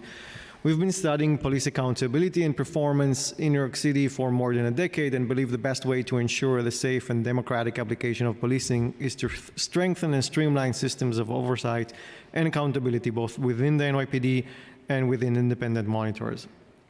I will speak about Intro 938, which we support. That is Speaker Adams' bill on body-worn cameras. We support that bill because it would expedite and improve the quality of investigations into police misconduct and wrongdoing, strengthening appropriate oversight and accountability of the NYPD. Body camera footage allows the CCRB to resolve conflicting testimonies and receive a clear interpretation of the circumstances of an encounter. Investigations with camera footage have a much higher chances of being closed on the merits, rather than just because the CCRB did not have enough evidence to determine the outcome. Data shows that the rates of both substantiated and unfounded findings significantly increase in investigations with body camera footage. Unfortunately, the NYPD has resisted, delayed, and limited access to the relevant footage since the body camera program began. An MOU between the two agencies left controlled by the NYPD lacked deadlines to start searching for footage and allow the police to deny, edit, or redact footage on nearly any ground. And the police department also keeps sealed and unsealed records together on a system requiring attorneys to search each search request from outside the agency screen. The limited access to footage impedes investigations into police misconduct and creates significant delays, which run counter to the administration's own goal of improving the timeliness of CCRB investigations. It also contributes to the high non-concurrence rate in disciplinary actions between the NYPD and the CCRB. Now, the NYPD justifies its failure to provide prompt access based on a variety of legal and non-legal claims of privilege and privacy concerns. These arguments do not appear to us to be well supported, and in any case, it should be the Corporation Counsel, not the NYPD, who makes the legal judgment as to whether there are any current legal impediments to sharing all relevant materials with the CCRB. However, the basic point is that the city currently runs two parallel systems for disciplining police officers. One is run by the NYPD through the internal affairs and has access to all relevant information. The other one is run by the CCRB and has access only to the materials that the NYPD decides to turn over. The situation is intolerable. Intro 938 would prevent the police department from unjustifiably denying access to body-worn camera footage, and it would codifying the timing, type, and uses of these effective investigative resources. Citizens Union support it. I'll just end by saying that other oversight agencies like the Inspector General of the NYPD also have an express interest in being provided access to that footage, and we support legislation that will allow that as well. Thank you very much. Thank you so much. Next, we'll hear from Tanisha Grant. You may go ahead. Starting time. Hello, my name is Tanisha Grant. I am the Executive Director of Parent Support Parents, and I sit on the NYCHA Davis Police and Community Police.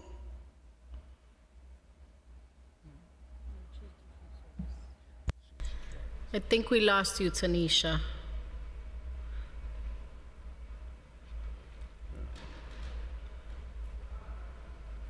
Not guilty. It is very upsetting and it's very disgusting to sit here and listen to the CCRB board talk about how their hands are tied for getting justice for my childhood friend, someone who was just coming into his home, someone who was killed like a dog in the streets in front of his family, whose family is still fighting for justice, who I am also close to. Because of his death in 2016, even though I was always active in my community, it made me become an even stronger community organizer and create my own community-based organization. And one of the reasons is because of police brutality and losing my friend. While the CCRB tries to do great work, their hands seem to be tied by the NYPD and not being able to move forward with cases. And when they do offer recommendations, the recommendations are shut down by a commissioner who it pains me to say is a Black woman. That's why I demand that the City Council pass the Community Power Act, which would really put the power inside the community's hand in reviewing police cases and handing out justice. Because as we can see, the NYPD refuses to do it. And the board that you have created, which is not funded enough in the first place, and which again has its hands tied, cannot get justice for my friend Darrell Small and Isaac Wayne with all antics, still a member of the NYPD. So again, I'm urging the council for a Community Power Act and give the community the power to make sure that the cops stop killing us and give them the justice they deserve. I yield back. Thank you so much, Tanisha. Thank you. Thank you so much. Next, we'll hear from Michelle Feldman, Brett Stouts, Carmen Perez, and Cody Bloomfield, who is on Zoom. So Cody, we will unmute you and turn to you after the individuals who are in person.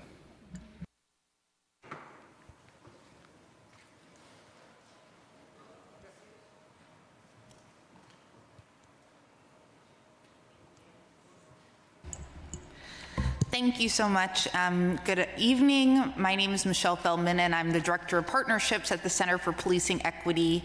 We're a national research and action organization that uses science to do justice. So I'm going to give a little bit about the national perspective on the How Many Stops Act, which we strongly support. Just a little bit of background, our co-founders are former Denver police chief and the head of the African American Studies at Yale currently, so we bring a really diverse perspective to this work. We worked with police departments in more than 60 jurisdictions across the country to collect much of the same data that would be required in the How Many Stops Act. And we've seen firsthand in this data analysis that it's a powerful tool to shed light on how police activity is affecting communities, and most importantly, how it can measure racial disparities in enforcement. But data analysis isn't just about diagnosing the problem, it's also about pinpointing opportunities to change policy and redirect resources to better achieve public safety. Collecting and analyzing policing data has the power to drive meaningful reforms that address racial disparities and improve safety. By passing these bills, New York City would join an increasing number of localities who are mandating the reporting of essential police data. We have found that at least 20 states require reporting of all vehicle stops as of 2020, and in 2015, California passed a bill that requires all police departments in the state to collect comprehensive data on vehicle stops and pedestrian stops, including those that would be defined as level 1 and 2 in Intro 586. And also detailed information about what happens during those stops. And that led to policymakers limiting police behavior in cities like Los Angeles and San Francisco. They restricted pretext stops. For a decade, Connecticut has required similar detailed collection of vehicle stop data and law enforcement use of force data. Virginia recently expanded its data collection to include all investigatory vehicle stops and stop and frisk situations that are based on reasonable suspicion. And Vermont conditioned state grant funding on compliance with reporting on demographics and other information related to stops. We're also glad to see that Intro 538 would require officers to collect data on their use of consent searches, because data from other localities shows that officers ask Black and Latino drivers to conduct these searches at disproportionately high rates, and they're more likely than white drivers to comply with the requests because of heightened power imbalance between police and communities of color. So this act will really bring New York City in line with other national trends that require data collection to shed light on how police operate in our communities and promote accountability. We encourage you to pass it. Thank you. Good evening. My name is Dr. Brett Stout, and I'm a professor at the City University of New York and also a member of CPR. In 2016 and 17, I partnered with the NYCLU to survey 1,181 New Yorkers, mostly Black and Latinx, between the ages of 14 and 40, living in Brownsville, South Bronx, and East Harlem. This represented the age group most likely to be stopped by police in neighborhoods with historically some of the highest rates of stop and frisk in the city. What we learned is significant for today's hearing. Of those we sampled, 73% said the police had initiated contact with them at least once in 2016. Some of this was documented, but most of this went undocumented and invisible to the public. In fact, over half said they experienced at least one police encounter that would have officially gone undocumented by the NYPD. Indeed, level 3 stops were only a small portion of the total police-initiated contact reported in our survey. 25% said they experienced at least one level 1 police encounter, and 18% reported at least one level 2 police encounter. Combined, 36%, more than a third, of the people we spoke to reported experiencing either a level 1, 2, or level 3 police stop in 2016. And over half of them experienced only level 1 or 2 stops, meaning their only encounters with police went entirely undocumented. Police stops that go undocumented, in essence, publicly erases many of the NYPD encounters experienced by women, especially women of color, because we found they were much more likely than men to report level 1 or level 2 stops. Most people we surveyed were unfamiliar with level 1 and 2 police stops and unaware of their rights within the context of these levels. Over 60% of those who experienced the level 1 or level 2 stops reported they did not feel free to leave or walk away. In other words, from their perspective, they were officially detained. Nearly half of those who knew their specific rights during level 1 and level 2 police encounters conveyed they often still felt unable to express them. Again, from their perspective, level 1 and 2 stops are functioning the same as level 3 stops. Our findings are further compounded when considering that nearly a quarter of those who reported a police stop of some kind were unsure how to categorize the level of their stop, which, of course, makes expressing rights within any given unclear stop impossible. We found the same trend of those who reported they were asked permission by police to search inside their clothing or bags. Most of the people who gave permission did so without full awareness of their understanding of what their rights were in that situation, or they did not feel safe enough to assert the rights they knew they had. Therefore, in practice, those were not consent searches, but coercive searches. How can New Yorkers hold the police accountable for practices that are hidden from public oversight? The implications of this research are clear. Millions of police stops go undocumented each year, impacting mostly Black and Latinx New Yorkers past the How Many Stops Act. Thank you. Good afternoon. Thank you for the opportunity to testify today and for staying to hear our testimony. My name is Carmen Perez Jordan. I am the president and CEO of the Gathering for Justice and co-founder of Justice League NYC. I'm here to testify on Intro 586 and Intro 538, also known as the How Many Stops Act. Stop and frisk has long been a highly debated and controversial issue. 2 decades of data show people who are stopped and frisked are most likely to be people of color and disproportionately Black. And clearly, there is no data available as to why this is. Despite the dramatic drop in overall stops since 2013, Black and Latinx New Yorkers consistently represent over 80% of stops each year. In the August 2000 report by the U.S. Commission on Civil Rights on Police Practices and Civil Rights in NYC, the Commission recommended that the NYPD work to ensure indicators of racial profiling do not occur, which, 1, suggest that the NYPD had been using racial indicators in their stops, and 2, that they were violating the law since stopping individuals based on race is prohibited by New York law. Eric Adams himself testified in 1999 that an estimated 1 of 30 stop and frisk were reported, and the number of stops recorded on file were mere child's play, given the number of people harassed by the NYPD. That was over 20 years ago, and the issue still remains the same under his own mayoral administration. In 2013, a federal judge ruled that the NYPD was routinely violating the civil rights of Black and Latinx New Yorkers because of excessive stopping and frisking for no apparent reason other than their race and ethnicity. Even the NYPD Federal Monitor repeatedly noted in their recent reports that the NYPD was not properly documenting and reporting stops.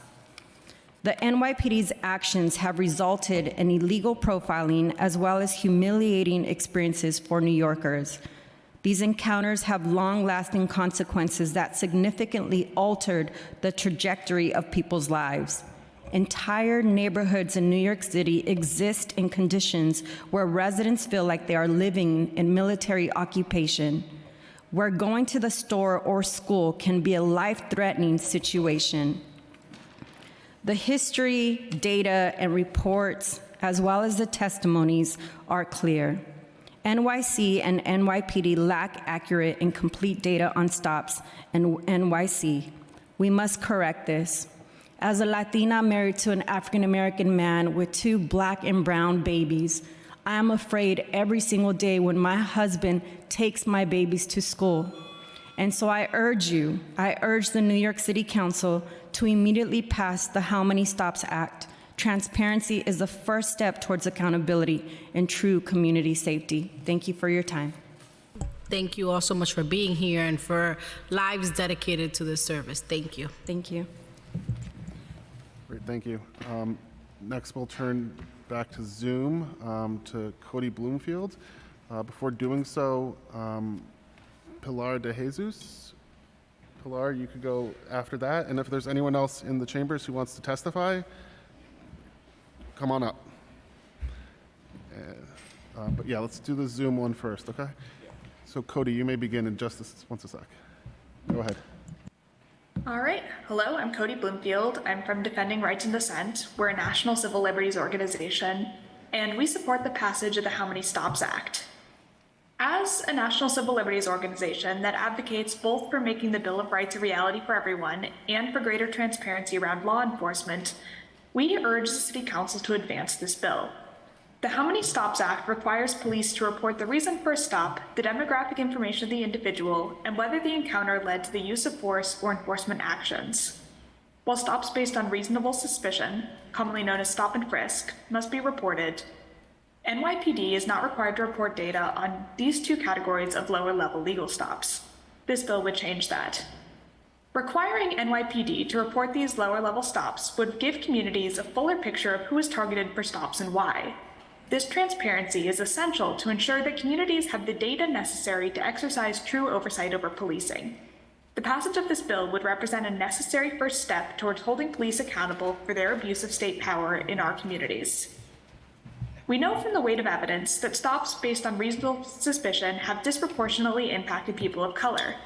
We lack data on these low-level stops, but given the racial disparities throughout policing and criminal law, one can anticipate that these biases also exist here. These so-called lesser stops should be of no lesser concern. Research documents the psychological impact of police stops on Black and Latinx communities, and the disparate impact of such stops is clear in policing data. But without finer-grained data, holding the New York Police Department accountable for bias in police stops is made much more difficult.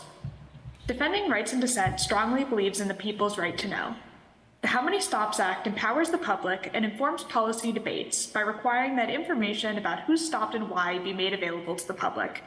This transparency legislation will be one step of many towards ensuring that policing powers are not weaponized against Black and brown communities. We applaud the organizers fighting for this bill and urge the City Council to pass this necessary legislation. Thank you. Thank you so much. Thank you again. Pilar, go ahead. Excuse me. Good evening at this point. My name is Pilar de Jesus. I am a Senior Advocacy Coordinator at Take Root Justice, and we're also a member of Communities Unite for Police Reform. And I'm a born and raised Latina in El Barrio, Diana Ayala's district. And I just mostly want to speak to one. I want to really also echo many of the advocates and folks who have, endured the violence from the NYPD for all their words, and they're taking the time to be here. But I also want to encourage, the council to definitely support How Many Stops. And part of my work, I want it to be supported because in the work that I do, but mostly because of my own experience and experience of even friends and family. I literally can speak to most of the different types of stops that were spoken about in my experience with those types of stops that are not being recorded. And again, I really don't understand why, how an agency who is, its duty is to enforce the law would be against, the people having their own, data for evidence to build a case if, they're abusing their powers. So especially in East Harlem, I've been stopped one time for just having a cup. And I think before COVID, folks will remember it was a lot of profiling, especially if you were drinking outside in public. And I've been stopped for just having a cup, even pushed against the gate when I told the officer, one, why was I being stopped? I told him I want to leave. He said I couldn't. Then after that, like 5 other officers came. And again, all because I threw a cup in the garbage and the police officer assumed there was some sort of form of alcohol beverage. I've been stopped in the car and actually been held. And, the reasons that they stopped us, at the time, they said they didn't tell us what we were being stopped for, but they asked to search the vehicle, and when they searched the vehicle, they found marijuana. So then that is why we were being held, because they found marijuana, and then because I did not be quiet while I was going through this process, one of the officers even told me, like on the side, we profiled you because of the hat that my partner was wearing, and I was I talk with my hands, and so they said it was a domestic violence. They were concerned. Again, a lot of profiles.